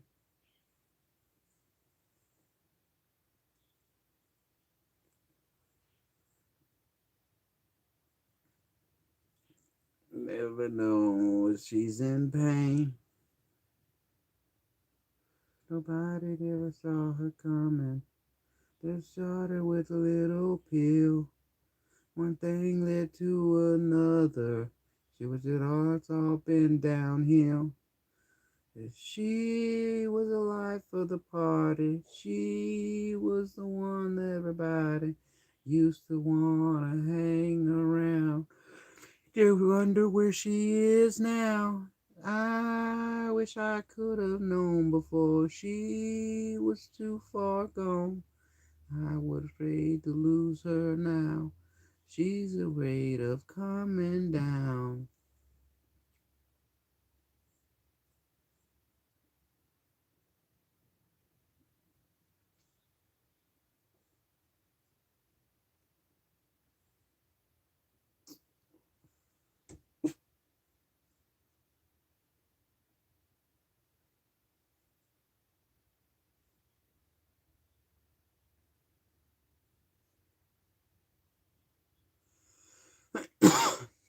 You'll see you living on the wall. She feels like she's flying, but they're all watching her fall. She was the life of the party. She was the one everybody used to want to hang around. Bet you wonder where she is now. I wish I would have known before she was too far gone.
He's a bellboy.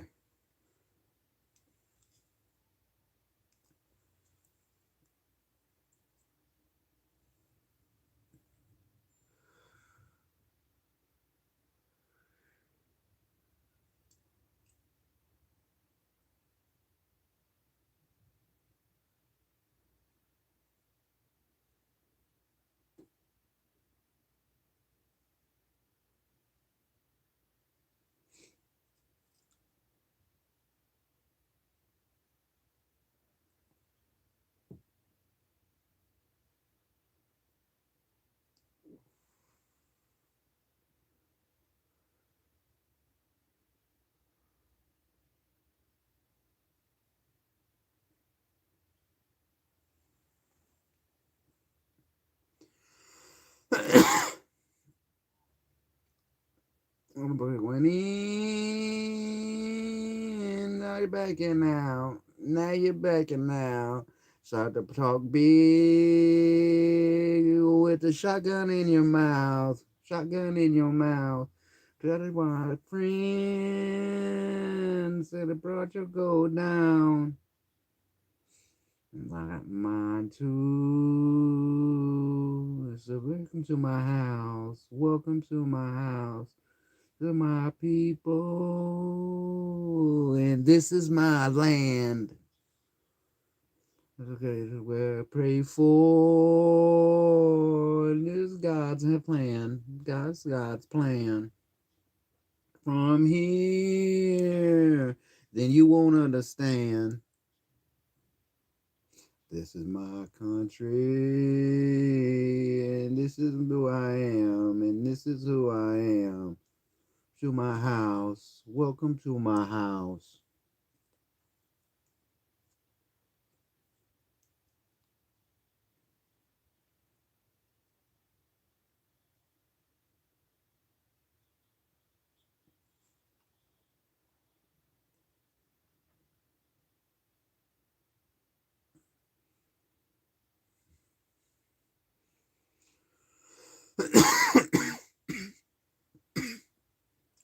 And better believe it, you're the dead one today. I guarantee it. You could start gonna walk away. Better believe it. Better self gauge. Give other speaking. Put me on the edge, boy. Put me on the edge, boy. That in at your head, boy. I'm aiming for your head, boy. I see is red, boy, and all I see is red, boy. They're doing not to fuck with me. Told you not to fuck with me. You a chance, boy. I'm giving you a chance. That was at a glance, boy. That was at a glance. Look at the pants, boy. Not to fuck with men. Told you not to fuck with mine. Where's the Lord have mercy?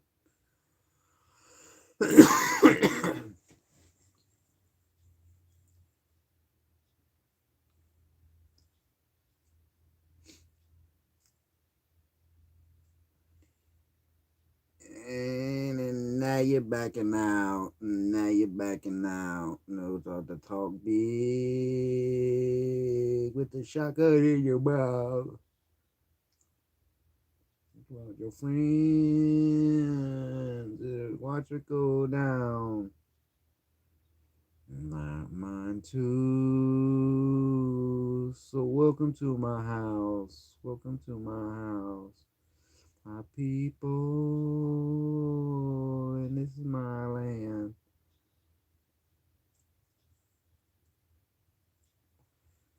And this is God's plan.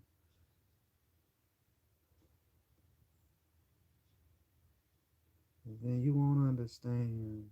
You won't understand. This is my country. And this is who I am.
Put the shotgun in your mouth.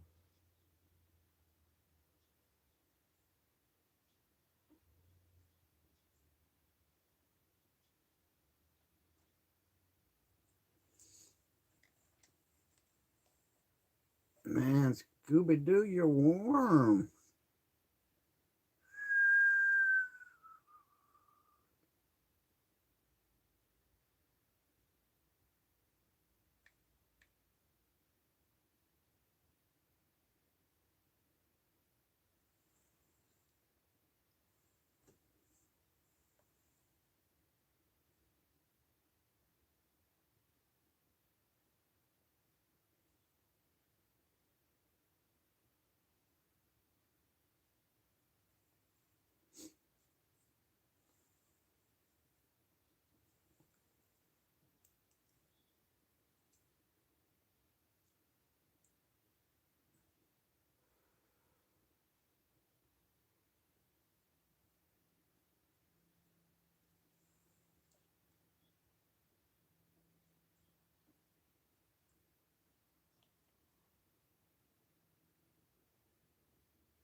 Cypress Hill hits from the bong.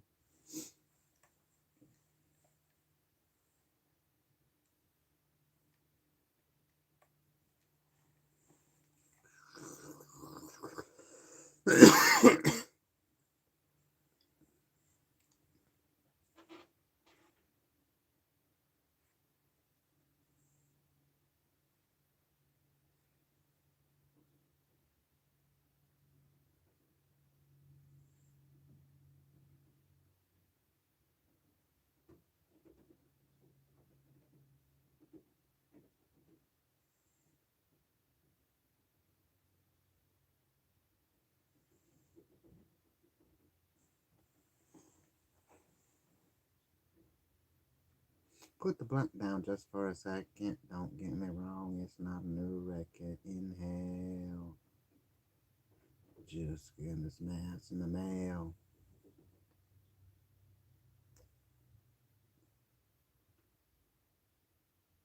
That motherfucker really got a 6-foot bong.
Hell yeah, I'll get high.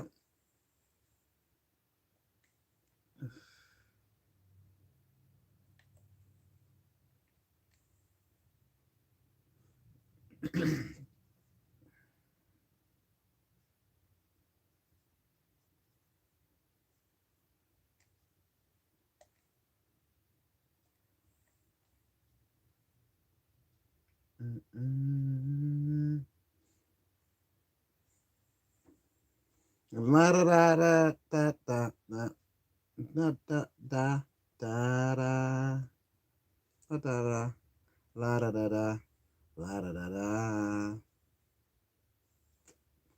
Gonna go in my room, but then I got I was gonna get up and go on my book, but then I got high.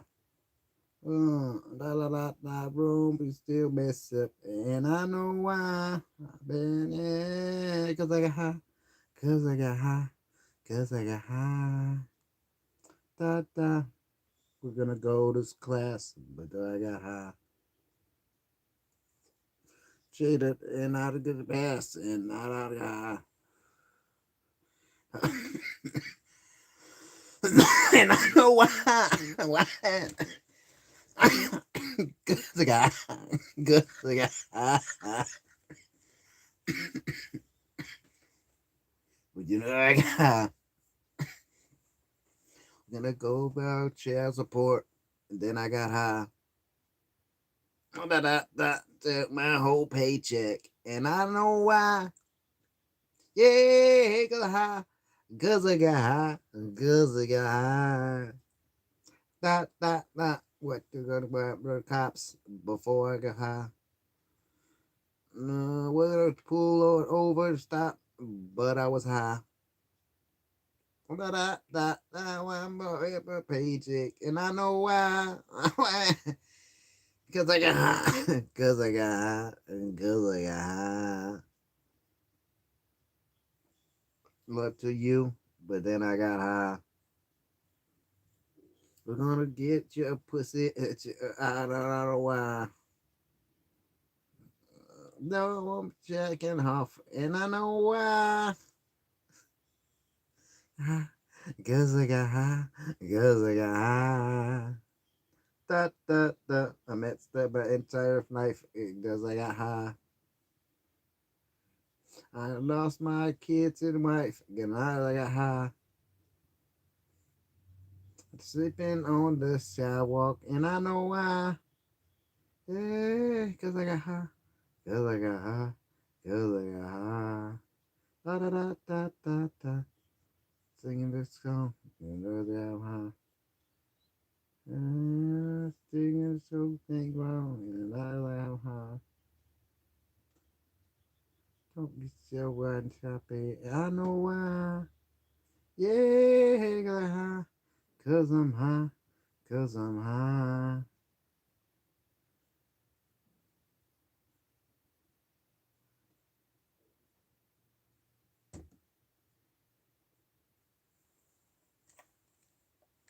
That's just funny.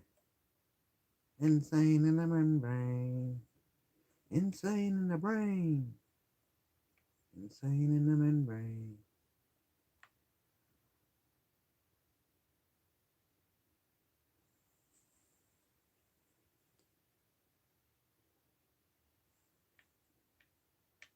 I don't know why. Yeah, cause I got high. Cause I got high. Cause I got high. I did not want to say that shit. Oh my lord. It's not. I searched it because I got high. That's not what I wanted to search. I can't think. Little Rump Shaker. Little Rump Shaker.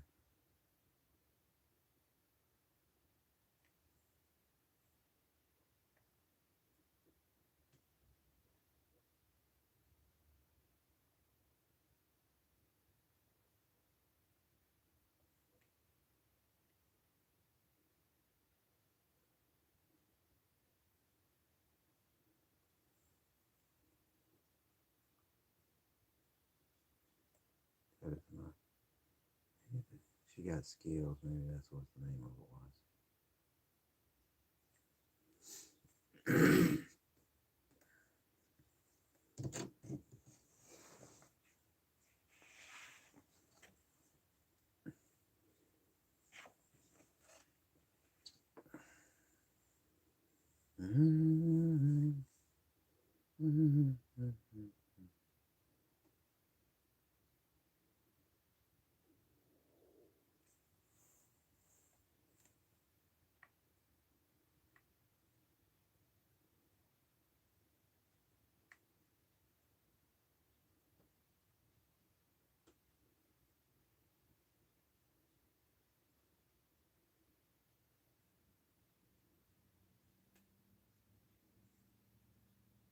She got skills.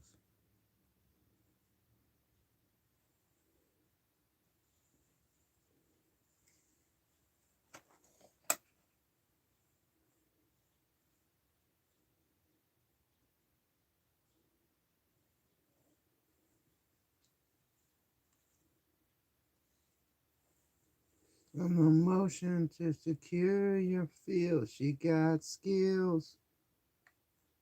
Oh, she got skills.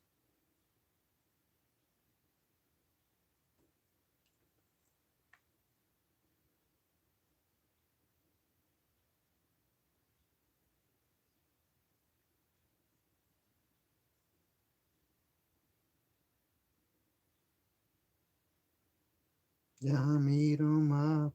She can be in love because we the lollipop. She got motion in the motion to cure my ill. She got skills.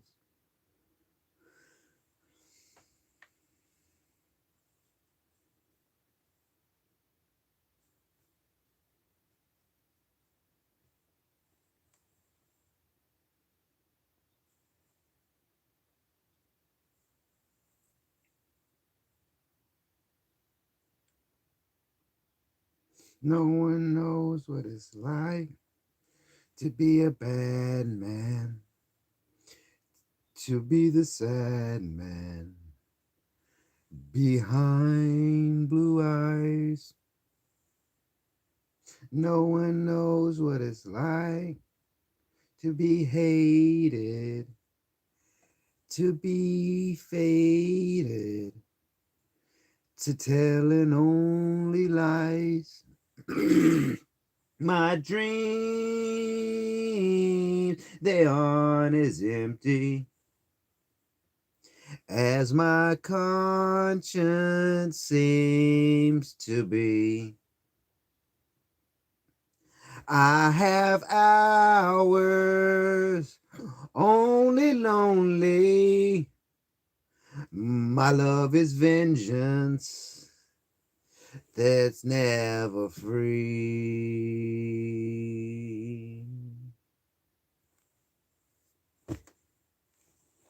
No one knows what it's like to feel these feelings like I do, and I blame you.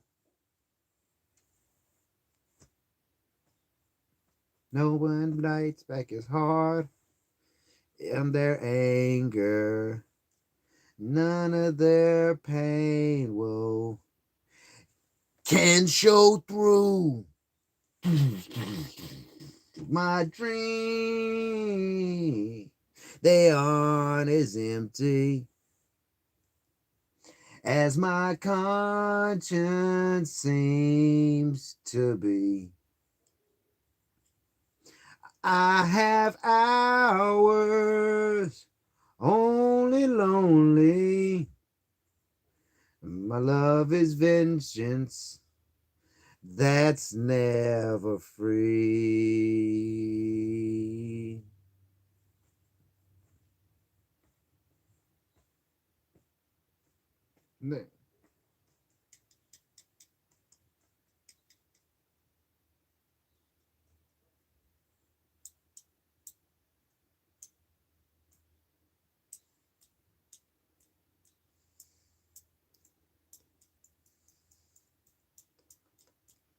Discover.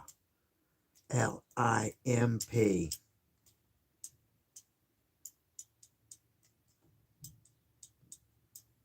Discover. Knows what it's like to be mistreated, to be defeated behind brown eyes.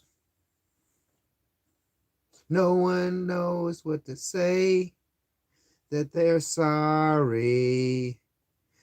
Don't worry. I'm not telling lies, and y'all all do. My dreams, they aren't as empty as my conscience seems to be. I have hours only lonely. My love is vengeance that's never free.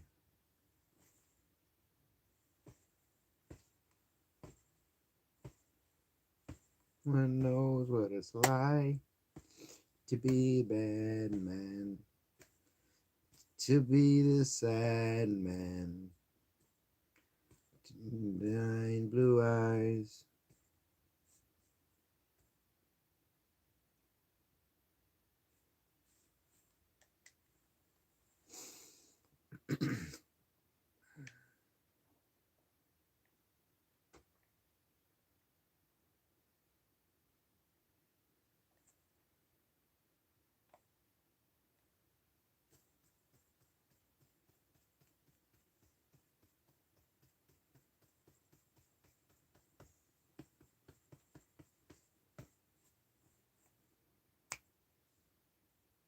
Yo, VIP, let's kick it.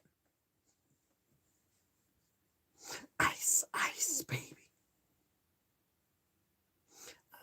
Collaborate and listen. Ice back with a brand new invention. Something grabs a hold of me tightly, flows like a harpoon daily and nightly. Will it ever stop? Yo, I don't know. Turn off the lights and I'll glow to the extreme. I rock like a bando, light up the stage and I jump like a candle. Dance like a boom, killing your brain like a poisonous mushroom. Deadly. It's melody. It's a felony. Love it or leave it. Yeah, better get away.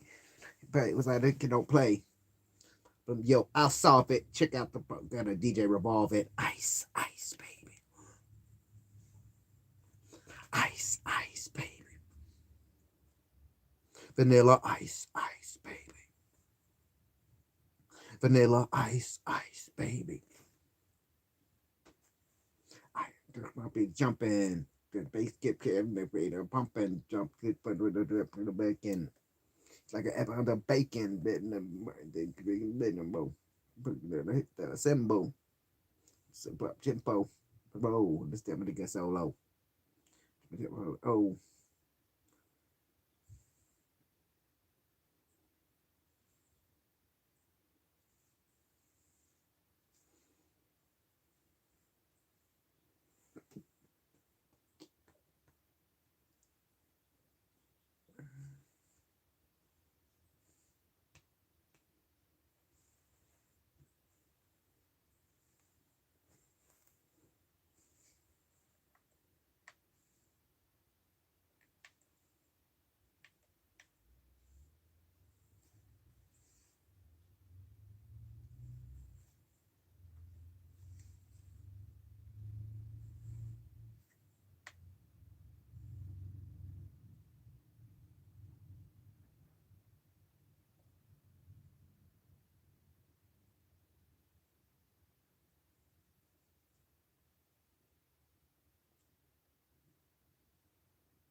Was that all is that the only song that he ever made? I know there was a tape. Ship Hop. Was that another one? I only remember the Ice Ice Baby. Like I don't remember any other songs from Vanilla Ice. Ship Hop.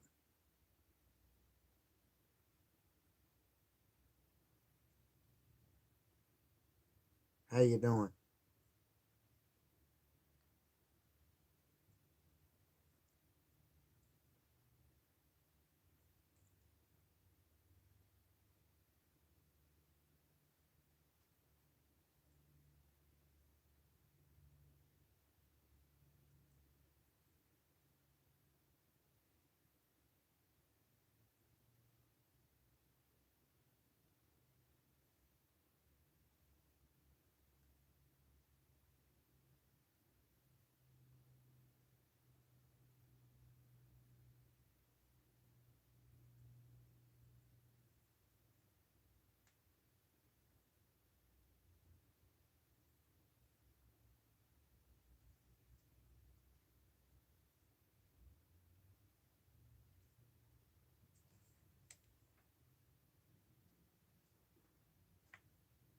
Hip hop. Oh my lord.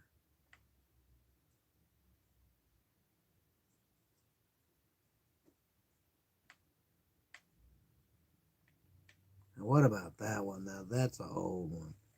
Ain't even alive no more. Jump. Anywhere to go with that? Prospect out of that day. Jump. I can make it jump, jump, jump, jump. You can also make it jump, jump.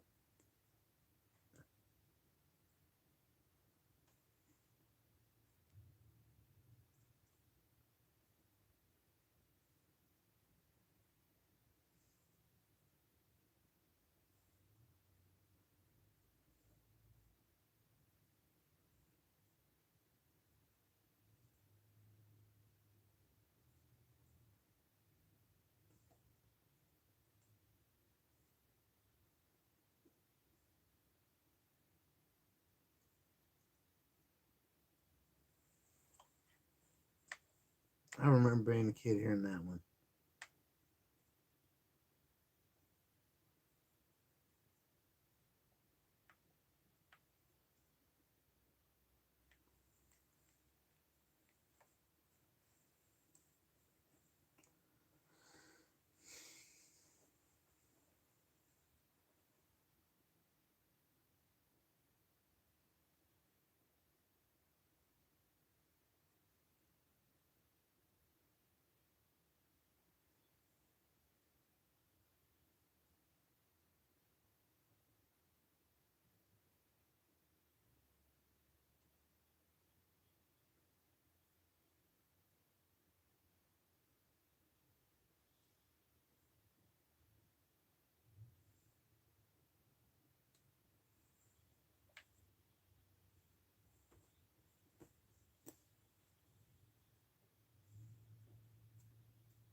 Little pigs.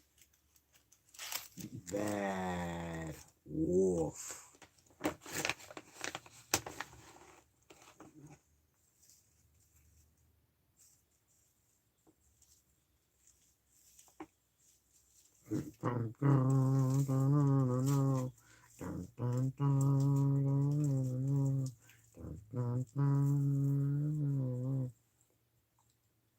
Yeah, he was kind of hippie.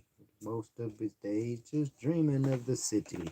One day he was working a car and moved to Hollywood to become a star.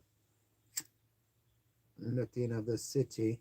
Built his house out of straw. What a pity. One day he was jamming in his cards. So came the wolf knocking on the door. Little pig, let me in. Not by the hair on my chinny chin chin. Huffly pig, little pig, let me in. Not by the hair on my chinny chin chin. Puffin', I'm puffin', I'm blowing your house in. I'm huffin', I'm puffin', I'm blowing house in. I'm huffin', I'm puffin', blowing house in. Huffin' and I'm puffin' and I'm blowing house in.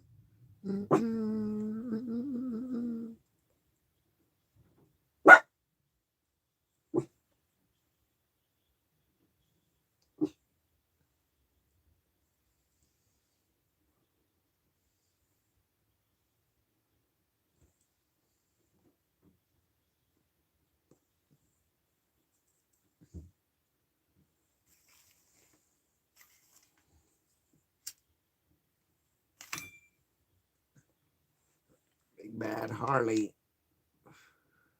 That shit was funny. That shit was cool back in the day, and shit looks funny as fuck today. Let's see what else we got.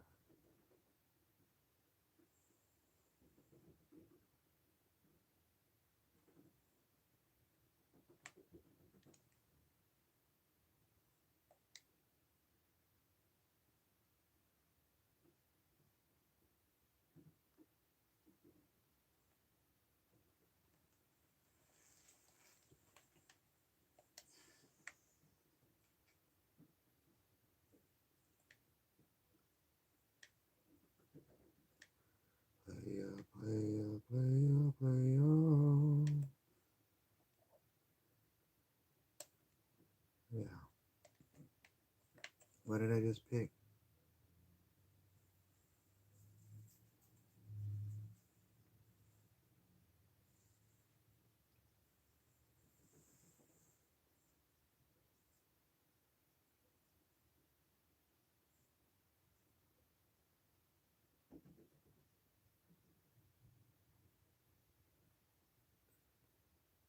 Carolina, come on, raise up. Take your shirt off.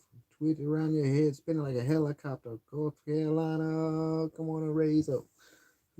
For you, the Carolina.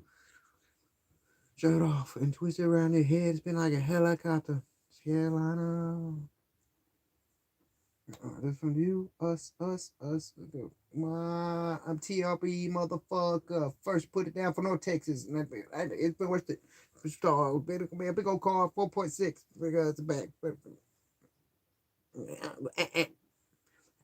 I'm getting that. I'm back.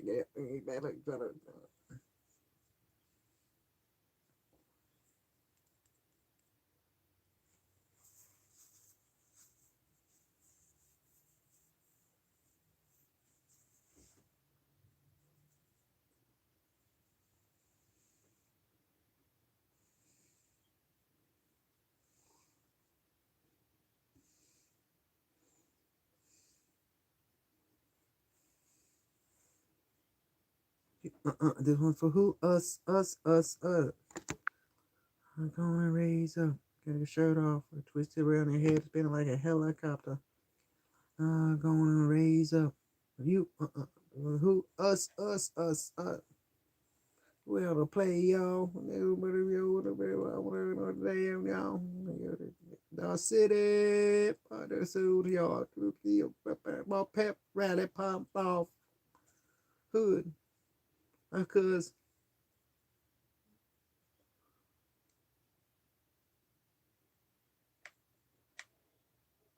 I'm saying that.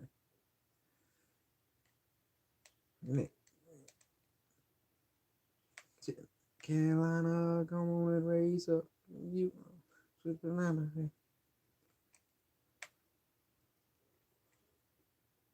666 Mafia. I ain't heard them in a minute.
I love you, my supporters.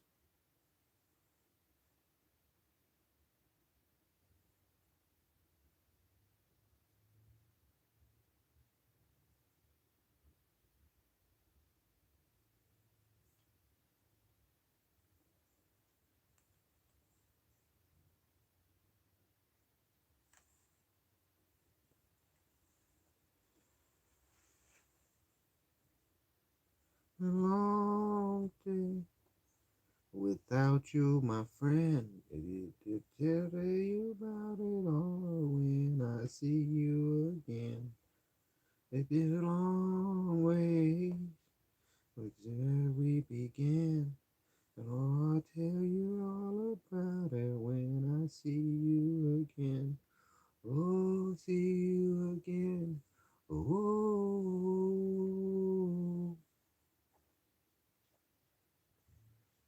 okay, big flu.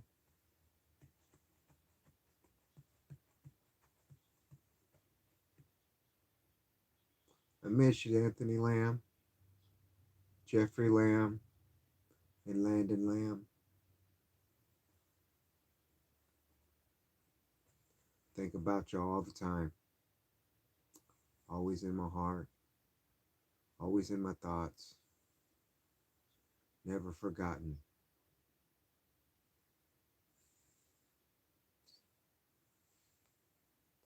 Without you, my friend.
Oh, everybody.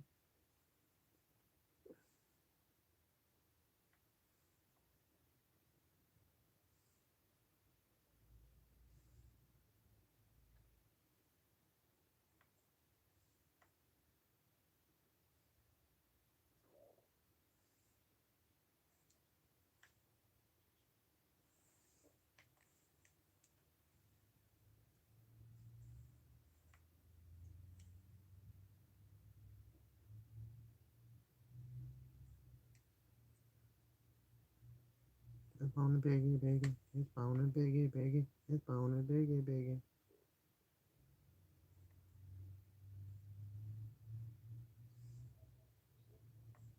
That's right, that's right. Yeah, yeah.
Dollars and cents if you want to feel pain.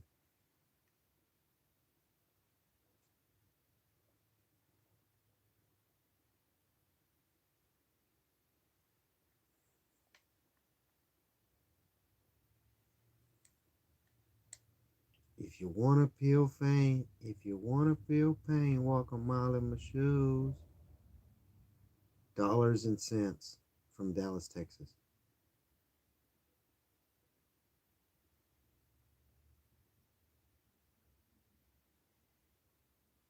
Are they not on here?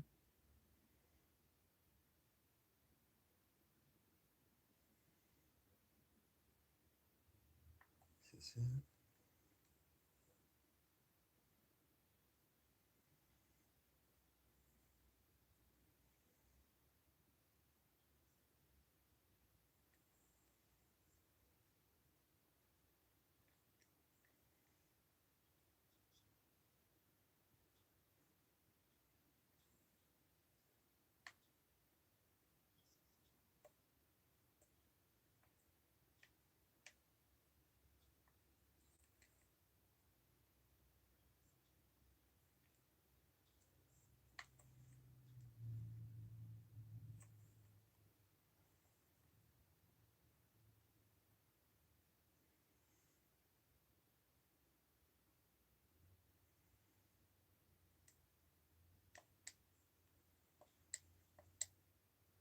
What I'm looking for.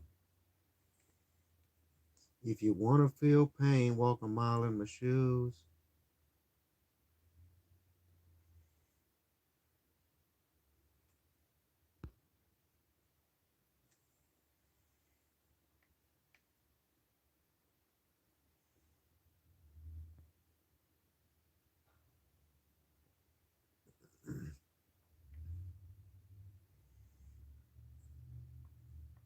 Said if you wanna feel pain, walk a mile in my shoes. I guarantee half of y'all wouldn't know what to do.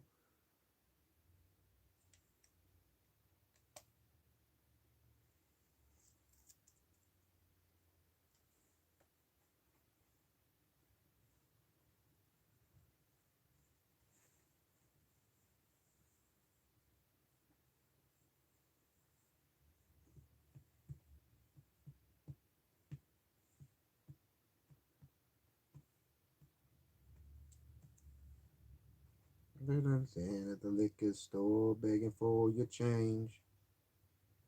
Here was face was red, locked in full of mange.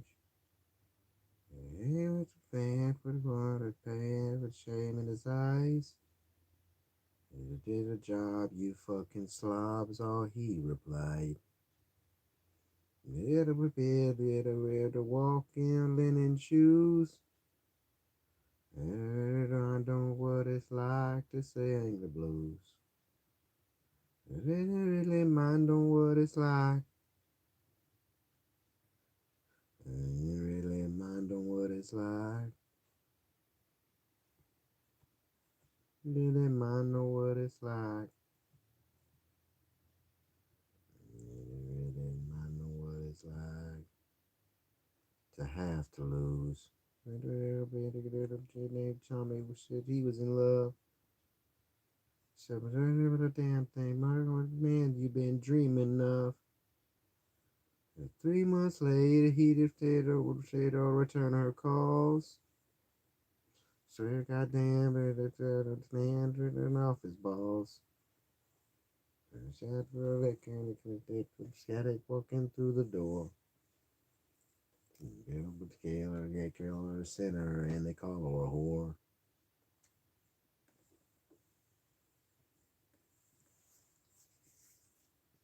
Hello, I know what it's like to spread the news. And you really mind on what it's like.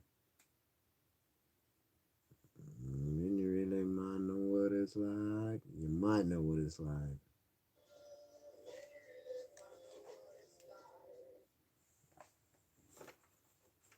And really might know what it's like. You might know what it's like.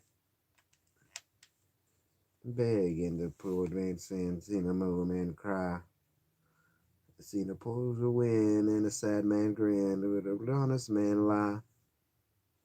Not that bad and the up, now the up, it ain't between. Sugar spoon, smoke the finest green.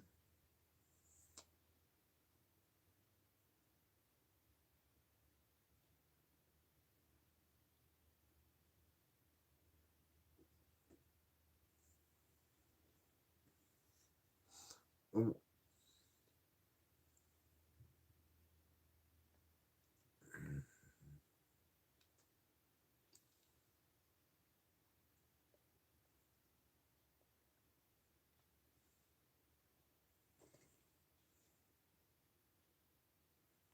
is that the song?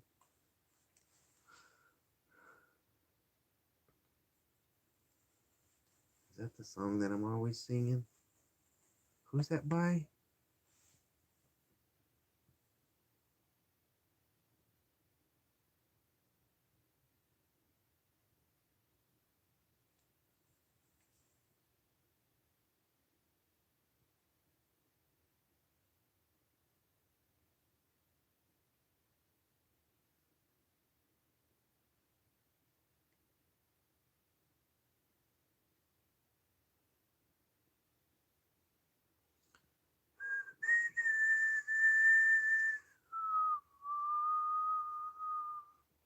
Lonely, lonesome highway east of Omaha.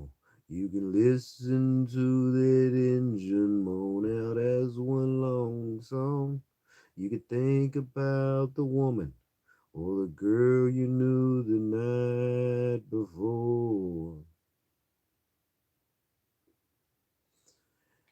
And your thoughts will soon be wandering the way they always do when you're riding 16 hours and there's nothing much to do.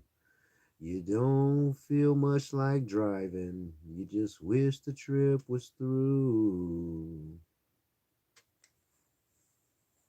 Mm. Say, here I am on the road again. Here I am up on stage, here I go, playing the star again. Here there I go, turn the page.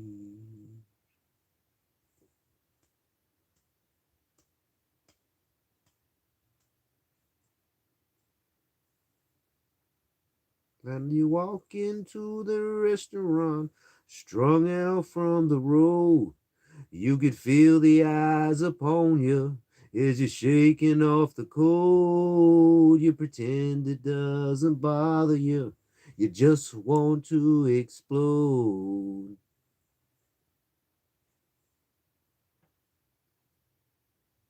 Yeah, there's times you can hear 'em talk.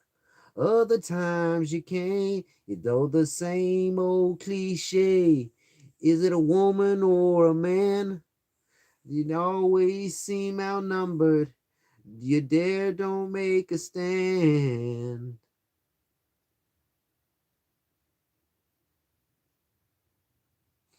I am on the road again.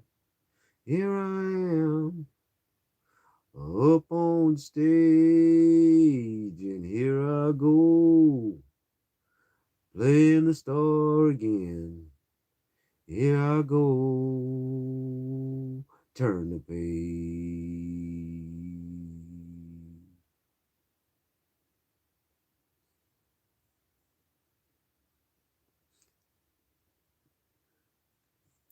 Out there in the spotlight, you're a million miles away. Every ounce of energy I try to give away as the sweat pours out your body like the music that you play.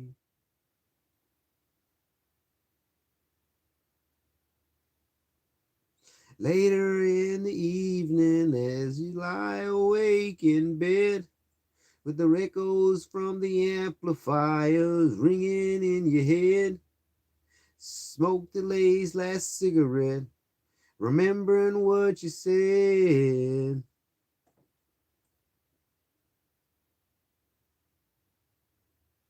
Here I am on the road again. Here I am up on stage.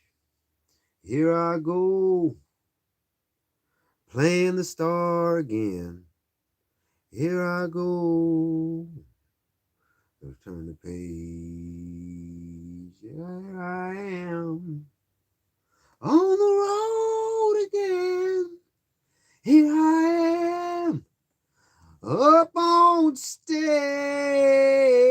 Here I go playing the star again.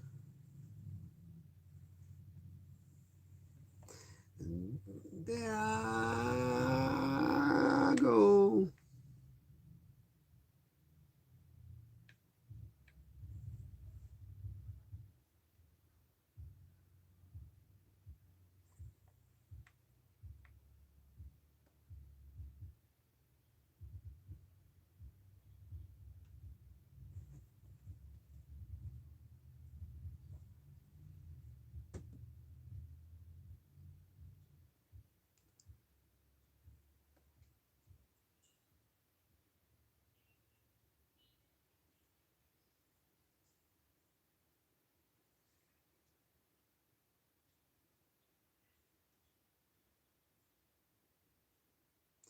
When I was young,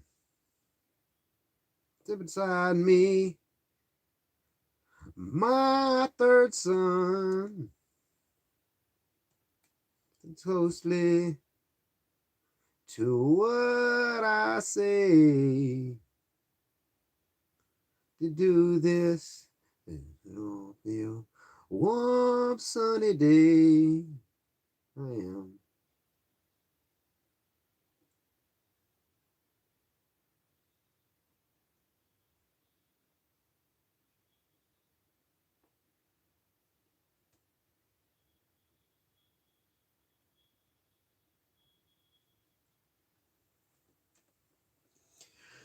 Don't live too fast until it come, but they won't harass.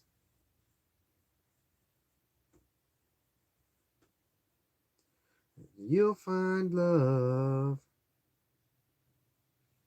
Get someday someone up above. Be a simple kind of man. I know I sound like shit, but I don't give a fucking damn. Just be a simple kind of man. And I'm the simplest in 2025. I guarantee I am.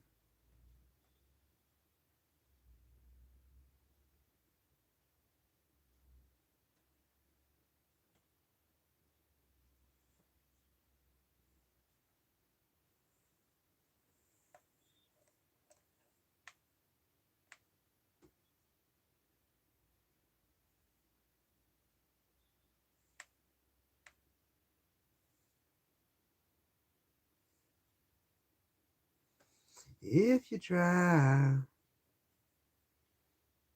all I want from you, our son, is to be satisfied.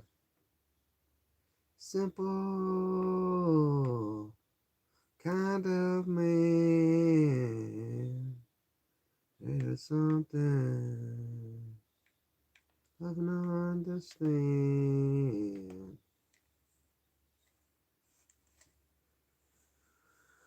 Going on 10 hours. This is the life of Teddy, man. This is what happens throughout the day. Today I'm listening to music. I've only watched one subscriber today.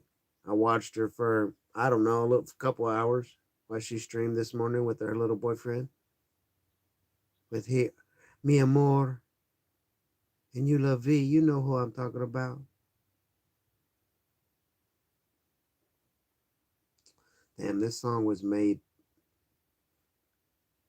3 years after, 2 years after I was born. I didn't even realize it. No wonder I was listening to it when I was little, because it was new to my mom and my stepdad.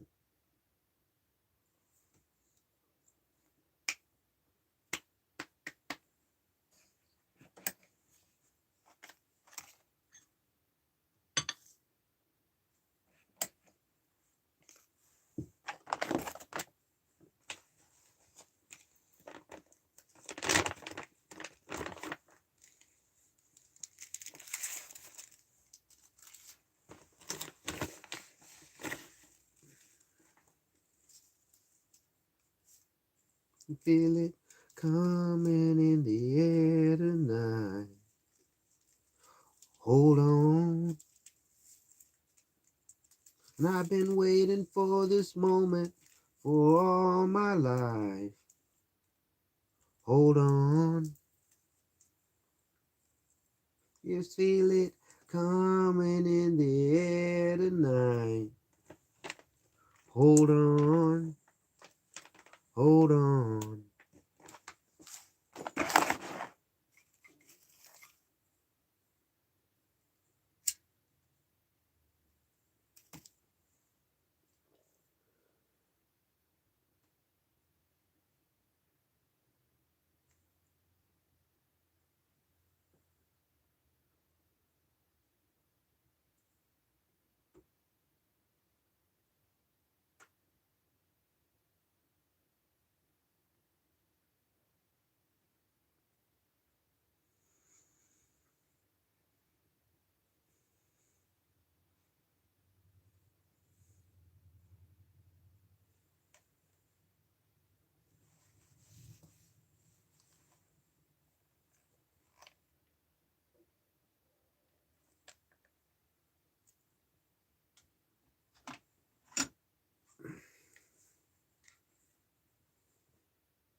Coming in the air tonight. Hold on.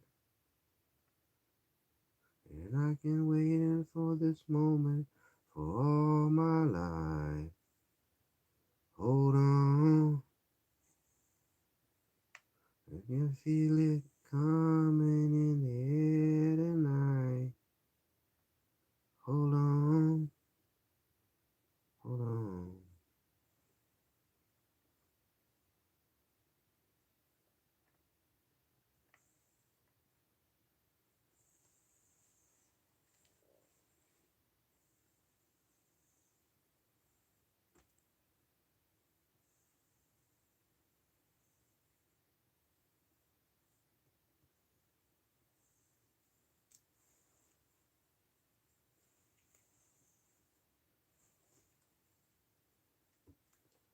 I don't like this version. I want the original version. Fuck this one.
On a dark desert highway, cool wind in my hair, one smell of collegians rising up through the air.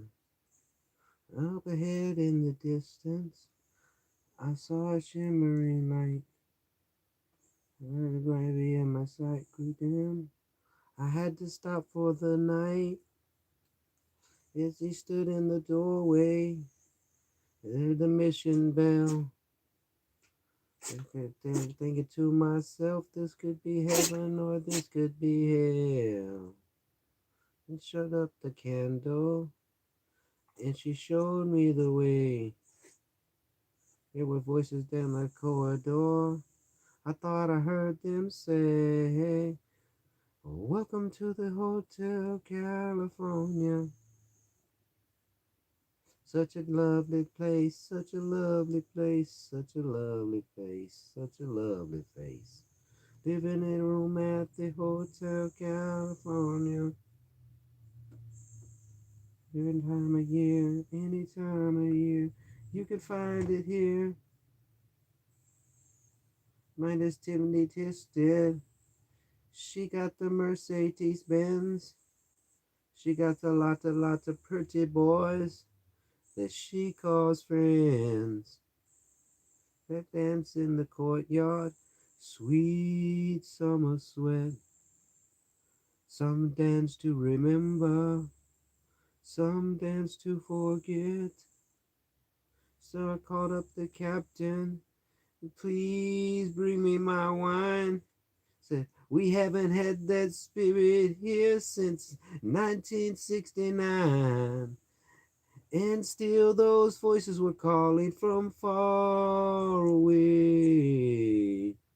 Up in the middle of the night, just to hear them say, welcome to the Hotel California.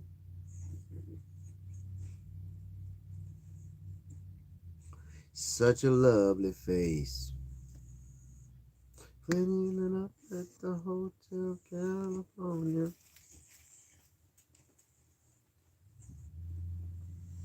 No, Scooby. No. Was on the ceiling, pink champagne on ice. Said, we are all just prisoners here of our own device. And in the master's chambers, they gathered for the feast. They stabbed it with their steely knives, but they just can't kill the beast. Last thing I remember, I was running for the door. Tried to find the passage back to the place I was before. Relax, said the night man. We are programmed to receive.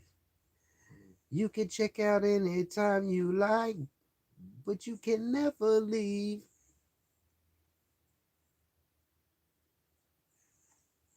No. No Biden. Good boy.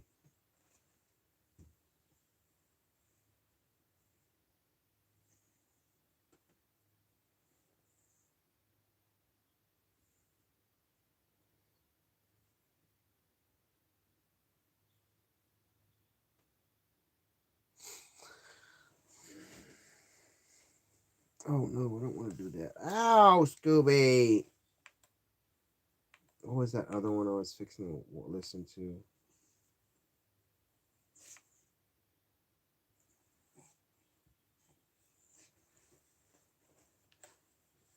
No.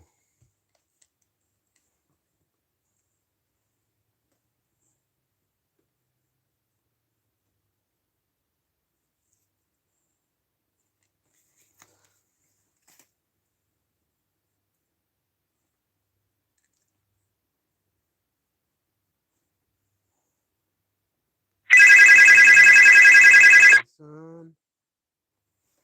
Who's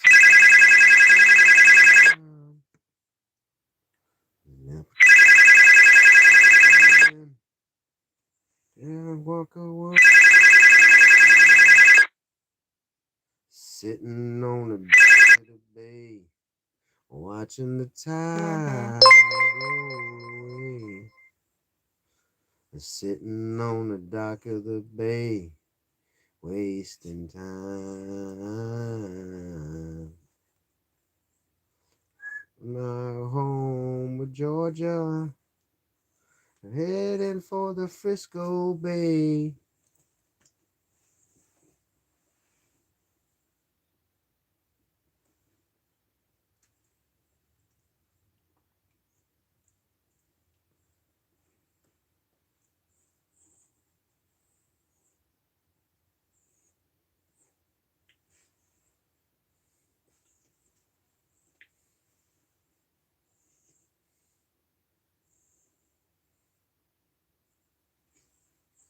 What song should I listen to? Whoever's watching right now, pick a song.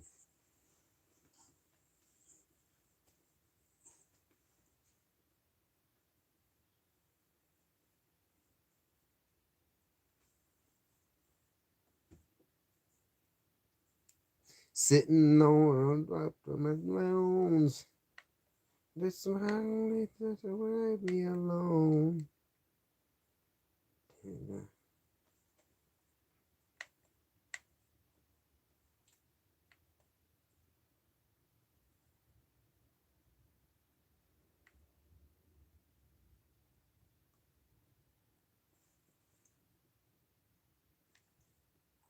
Sitting on a dock of the bay. Hey, Lucy, you're such a good singer. Nah, I'm not. I'm just bullshitting around, man. Listening to some jams, man. Just chilling. The life of me is basically what I ever do every day.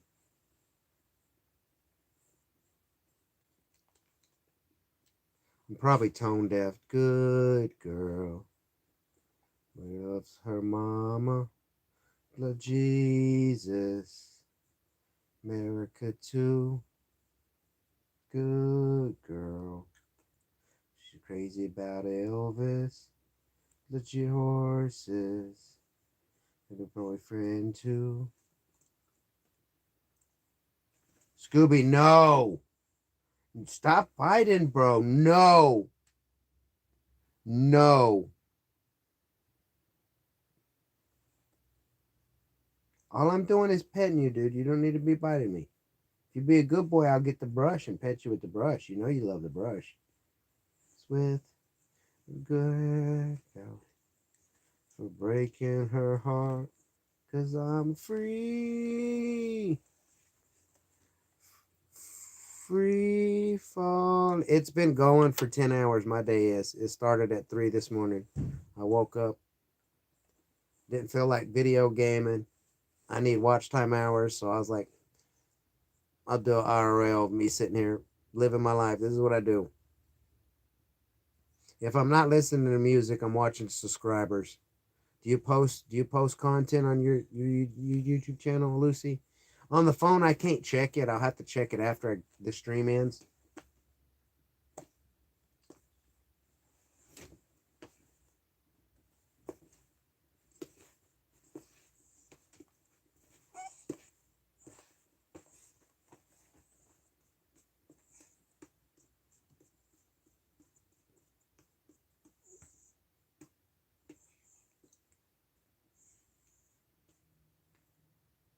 Well, then quit. Scooby, no. Get your toy. Get your bear.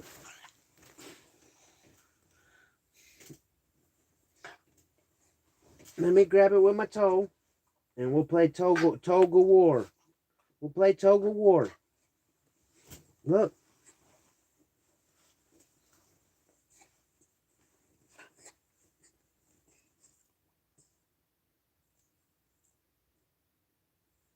I don't want you to bite me. You're going to bed. Dang. What country do you live in, or what state do you live in, Lucy? Welcome. Yeah, this ain't the vibe that I want to hear in that music. Nope, it's not the vibe.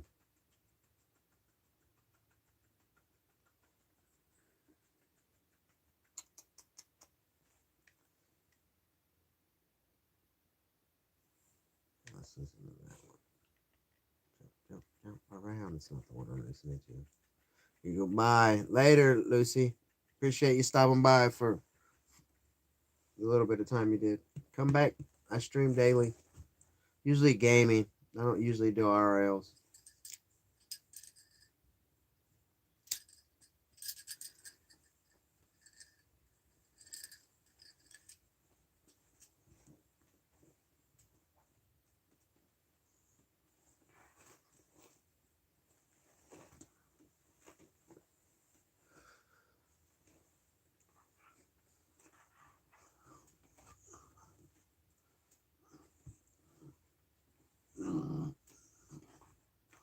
I hurt myself today to see if I still feel. I focus on the pain. It's the only thing that's real. What needle tears a hole? An old familiar first face. Earth did kill it. Oh Lord, that I remember everything. What have I become? My sweetest friend. With everyone I love goes away in the end. And you could have it all. My empire of dirt. And I will let you down. And I will make you work.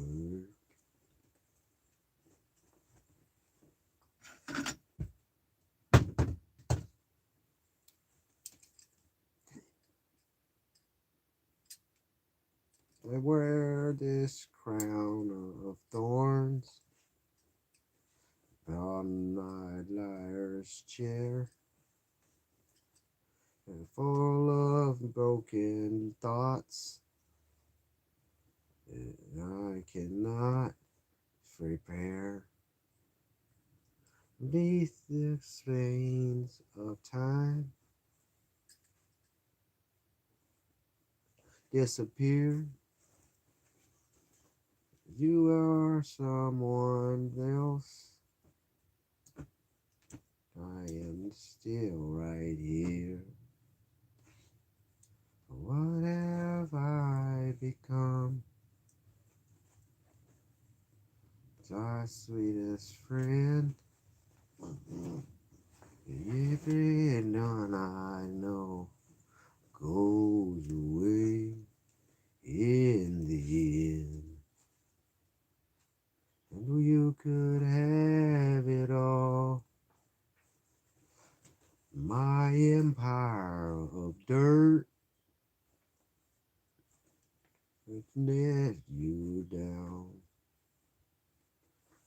I will make you hurt. So I could start again.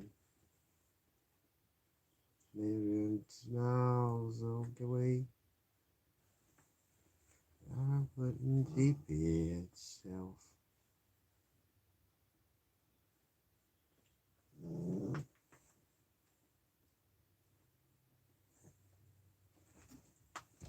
Hello, everybody. Welcome to Scoob. That's enough, bro.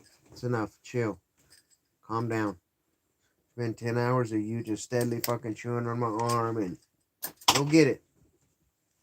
Go get it. Killing me. Killing me softly with his song. Pick a song, man. What's your favorite song right now that you're listening to?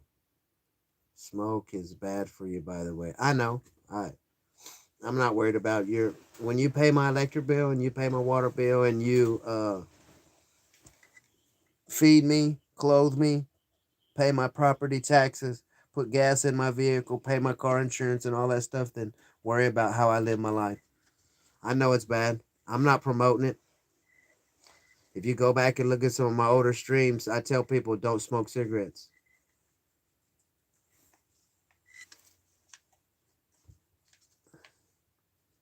But I appreciate your concern. What's it say? Better things that give the same effect is a mouth diffuser. No, yeah, it's a waste. I don't. If I could breathe in air without paying for anything. If I get lung cancer, I get lung cancer. The air that you breathe in your house right now is worse than cigarette smoke. Scientifically proven. All the air in the four walls that you live in is worse than this cigarette. So if you're worried about my lung cancer, stop eating colored cereal, stop drinking soda pop, stop drinking water, just stop eating altogether. You know what I mean? Because everything's bad for you. Everything's gonna kill you. Did you get the vaccine? Did they jab you? Give you the jab? That's gonna kill you. You know, that's just my opinion. But so yeah, 20 euros a week. I spend $30 a month on cigarettes. I buy this for $18, and I buy 4 packs of these, which is four. That'll make 481 cigarettes, something like that. So for $30 a month, I have tobacco all month. This is 30. This is almost 30 days old. It's almost gone. I live off $160 a month. So trust me, I know how to budget money. You pay your electric bill, your water bill, your internet bill, your grocery bill, your dog food bill, your tobacco bill, and all the other shit that I have to deal with for $160 a month. Show me you could do it, because I do it every month.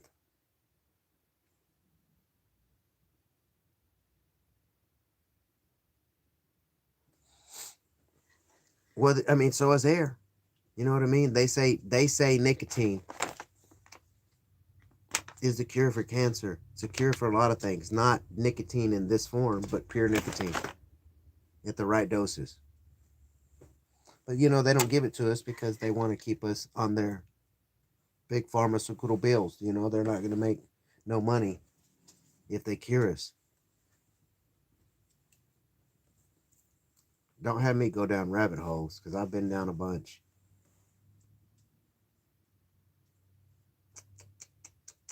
What's your favorite song that you're listening to right now? Vamps. So what are you saying? I need to buy an island.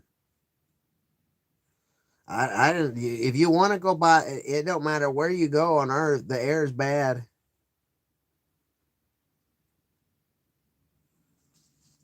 Like, the atmosphere is trapped in by the atmosphere or the dome, either one, whatever you believe, round Earth, flat Earth, whatever. Don't want to offend nobody, but we're in a bubble. Either way. So all of the pollution and the smoke and everything that we're doing, it may be, you could test the air around big cities and it's going to be dirtier than the air that's out on an island in the middle of the ocean, probably. But I guarantee you, it still got all the same shit in it, because the wind blows all around the world. All around the world. It's going to reach every part of the world eventually. So if you blow all the smog from California and you disperse it evenly across the whole entire world, you're still breathing in the same shit. It don't matter where you're at in Earth. I mean, reality. That's the facts and reality of it, man. Right? We lived in the woods for almost 5 months in 1996. I get it, dude. Grew up our own crops, filtered creek water. Yeah, I lived off. Yeah, man. I've done the same thing, man. But I didn't do it by choice. It was, I couldn't find a job. And where I was living at the time, got kicked out. So the streets is where it became. Yep. So true, so true. So give me the beat, boy, to free my soul. I wanna get lost in your rock and roll and drift away. No! Stop fucking biting me, bro.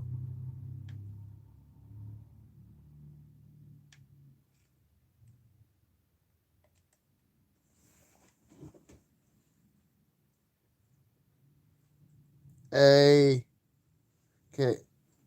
Hey, my, what's going on? We, is that a song? Oh, we is a song? Just W-E? Never heard of that. Is that a song? Let's see. We. No. Damn, dog, you're getting on my nerves right now. No, not that we.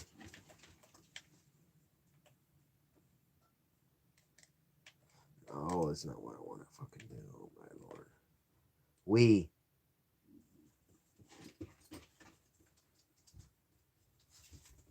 We belong together. We are young.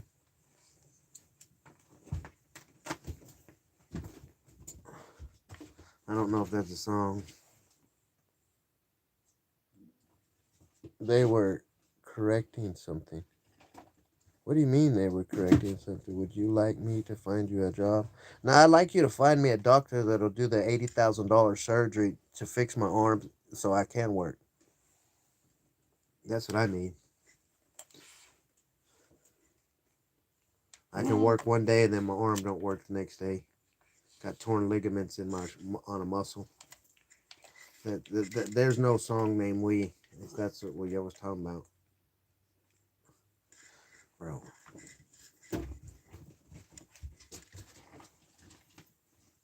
They said neither did we. Oh,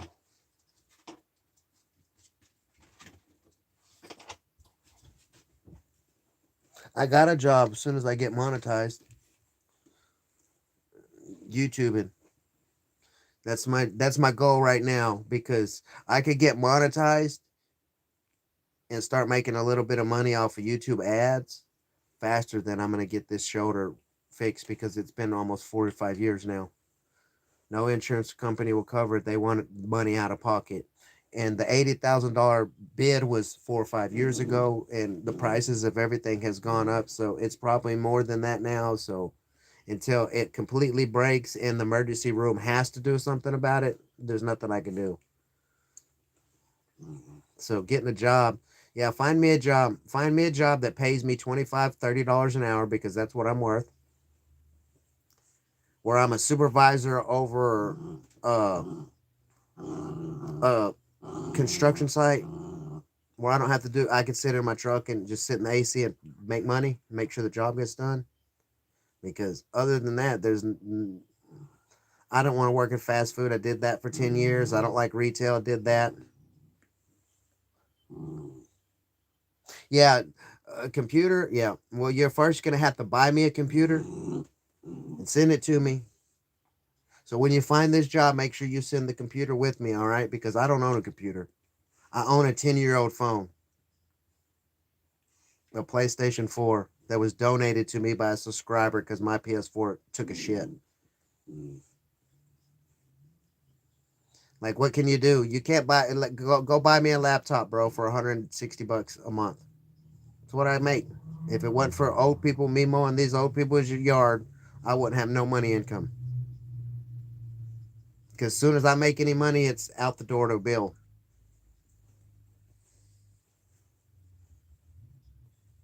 Drill me a well on my property so I can have free water. Find a driller that'll come drill a well on my property for free. Find me a solar panel company that will actually put solar panels on my fucking shit instead of just saying they will and they don't. Oh, you can't because you're in a fucking trailer. Well, fuck you. Stop calling me. That's how I feel about it. Heavy equipment operator. I've done that.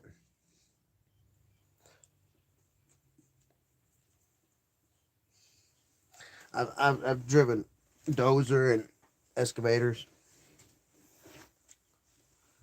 That shit's hard. That's like getting out and climbing on the machines and having to grease all that shit, you know? Like if they don't have someone that properly does that shit, dude, like it's a work. Trust me, I know. I'm telling you, man, I'm a jack of all trades, a master of none. A master of none's better than a master of one, man. I know a little plumbing. I know a lot of mechanic work. I know a little bit of diesel mechanic work. Um, I know all plumbing, electrical a little bit, sheetrock I could do. I could frame and build your house. I could read blueprints. I could drive a dozer, excavator, a roller, a water truck, a 18-wheeler. I could ride a motorcycle. I know too many people that's died on them, so I have no desire to get on a motorcycle with 100, 200, 300 fucking horsepower and get myself killed. Yeah, where's this at? Is it in Texas? Is this job in Texas? North Texas? Close to my home? Cuz I pay $300 in rent a year. So you're gonna have to find me a place that does that as well. Like I like being home every day. I have a responsibility. I just got a new dog. Is my dog allowed to come with me and work? These are all things that I need to know. But I guarantee you, man, when you can't hire someone, dude, that can only work 2 to 3 days a week, bro. Because if I'm doing anything with my arm, I am not supposed to pick up anything over 10 pounds with my right arm, according to the doctor. But I'm solo. I'm bachelor. I have to pay my fucking bills, and the work that I know how to fucking do where I'm at that comes by is slumlord work, going and repairing somebody's fucking house before they flip it or they re-rent it. I live out in the middle of nowhere. The nearest fucking Walmart is nearly 50 miles away. Nearest McDonald's, Taco Bell's 42 miles away.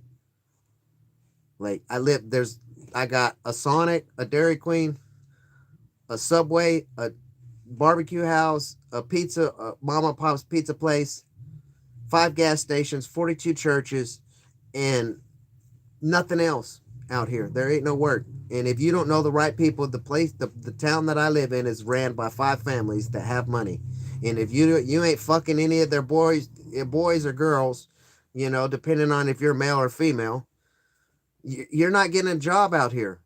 The only jobs that I've gotten in this town when I first got here, it was a booming oil town. Now it's not a booming oil town no more. All the oil shit's moved out to West Texas, so I have to drive 600 fucking miles to go make good money. And no one wants to hire you when you got a bum fucked up shoulder.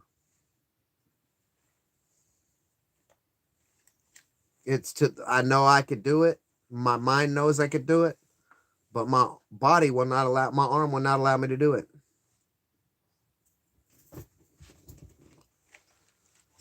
What I need is my shoulder fixed.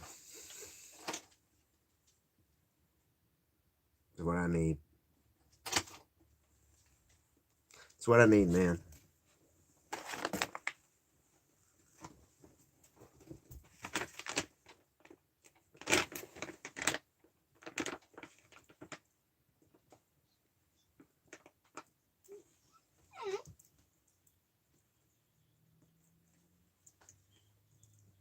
North Texas. By Fort Worth, Dallas.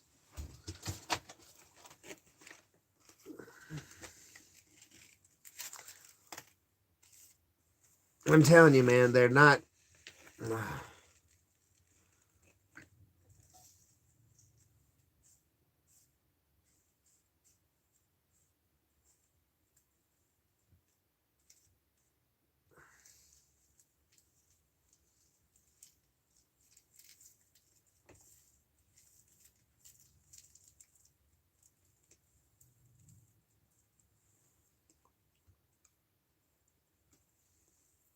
If I could get my arm fixed, I could get my job back out in West Texas to where I was supervising over oil field man camps, training the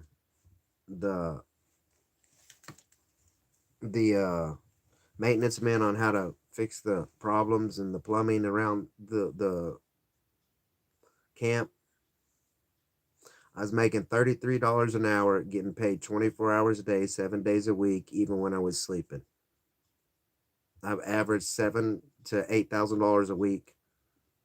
I'd work 2 weeks on, be 2 weeks off, work 2 weeks on, work 2 weeks off. Every other 3 months, you would take a month off. I took off that job to become home health care for my uncle who passed away in my other room in my house. I took off work to do that. He lived for 2 years. He passed away. They didn't have he didn't have life insurance or any of that shit, so every thing had to come out of the family's pocket, and I helped with all that shit. At the time, I had $32,000 in the bank account. When he passed away, I was less than 1,000. 5 years ago, and then COVID hit, and a bunch of shit changed. Hurt my fucking shoulder. It just been just a downhill slide steadily. About a year ago, I was at rock bottom, internet off, water off, electricity off, living here with no food, refrigerator died. It was just a fucked up deal, man. Both my dogs died within 7 days of each other. One I had 20 years, one I had like a couple years. That still bothers me to this day. I still miss Mary Jane. Her collar's right here. So when I miss her, I have a bag of her hair over there in a drawer that I could pull out and pet her anytime I want. I hang out. She's buried outside my window over there. Yeah. So the last job that I did, I made like $3,000 in a couple months. And the guy worked with me on my shoulder until it became a problem. Like it always becomes a problem. They'll work with you and work with you and work with you, but after a while, it's better just to let me go and hire someone that could be there every fucking day. Even though I'm a badass worker and can do the work, but it is what it is. Well, I paid my electric bill for 7 months and I paid my internet for 7 months.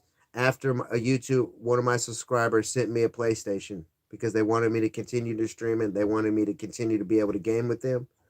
So they sent me a PlayStation all the way from Australia. I live in the United States. I got it. I took and paid my electric bill and water bill. I paid my electric bill for 7 months. I paid my internet bill for 7 months, and I paid my water bill for 3 months. 3 months has passed. My water has been off. I only have a couple more months left to get monetized.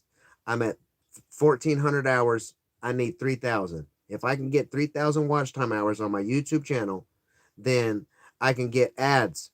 And then if my subscribers will watch my ads all the way through, I could get paid more money.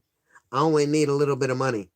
$400 a month pays all my bills, groceries, all my bills. I could keep moving. I worked for they was called Signor Lodging, and then a company called Target bought them out, and I have to apply for Target. But my old boss, they kept him. He still works for Target, and he knows about my injury, and they don't want to hire me back. Be afraid that if I'm on job site and I get hurt, they'll be responsible for it if it breaks all the way, and they don't want to be responsible for it. So until I get the surgery, they won't hire me back. So it's basically, I'm fucked if I do and I'm fucked if I don't.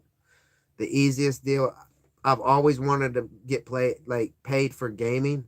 Like when I was a little kid and there wasn't even internet, I would be in my room playing Nintendo. Like, man, I wish I could get paid to do this, make a living off of this.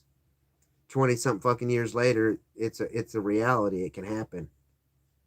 I started 8 years ago, but I wasn't doing it to get monetized. I just did it in my free time when I play, when I wasn't working and wasn't being when I was being a productive citizen of society, and holding down an 80-hour a week job,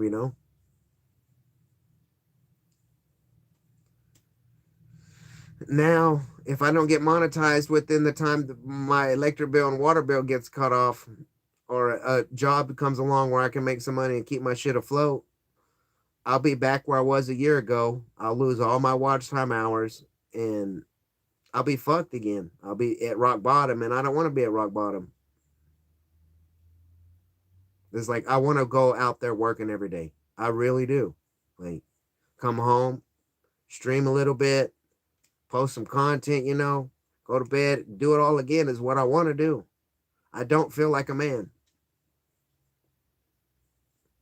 I don't feel like a man. I can't barely support my fucking self. And if it wasn't for the old people, me mowing their yard, I don't know what I'd be doing.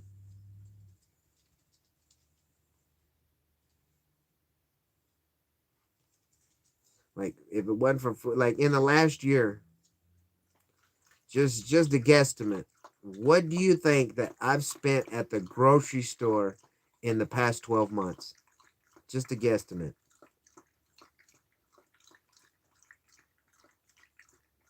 Yeah, I can't sit behind a desk, bro. I can't. I've done that. Dude, I, I was a meat cutter at a grocery store. I cut the meat. You come back there and ask me you want to cut, I cut you the meat. I did that for 2 years. I became a vegetarian. Because if you knew what was going on in the butcher room at the grocery store, you wouldn't be buying that meat. I don't like buying meat at the grocery store. I barely, rarely ever buy meat at the grocery store.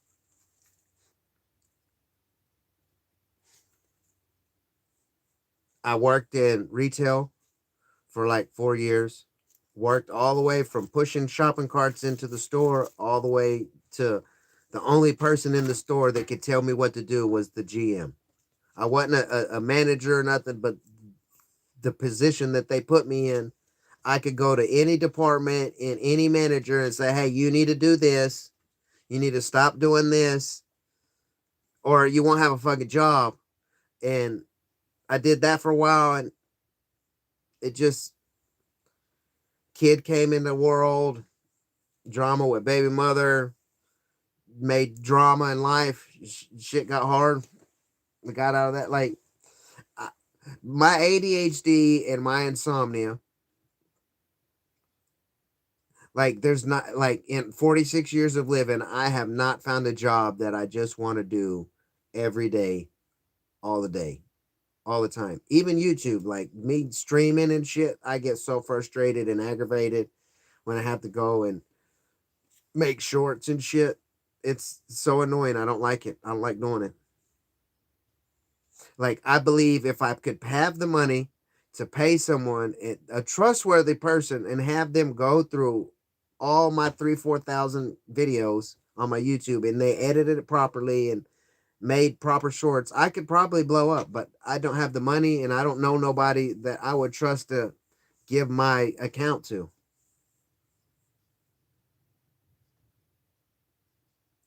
Recreation center, assistant media and marketing, park recreational and civil services job in Dallas. Yeah, Dallas, Texas is a 4 hour drive from where I'm at. One, I don't have a driver's license.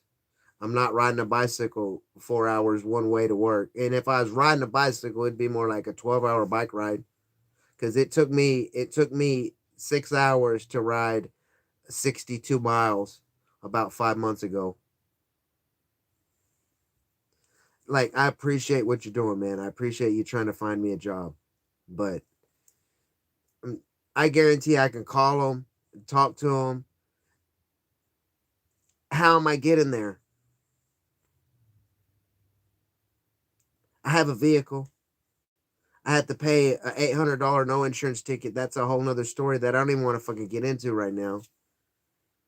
Like, my truck sits out there because the fucking city that I live in is fucking bullshit. But that shit aggravates me just thinking about it.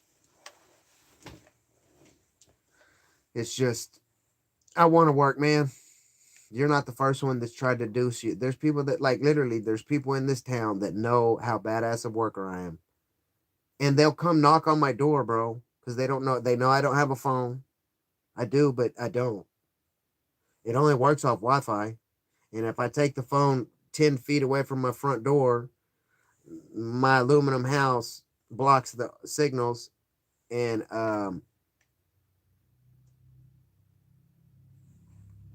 it disconnects. I could give you my phone number, and you may call me 10 times and I may receive the phone call once. Because it like you bring, I don't give a fuck. AT&T, T-Mobile, Metro PCS, Primeco, any cell phone company out there, all the prepaid ones, I've had them all. You walk in my house and there's no bars, no signal received.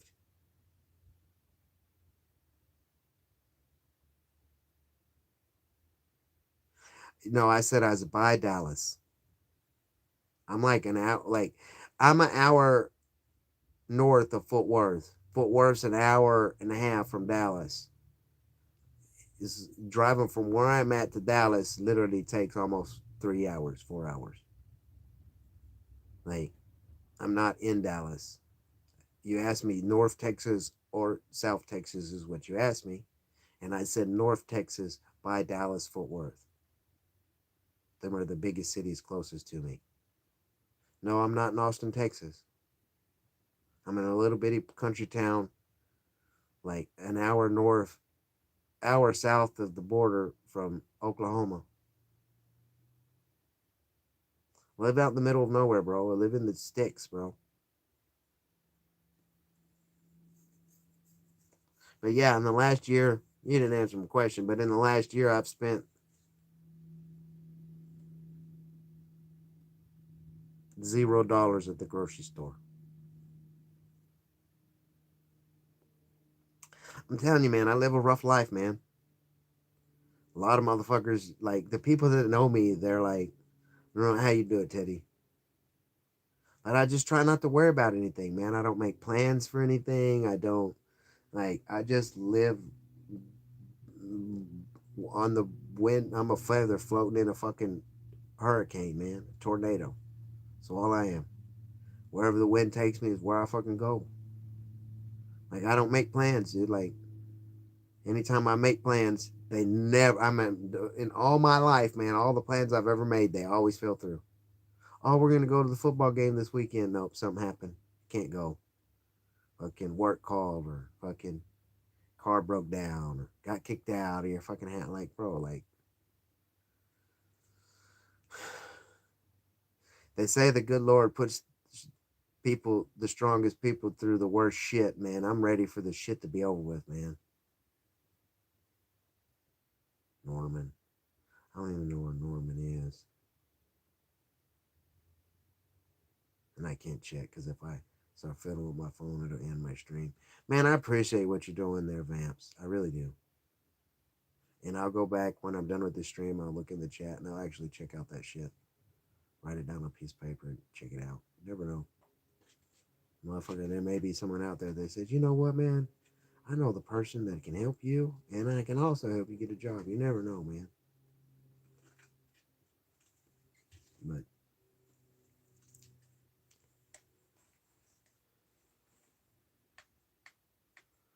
who is live right now? Let's see who we got on. We got the Toker's Den. We got Lock 'em Down. We got Susan is a proud single mother. Let's see what old Toker's Den's about. He's been having a bunch of mental problems. He just got out of a mental hospital because he cut himself.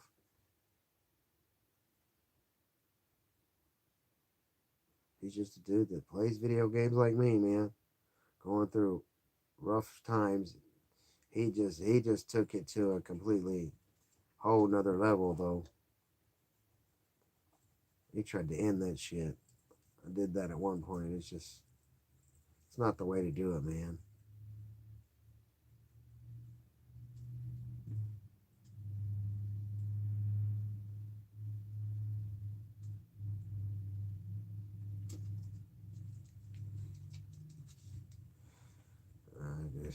I just can't. The zero watching people play zero bell, Fortnite zero belts. It's just getting harder and harder for me.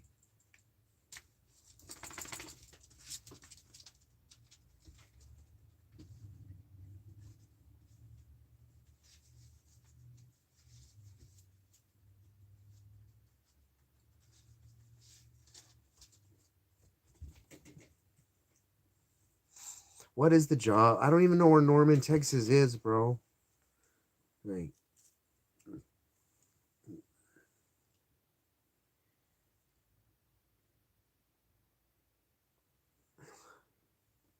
Like, any job that you find me is going to be close to 100 miles away, bro.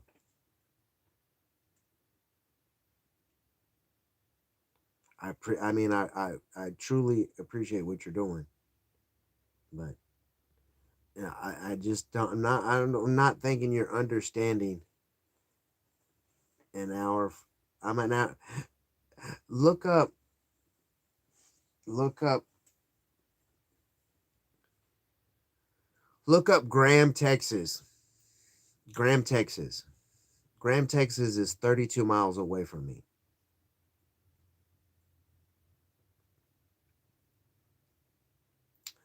Like, where I'm at, like, the nearest big cities are an hour drive away.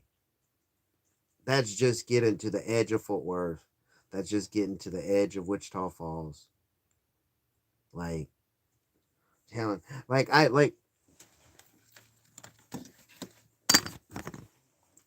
The work is not the problem, man.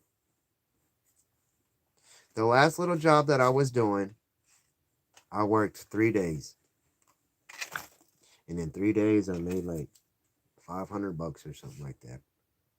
Paid some of my property taxes, paid back some of the people that I owed money, that I borrowed money from.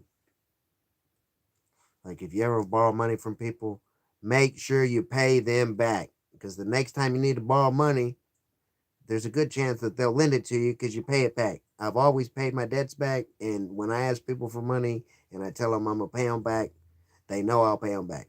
It may not be when, I can't say when I'm going to pay you back, but I will give you your money back. And I never borrow a bunch of money. But I was doing that job right. Well, the it was like I call them slumlords. You know, they go around, they buy houses, they paint them, they make them look pretty, and then they flip them and sell them, or they rent them out for outrageous amounts of money for a shit ass fucking home. But that's basically what I was doing. I was helping them do some sheetrock work, a little bit of plumbing work, some flooring work, some just general contracting shit. Well, they decided that they was going to go on their cruise vacation to the Bahamas. In the middle of this job, I was my third day there. They're like, "You're in charge. You don't have to work. You're just in charge. Just make sure everybody gets shit done." Well, you got a bunch of motherfucking people that don't know how to do sheetrock, that don't know how to caulk windows, that you have to like hold their hand in order to show them anything. So I was in the doing all the fucking work. Was doing it all. You're fucking on a like you should be here doing this shit, not me. You just hired me 3 days ago.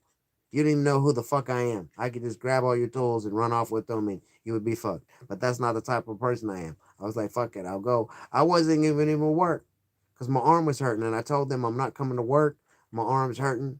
I'll call you tomorrow and I'll let you know if my arm's feeling better. And if I'm able to work, I'll let you know and y'all come get me and I'll go down there. I called them and told them I am not working today. They was like, no, come to work, just supervise. You don't have to do anything. Yeah, I ended up working. But Friday came. They paid me for the 2 days that I worked for Wednesday and Thursday. They didn't pay me for Friday.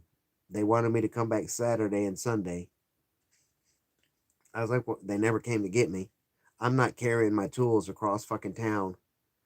Whenever the people with good shoulders picked up my bag, they was like, oh my God, bro, this is heavy as fuck. I said, yeah, I know. Whenever I do a job and you see me riding down the street with a bag of tools on my bike, uh, you know why?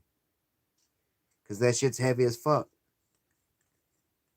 It got everything I need for the job that I need, and I take tools out if I don't need them, so I don't have to carry that shit. But they was coming and picking me up. They stopped picking me up. I called them. They avoided me for 3 weeks. I called them and called them and called them and called them. Everyone that worked was calling them and calling them and calling them. Like, dude, what's up with the pay? You owe us fucking money. Why ain't we fucking working? Y'all ain't answering any of our calls or text messages. We all thought we was getting screwed over. Well, I had to literally go to the job site several days in a row and wait for somebody to show the fuck up. And finally, I caught them on another day that a buddy came over to my house and said, hey, man, you want to go to work? I went to fucking work. So I went to work and I tore off a whole fucking roof of a house. And we're trying to save every board. And this is an old house that got good wood in it. So I tore a whole roof off a fucking house. And at the end of that day, drove by the other job site. The dude was there. He was like shocked that I showed up. Like, I'm like, dude, what's up with my fucking money, bro? And they done hired somebody else. But the plumber dude needed help, gave me his card, and I gave him my number. And the new construction company that's taking over the other guy, because the other guy didn't know what he was fucking doing. He was too busy worried about being on a cruise in the ship in the middle of the fucking ocean than getting his fucking investor's house done. So this guy says he got work for me, but it's not until he finishes the house over there. So once he finishes that house, he got the job for the Ford house here in town that they just built. I have work lined up. I have jobs available. But the problem is when you have a shoulder injury, a muscle that's held on by two tendons, one muscle is held on by two tendons, one on one side, one on the left side. Well, the one on the left side is split like this and ripped off like that. On the same muscle, on the other side, the fucking tendon split in half like that. My right shoulder hangs down like half an inch lower than my other arm. When I take my shirt off and I look in the mirror and I put my arms down, my hands are like this. One's longer than the other. It hangs lower than the other when I put my arm straight down beside me. Because this one's fucked up. It's barely hanging on by that tendon. And I shouldn't be doing carpentry work and sheetrock work and plumbing work and all that bullshit, but it's what a job comes knocking at my door. It's what comes to me. And when it comes to me, I don't turn it down. I plan on working with the dude at the Ford house. He said he'll work with my shoulder. He said he'll give me $25 an hour. But it's all, they have to finish that house first. The plumber guy said that he has work for me. I'm waiting for a phone call. And if they call me, I told them you got to call me 4, 5, 6, 7 times. If I'm not answering, text message me a whole bunch of times, blow me up. Because my house, it blocks the signals. Like, yeah, my phone works in here fine because it's fucking 3 feet from the Wi-Fi fucking deal. If I walk 5 feet out the fucking house, it don't work. It cuts off. Like, it's not about not working. It's about, one, getting there and being able to do it for 7 days in a row, bro. Like, it's it's, when I show the people that, when I had the medical papers showing people, people didn't want to believe me. Yeah, I know it has nothing to do.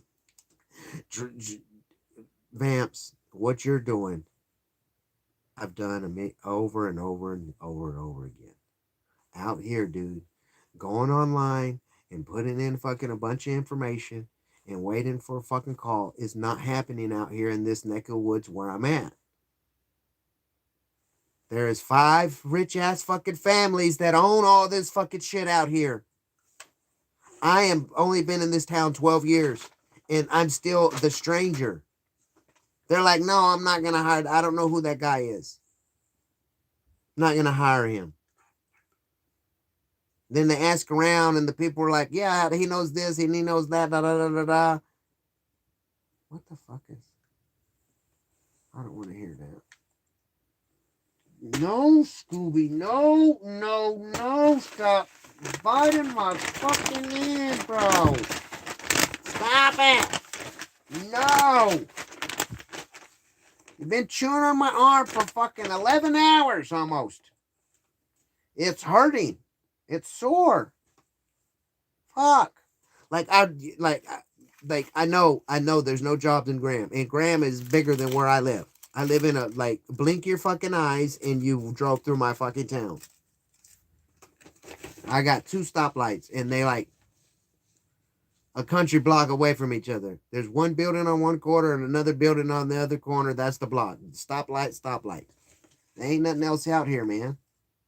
When I moved out here, it was an oil field town. It was money. I didn't have a fucked up shoulder. I was mowing everybody's fucking yard in town. I was doing everybody's plumbing and whatever maintenance shit they needed to do. I had plenty of work. Then I got the job out in West Texas and the money really was rolling in and that's where I hurt my shoulder.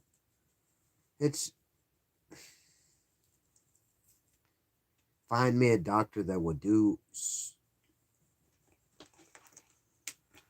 torn rotator cuff surgery for free. And I could find all the work I need. I could find the work. I could go out there and find work. But the problem is when I'm not going to go to you. You're hiring me, Vamps. When you come I'm telling you the 100% honest truth. I'm telling you what is fucking wrong. I'm not bullshitting you. I won't lie to you. I'll tell you everything you need to fucking know. And if you choose to give me the job and then my arm doesn't fucking work, After the first day I work with you, my second day of fucking work, I'm already calling in. Sometimes the third day I have to, depending on how hard I overwork my arm, the next day, like at the end of the day, I could feel burning fire all in this fucking area, pain, all in this fucking area, all like, there's pain in it right now, and I'm not doing nothing but just sitting here in this fucking hurting. But I don't take pain medicines. I don't like I smoke cigarettes and bud. That's what I do, bro. Drink water. I don't buy Dr. Peppers. I don't buy sodas. I don't buy Cokes. I drink water. Water and food. I ride my bike daily, get exercise. I try to stay in healthy condition. The last time I went to the doctor, he asked me, what was I doing? And I'm like, what do you mean, what am I doing? The way he asked me, I thought there was like something seriously wrong. And he's like, no, dude, I'm like, you're like healthy as fuck for a 46-year-old man, other than your fucked up shoulder. He's like, what do you do? I'm like, well, I eat one meal a day only. I only drink water. I exercise. I ride my bike daily, 4, 5, 6 miles a day. And that's what I do. I don't overeat. When my body wants food, I put it in there. But like he asked me how often do I have bowel movements, and I said maybe twice a week, maybe sometimes once a week. Depends on how hard or work I'm doing. Like whatever food I put in my body, I burn that energy. There's none left over. Like I think that's the reason I look young for my age. Like if I'm clean shaven and all prettied up and shit, people are like, dude, you look 20, 25. No, dude. Like I was graduating high school, dude, when the internet was being brought out. They barely was putting computer. Like my 11th grade year, my first semester, 11th grade year, I took computer classes. They had just put computer in our school. Everyone in school wanted to be in computer class. I got in there and they wanted to teach me how to fucking type, how to type. They was getting mad because I couldn't type a bunch of fucking words per minute. I didn't. That was not. It did not interest me whatsoever. I got out of that fucking shit as soon as I could. I was like, y'all gotta give me everyone else wants this fucking class. They can have this shit. Fuck that. I don't. When it comes to technology, I'm stupid, bro. I use Facebook, and the reason I use YouTube. This is crazy. This is the no bullshit. This is the reason I use YouTube. I was like, there's this little button right here on the PlayStation button. It says share. I didn't know what it did, and I pushed it, and it said broadcast game. And I said, oh, so this is how people live stream. It's like, okay, so let's do that. And after the time, everyone was saying Twitch was the way to go. Twitch was the way to go. YouTube's falling off. YouTube's falling off. Well, it gave me two options, Twitch or YouTube. I hit Twitch and tried to fill out all the information, and it would not let me stream on Twitch. I was like, well, fuck it. Let me try the YouTube. So I clicked over to the YouTube. I hit enter, and boom, I was live. That's simple. So that's why I use YouTube. That's how I made the choice, Twitch or YouTube. Because it wouldn't let me log into Twitch. I logged into YouTube, and I don't watch Twitch. I have Instagram. I don't ever use it.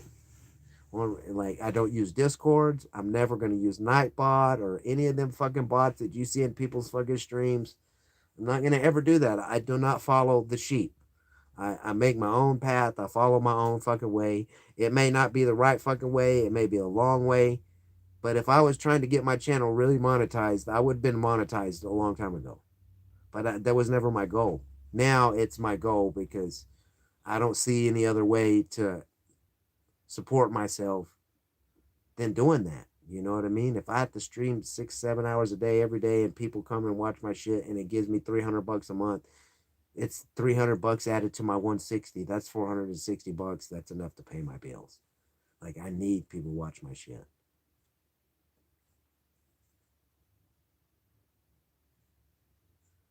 It's like let go over. I cannot read that shit.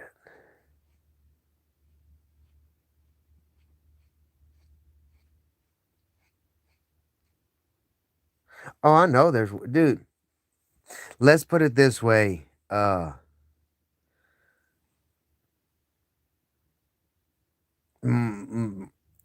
my property where I live right now, 12 years ago, I moved out here. And this is the reality of it. The marijuana prices was through the roof. I couldn't afford them, so I was going all the way back to the city to buy my bud. Well, I got pulled over, and I was buying a quantity. I was buying a supply for the whole fucking month. Well, I got pulled over. I went to fucking jail for that shit. Now I'm kind of forgetting.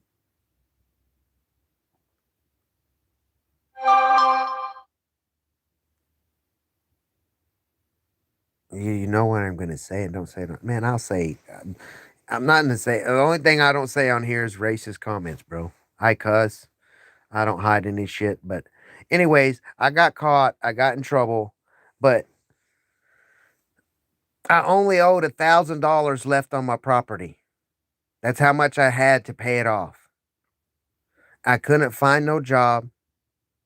I was like literally new to this town. I've been here 12 years now and they still consider me new. So when I first got here, everyone was like, "You're crazy." Hey Pixels, what's going on? And I literally paid the last $1,000 of my house by riding around on a bicycle with the stick with the nail on of it, picking up cans, bro. For the first year of my life in this town, people called me like, "That's the dude on the crazy. That's the crazy guy on the bike." I don't know why he rides around picking up cans. Well, one, I was picking up the trash and shit out of the streets as well. But I paid the last $1,000 of my house by picking up cans off the road. Like I will do what I have to do. Last year I was out picking up pecans. Like they're starting to fall out of my trees and the other yards that I have permission to go on their property and pick their pecans. I'm just waiting for them to fall. I'll be out there picking up pecans. It's not real strenuous on my arm, but I'll do it. Like I'm not it's the work's not I'm not scared of the work, bro. I'm scared of hurting my arm and then not being able to do anything with my arm. How you doing, Pixels?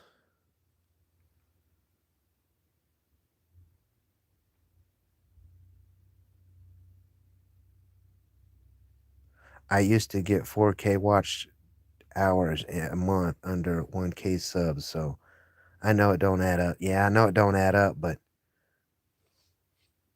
a drip fills the bucket, you know what I mean? Right now I don't have a drip at all and my bucket's empty. So anything, I know it's not a lot of money, Pixels, but when I say I only need $400 a month, I'm not bullshitting. I like trying to think where I put my bills at. I haven't been getting any because like I have a credit on them. I have like $1,000 credit. Well, it's like getting down to. I'm trying to remember where I put my last bills, but like literally, dude, my last electric bill was $72. My last water bill was $82, and my internet bill is $105 a month, regardless of what I do. There's nothing I can do to bring my internet down. Like literally, like about $40 of groceries a month. Like the last few months, my mom's been buying me like $40 worth of groceries, and it's been helping out. Like Monday through Friday. Like if y'all look at my shorts, it's my one meal of the day. At the beginning of this stream, I ate my one meal of the day. It was two chicken strips, some green beans, and some mashed potatoes. A roll and a fruit cup. I still have the roll over there, and I still have the fruit cup. If I get hungry later on, that's what I'll eat. That's all I'll eat all day long. Two chicken strips, little thing of one scoop of mashed potatoes, and some green beans. That's all I'll eat all day long. On the weekends, the food that I get, that I go to the food bank once a month, the little bit of food that they give me is what I eat on the weekends. So Monday through Friday, I get my meal delivered to my house on my front door at 12 o'clock every day. So I eat that, and on the weekends, I eat whatever I can throw together. And most of the time, it was something that most people would be like, "Dude, I wouldn't even feed that to my fucking dogs," but it's just food. Mix some beans and some fucking carrots and some rice and some noodles, cook it all together, fucking put some seasoning on it, eat it. It's fucking food, man. It stops the hunger. That's all that matters. You know what I mean? It's all right, man. Everyone goes through hard times. Pixels, you're going through hard times right now. Am I right? Oh, I'm not worried about. I kind of read some of the chat and some of it I don't. Yeah, I wish if my electric when my electric bill hits $200, I start freaking out, Pixels. When it hits $200, I'm like, how am I going to pay this shit?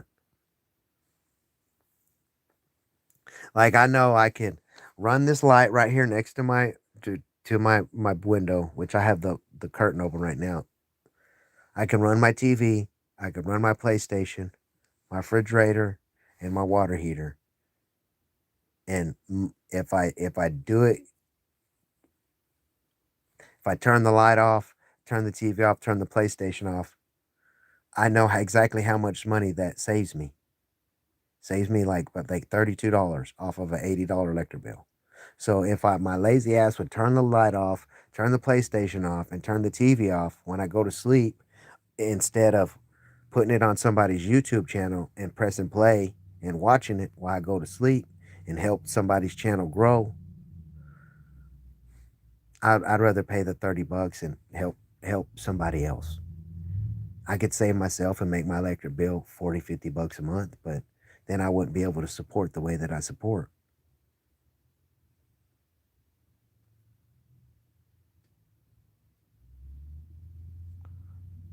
The Pixels, I I wish there was we could sit down and literally have a talk like this, you know what I mean? Instead of you texting me or I'm having to text to you, bro. So many questions I would love to ask you. And I know there's questions you would probably love to ask me, man. But I truly believe that me and you, our lives are so much more similar than we both realize.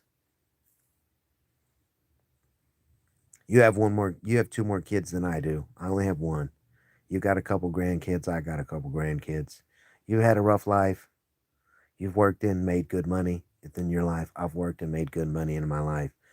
And your health, your ailments that you have, I don't know if that's the reason that, like that you stopped working full time and went to YouTube. And I don't really, never really understood that, like texting. It's like that one day I came in your chat and said I don't feel appreciated. I wasn't talking about your channel in general. I was just that day I felt unappreciated. I like, you know what I mean? And your channel is somewhere I could go and talk to. You know what I mean? And like you came at me like the wrong way. You was like, yeah, man. Well, if you don't feel appreciated, then leave, Teddy. You don't have to come here and shit. And I just felt, I was like, what the fuck, man? Like he's reading my text, he's looking into my text the wrong way. That's not what I meant. I would just that day I just was just it was just a bad day for me that day, and I just sometimes talking to people that you don't even know, really, you could just talk to them and they're not going to go tell anyone that you know because they don't know anyone that you know what I mean. It's easier to vent sometimes that way. It's like everybody judges. We all judge. We try not to, but we do. You know what I mean? It's just human flaw. We judge everything. Everything we see. We see a car and we're like, oh, that car's nicer than mine. Or, man, my car's nicer than that one. Look at the way that, like, and you're not doing it to, like try to put your, maybe people do it to, but, I try not to do that. I try to accept a liar for a liar. When he comes around, I know the shit that comes out of his mouth is probably a lie, but I accept that man for who he is. He's a liar, but he's a good person. A lot of the shit that comes out of his mouth is not the truth. This guy's a thief. When he comes around, I know I need to watch my fucking shit. Don't invite him over because shit may come up missing. You know what I mean? But I know that man has a good heart and he may be stealing shit because he's in a worse situation than I am and he chooses to make the wrong decision. I'll choose to do without. Like I've had thousands of dollars of tools stolen from me, lawnmower equipment stolen from me. Like I've had so much shit stolen from me over my lifetime that like that shit cost a lot of money. It wasn't like I just went out and bought it all at one time. It took me years to collect that shit, and in a blink of an eye, it was fucking gone. I know what it's like. Like I know. Like when my house got broken into and my TVs got stolen and my PlayStation and all got stolen like 5, 6 years ago, I knew some people in town. I knew them. They's living their life doing what they're doing. like they out living the crooked and wrong life. That's I knew they was the ones stealing shit around town. There was like 5 of them. So I went and knocked on all their fucking doors and I gave them an ultimatum. I said, "Look, man, you could let me peacefully walk in your house and you could show me that you don't have my stuff, or I'm going to beat your ass and then I'm going to destroy your house looking for my stuff. And then you're going to call the police after I discovered that my stuff's not in your house and I destroyed your fucking house and beat your face in and shit. Or I might get my ass kicked. I don't know. The dude might have beat my fucking ass, pulled a gun out on me and shot me. Who never knows? But the dude let me go in his house. I looked around, didn't tear anything up. Appreciate it. I'm glad you show. I know you're stealing. I know what you're doing. I'm glad you didn't steal my shit, bro. I appreciate it. But if you know who did, I did went to 5 motherfuckers' houses and did the exact same thing, and none of them had my shit. But 2 days later, my shit magically appeared on my mom's front porch. She's calling me, talking about, "Hey, Teddy, you need to come down here and see what the hell I got." And I'm like, "What do you got, Mom?" And she had my stuff.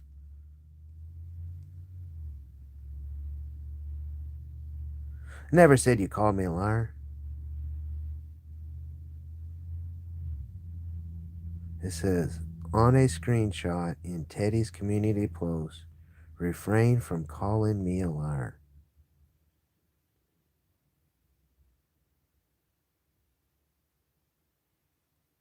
What are you talking about, Mike Echoes? For calling you, I called you a liar, Mike Echoes? On my community post. I know I've never called anyone a liar on my community post. I know I took a clip of Pixels one time when he was dealing with some dude in his chat that kept coming in on alternate fucking accounts or some shit. And he was like, "You're a fucking liar," or some shit like that. And when I heard that, I was like, I can't believe Pixels just said that shit. I'm a video clip it. But that's the only time I ever did it. It's like, I've never called anyone a liar on my channel. It went from spring in Australia, the kickboxing champion, to nonstop hurting. Yeah. Oh, and I had to get out of. I used to do that MMA, bro. I trained to fight in the UFC for 5 years. Like all the shit that I did in my younger years is slowly catching up. I don't wear watches. I don't neither. I don't wear any type of jewelry besides glasses. A lot of metals that I'm allergic to on my skin, they irritate me.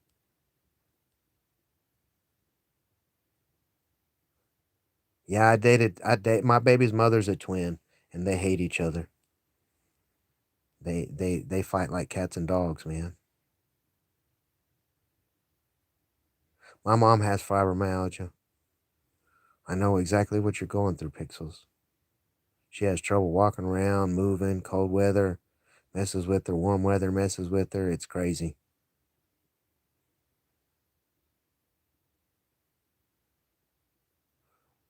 Who did you offend?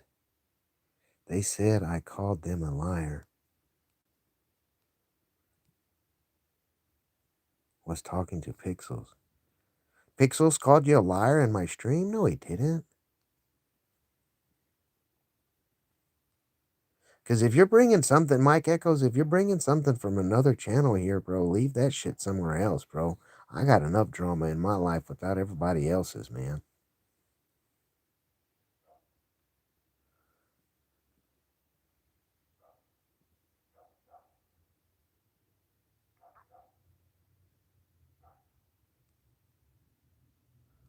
I don't know. Oh, y'all are talking to each other.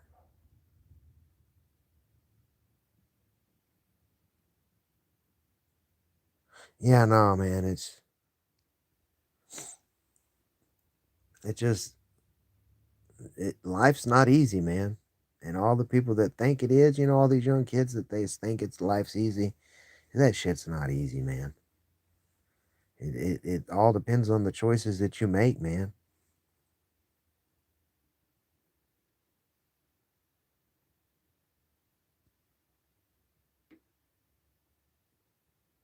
It says, remembering my last job was like reading people and sorry they weren't trying to help you.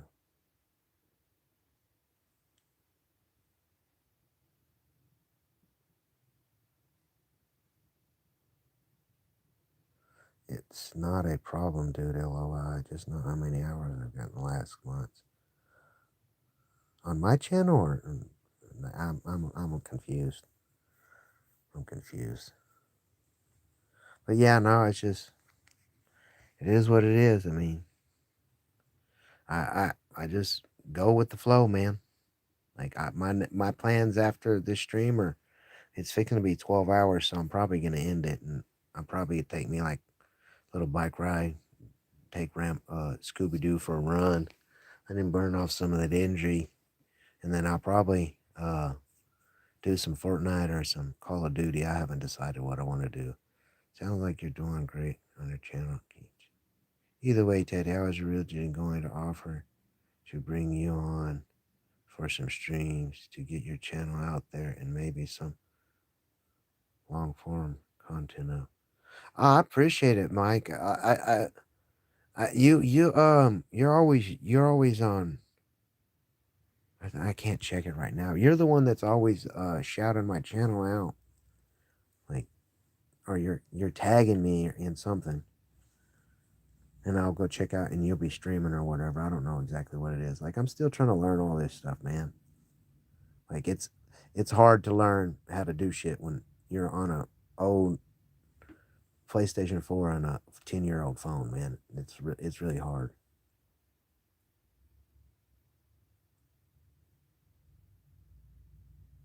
Like, are you talking about buying me art for PS5? I don't even own a PS5, bro. I need to get a PS5. I need my shoulder fixed, dude. That's like number one priority on my list is shoulder fixed. Second priority is get monetized on YouTube. And if I can get my shoulder fixed, then I can get a job and I won't have to worry about getting monetized on YouTube. But then I'll still be able to keep, pursuing the YouTube deal as a side deal. But like right now, like that's what I need, man. I need watch time hours. I need people to watch my stuff. Like I average one viewer a stream, and that viewer's me. Like, dude, I like if I could, man. I like right. Like, there's people that I would love to help. Pixels. There's people that's helped me throughout my life that I don't even know where they're at in the world today. But if I had the ways to find them and the means to help them and give them whatever they want, I would. Like, there's people that's helped me that didn't even know me, the completely fucking strange, just complete strangers. Never met me in my life, heard my story, and helped me out. I had this couple help me out just because I had a dog. They didn't want to help me, they wanted to help my dog. And in order to help my dog, they had to help me. Isn't that wild? People knew I was homeless, living in my van, but they didn't want to offer me a place to stay, but they wanted to offer my dog a place to stay. Oh, we could take your dog for you and take care of your dog for you. Like, no, you can't. No, you can't. My dog ain't going nowhere without me. And Mary Jane, she wouldn't. Like, if, when I went to West Texas the first time and I left my dog with my mom, like, my Mary Jane knew my mom. My mom could not get Mary Jane to eat for 2 weeks. She wouldn't eat. She just sat there and mourned for me.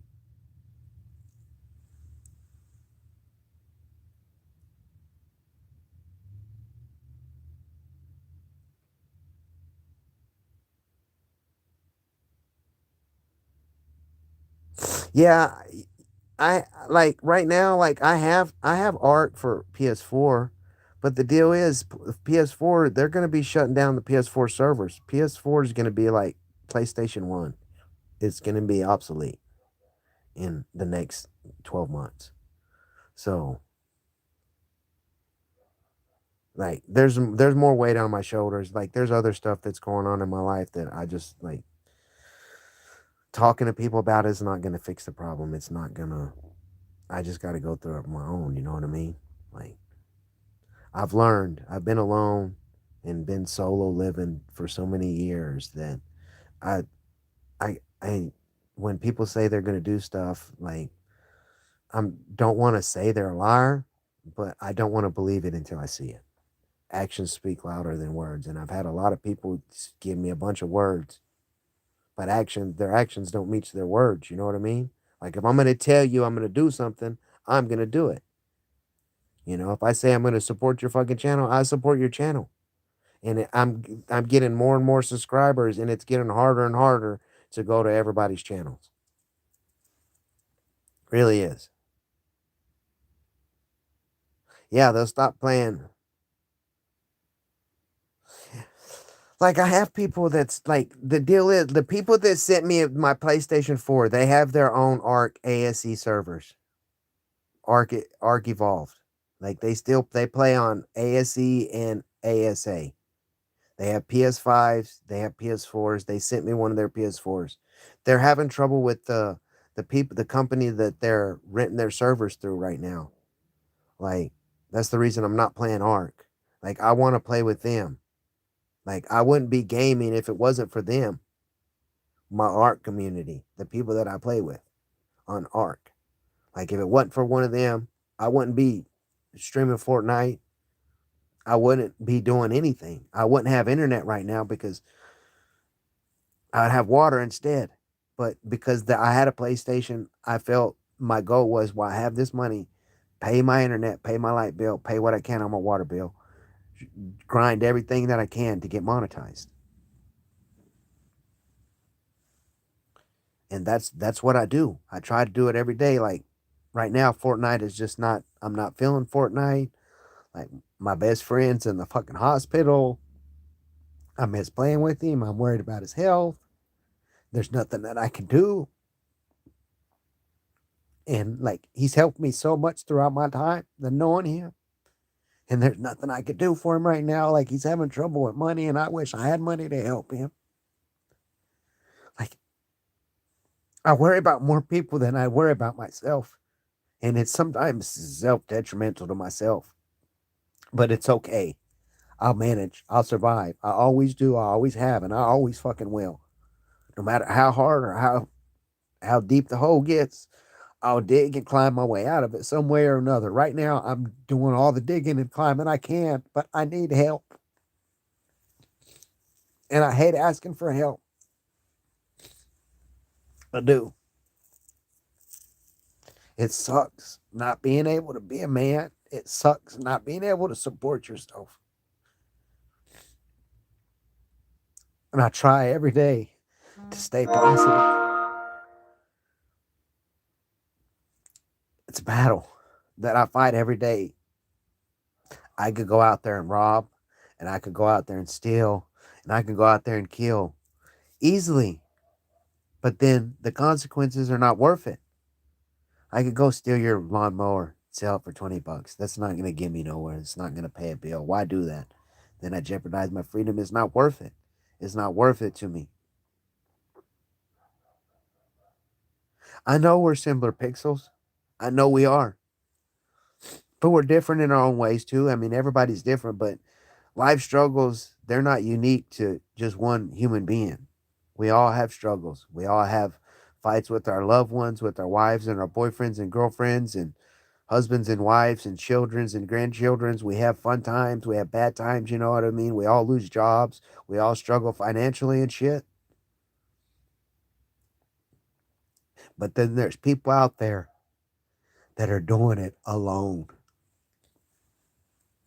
And it's hard. And sometimes the pressure is just too much.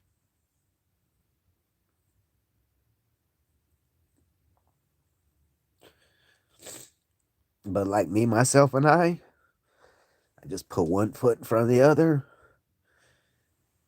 and keep trying to move forward. Even though I'm sliding backwards faster than I'm walking forwards. I know taking the others is wrong, so I don't do it. But at a point in time, I would. Right now, at this time of my life, I'm not gonna lie. I would go steal something. I'm gonna go to the grocery store and I'm gonna steal food if it comes to it. It ain't came to that yet. I don't need your TV. There's nothing that anybody's materialistic things that they have out there that I want. There's nothing that I want from like when I go to your house, I'm there to see you and hang out with you, man. I'm not scoping your shit out. Like every time I bring someone to my house, they're like, "Ooh, you got a nice TV. You got na na na na na." Next thing you know, my house is broken into as soon as I'm on a job site working somewhere. So I don't bring no one to my house. You can, yeah. What's the song? I'll look it up right now on YouTube. But that's all I'm listening to music right now in this here. Today I just woke up and I didn't feel like this is where I'm at right now. You know, it's like I average 18 hours a day watching subscribers shit, YouTube channels, their content, whatever. And then I spend a little bit of time doing my thing. I'm to the point and I don't like it makes me feel like a bad person, a shitty person whenever I think this way. It's like I wanna I don't want to go to anybody's channel unless I see them at mine. But that's not the golden rule, man. That's not my channel's motto. That's not do unto others as you want done unto yourself. You know, I don't. It's not do to others as they do to you. It's do unto others as you want done unto yourself. I want people to support me, so I'm gonna support people. It's getting harder and harder to do, but I do it. Today I'm gonna take a break from. I may pop in a few people's channels and stuff, but like I was telling myself yesterday, Teddy, you need to take a break. Like, can you get it to where your YouTube watch time hours are at zero for one day, just one day? Yeah, but see, if I click on that right now, Pixels, it's good. Like I'm on my phone right now. Like I don't even know how to like all I could do is scroll chat up and down. Like I don't like if I click on that, it's gonna end the stream. That's why I was saying, could you tell me what the song is? Cause like literally, dude, I'm all I have to do is type it in, bro, and I could go up there and you tell me whatever it is, whatever song, whoever sings it or whatever, and I could just say go up here and I could press this button, and I could say Pixel's YouTube channel. And boom, it'll bring you up. You know what I mean, or whatever song and then I can actually listen to it here. I've seen you do some recent streams on your phone, and I'm in the same situation. Like I'm streaming from my phone right now. Falling, it's falling in reverse. Watch the world burn. It's falling in reverse. Watch the world burn is the name of the song.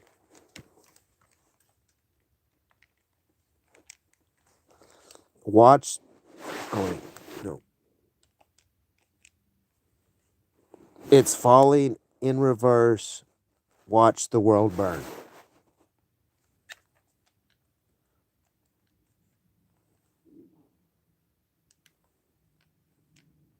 It's falling in reverse. The world will burn.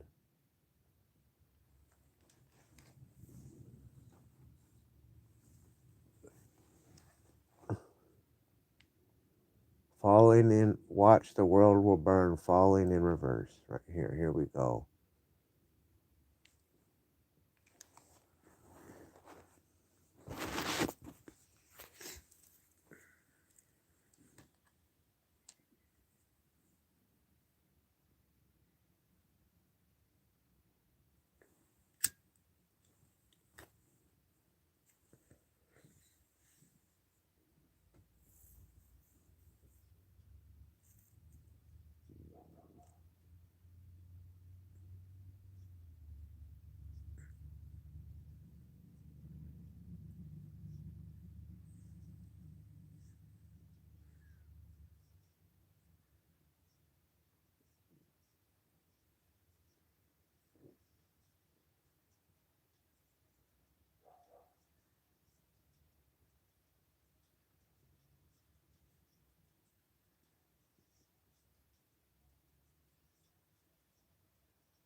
I want to hear that part again.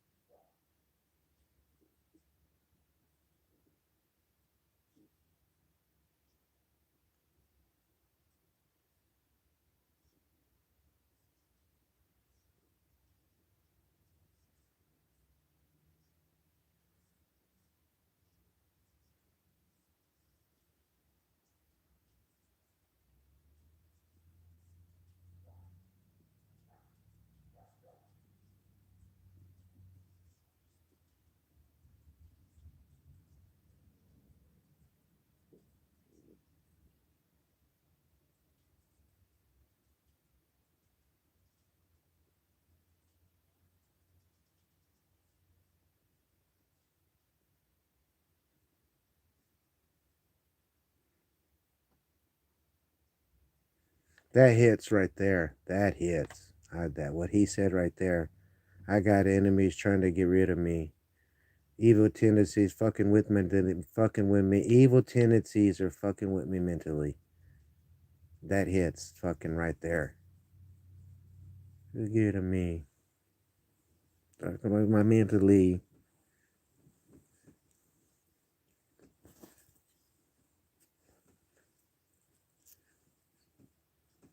I've been to places that you never want to go. That is so fucking true.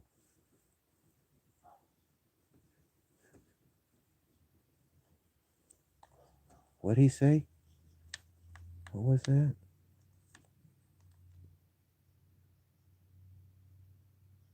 You're not a friend of me. Places that you never want to go. People in it everywhere you know. I got people on dirt. Is that what he said? I got people. What he said that you never want to go. I got dirt on people, but they act like they don't know. What? What'd he say?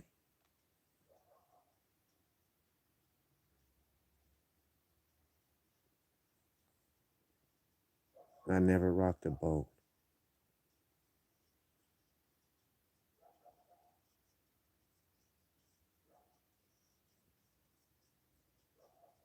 Yeah, somebody send me some positive energy, please. What's he saying? Wait. That boy goes fast.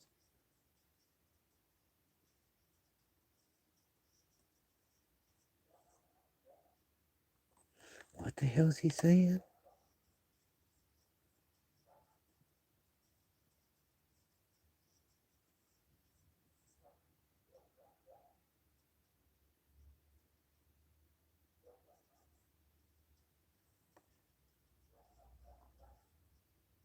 Boy, that boy got some fucking bars.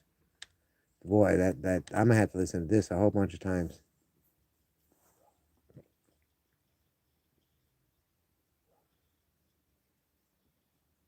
Right there, that's my Uncle Tony, the one that I took care of. And then that's my Uncle Jeff. And then that's my cousin Landon. All passed away. Rest in peace. The missiles falling from the sky. What did he say? Missiles fall from the sky? What?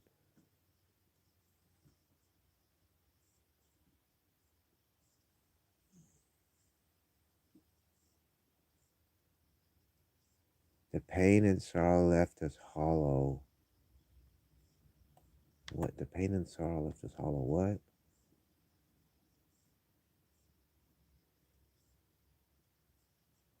Here today, but gone tomorrow. The pain inside is the fuel that drives. Wow. That's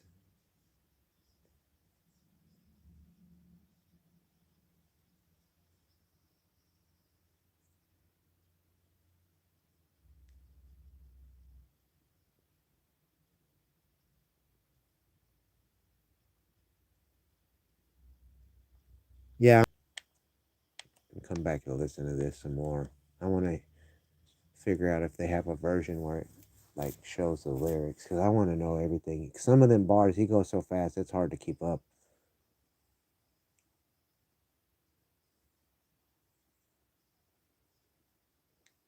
break the fucking chains. What did he say? Break the chains. What? Fear keeps you alive. Break the fucking chains. Take back your life. Is that what he's saying?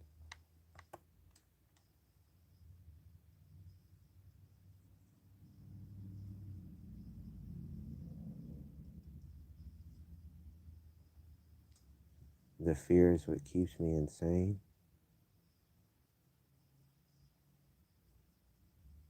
Break the chains. Take the pain away. Yeah, that's something there, Pixels.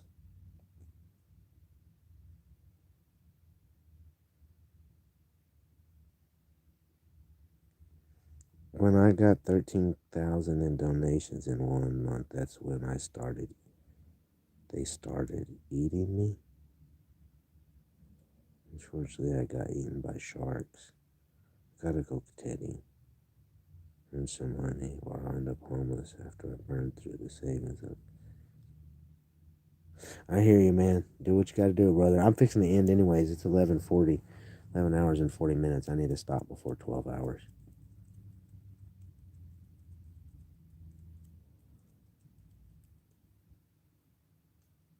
I'm not gonna join any discords. I never will.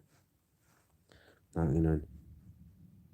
I'm not a fan of discords. I'm not a fan of Streamlabs and stuff like that. Like, I've been on channels to where they use that shit in a negative way.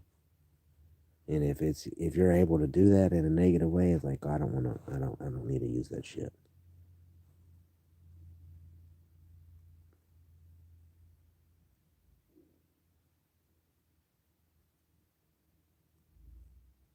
Yeah, but you got your son around you though, Pixels, man. You got your son and your daughters and stuff around you, dude. I don't got nobody, bro. Like, nobody. It's just me. Like, if I don't do it, then they don't get done. Whoop, everybody.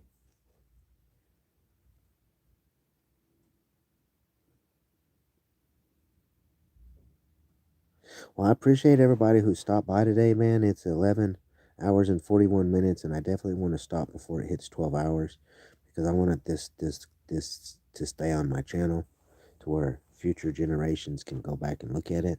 I can go back and look at it. Like, I go back and look at some of my stuff, and I can actually, like, when I'm playing certain games or I'm doing something with people, like, and I'm like, it's been a couple years ago or 3 or 4 years ago, I was playing with them people or whatever, like, I can, as I'm watching the game, I can, like, see my mental health, how it was in that game.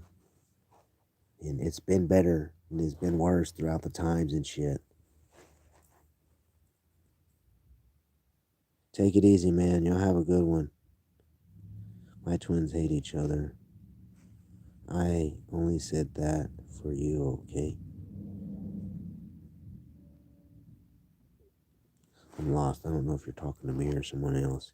But everybody, I appreciate everybody. Pixels, Mike Echoes, some of them new people that came in here. I don't even know what their name was. They didn't stay long. No one ever does. I don't ever expect anybody to stay. I don't even expect anybody to come when they show up. But half the time I don't even see them. Dang, y'all was going off there for a minute, wasn't y'all? Who else? It was Vamps I was talking to earlier. I need to go back. Yeah, I need to end this stream. Like, I need to end it real quick. And that was Vamps, and who else popped in here? I know V popped in here. Lucy popped in here. My boy Reese popped in here. Noonie Noon popped in here. Rose. Hey, Tone. Like, I know who Rose is. I'm subscribed. V, I know who that is. Some of them other, like, some of these people are new. I'm gonna have to go and check their channels and see, subscribe to them. Frostbite Dragon, I don't know who that is. I guess that's when I was laying down and it was cold this morning. Well, I appreciate everybody stopping by, man. I didn't post this, I don't want anyone to feel sorry for him or anything. You're gonna get Teddy. 100% me. Good, bad, happy, sad. Just, you're gonna get whatever I am that day. That's what you're getting. I wish the best for everybody. And when I say I wish everyone lives long, prosperous, happy, and healthy lives, and all their dreams and wishes come true. I genuinely mean that. I wish all homelessness would end. I wish there wasn't people out there starving. I wish, parents was better parents and grandparents was better parents and kids was better kids and we all was happy and got along. But that's just not the reality of the world. Everybody's everybody's out for themselves. 100%. Everyone is out for themselves. You know, when it comes down to survival, you're not thinking about no one but yourself. And right now, like, I try to think of everybody else, but my headset is, I need to think about that guy right there that y'all see. I need to put him first. I need to put him before y'all, before anything else. And that's one of my biggest flaws is it's hard for me to put myself first because I know there's someone out there in a worse situation than I am. I'm thankful for what I have. I'm thankful I have power. I'm thankful I have food. Thankful I have a community that helps support me. And I understand that y'all all have lives and y'all all have responsibilities and your own worries in your life to worry about. And I may be a thought that don't even pop up in your head. That's okay. I understand. I'd rather you worry about your real life problems and real life situations than worrying about me. Some way, somehow, I'll get by. I have, and I always will. If I stress about it, it never happens. If I just go with it, it happens. Like I wasn't for sure when I was gonna get a new PlayStation. Then out the blue, a subscriber sent me one. That blew my fucking mind away. Like my headset's going bad. I was watching a subscriber the other day, and they was doing drawings and giveaway and shit. And I purposely went to the stream late, so hoping that everything was given away, that other people got all the gifts and everything. I was not there for gifts. I'm there to support that guy in his channel. And I want a pair of Turtle Beach headsets. I told him I didn't want it, but everyone's like, no, Teddy, you wanted it, yours. You just accept it. Like people giving me stuff, and I'm not used to people helping me. And so it's a strange feeling when people do. I always think that they want something in return. I was raised by a parent that everything you did, there was something expected. And I try to break that habit, you know what I mean? Like I don't want to be that person. But it's there, you know what I mean? I was raised like that. So I hope y'all have a wonderful evening, afternoon, or morning. And I hope all your dreams and wishes come true. Thank y'all for stopping by. Thank y'all for being the shoulder for me to vent on. I appreciate it.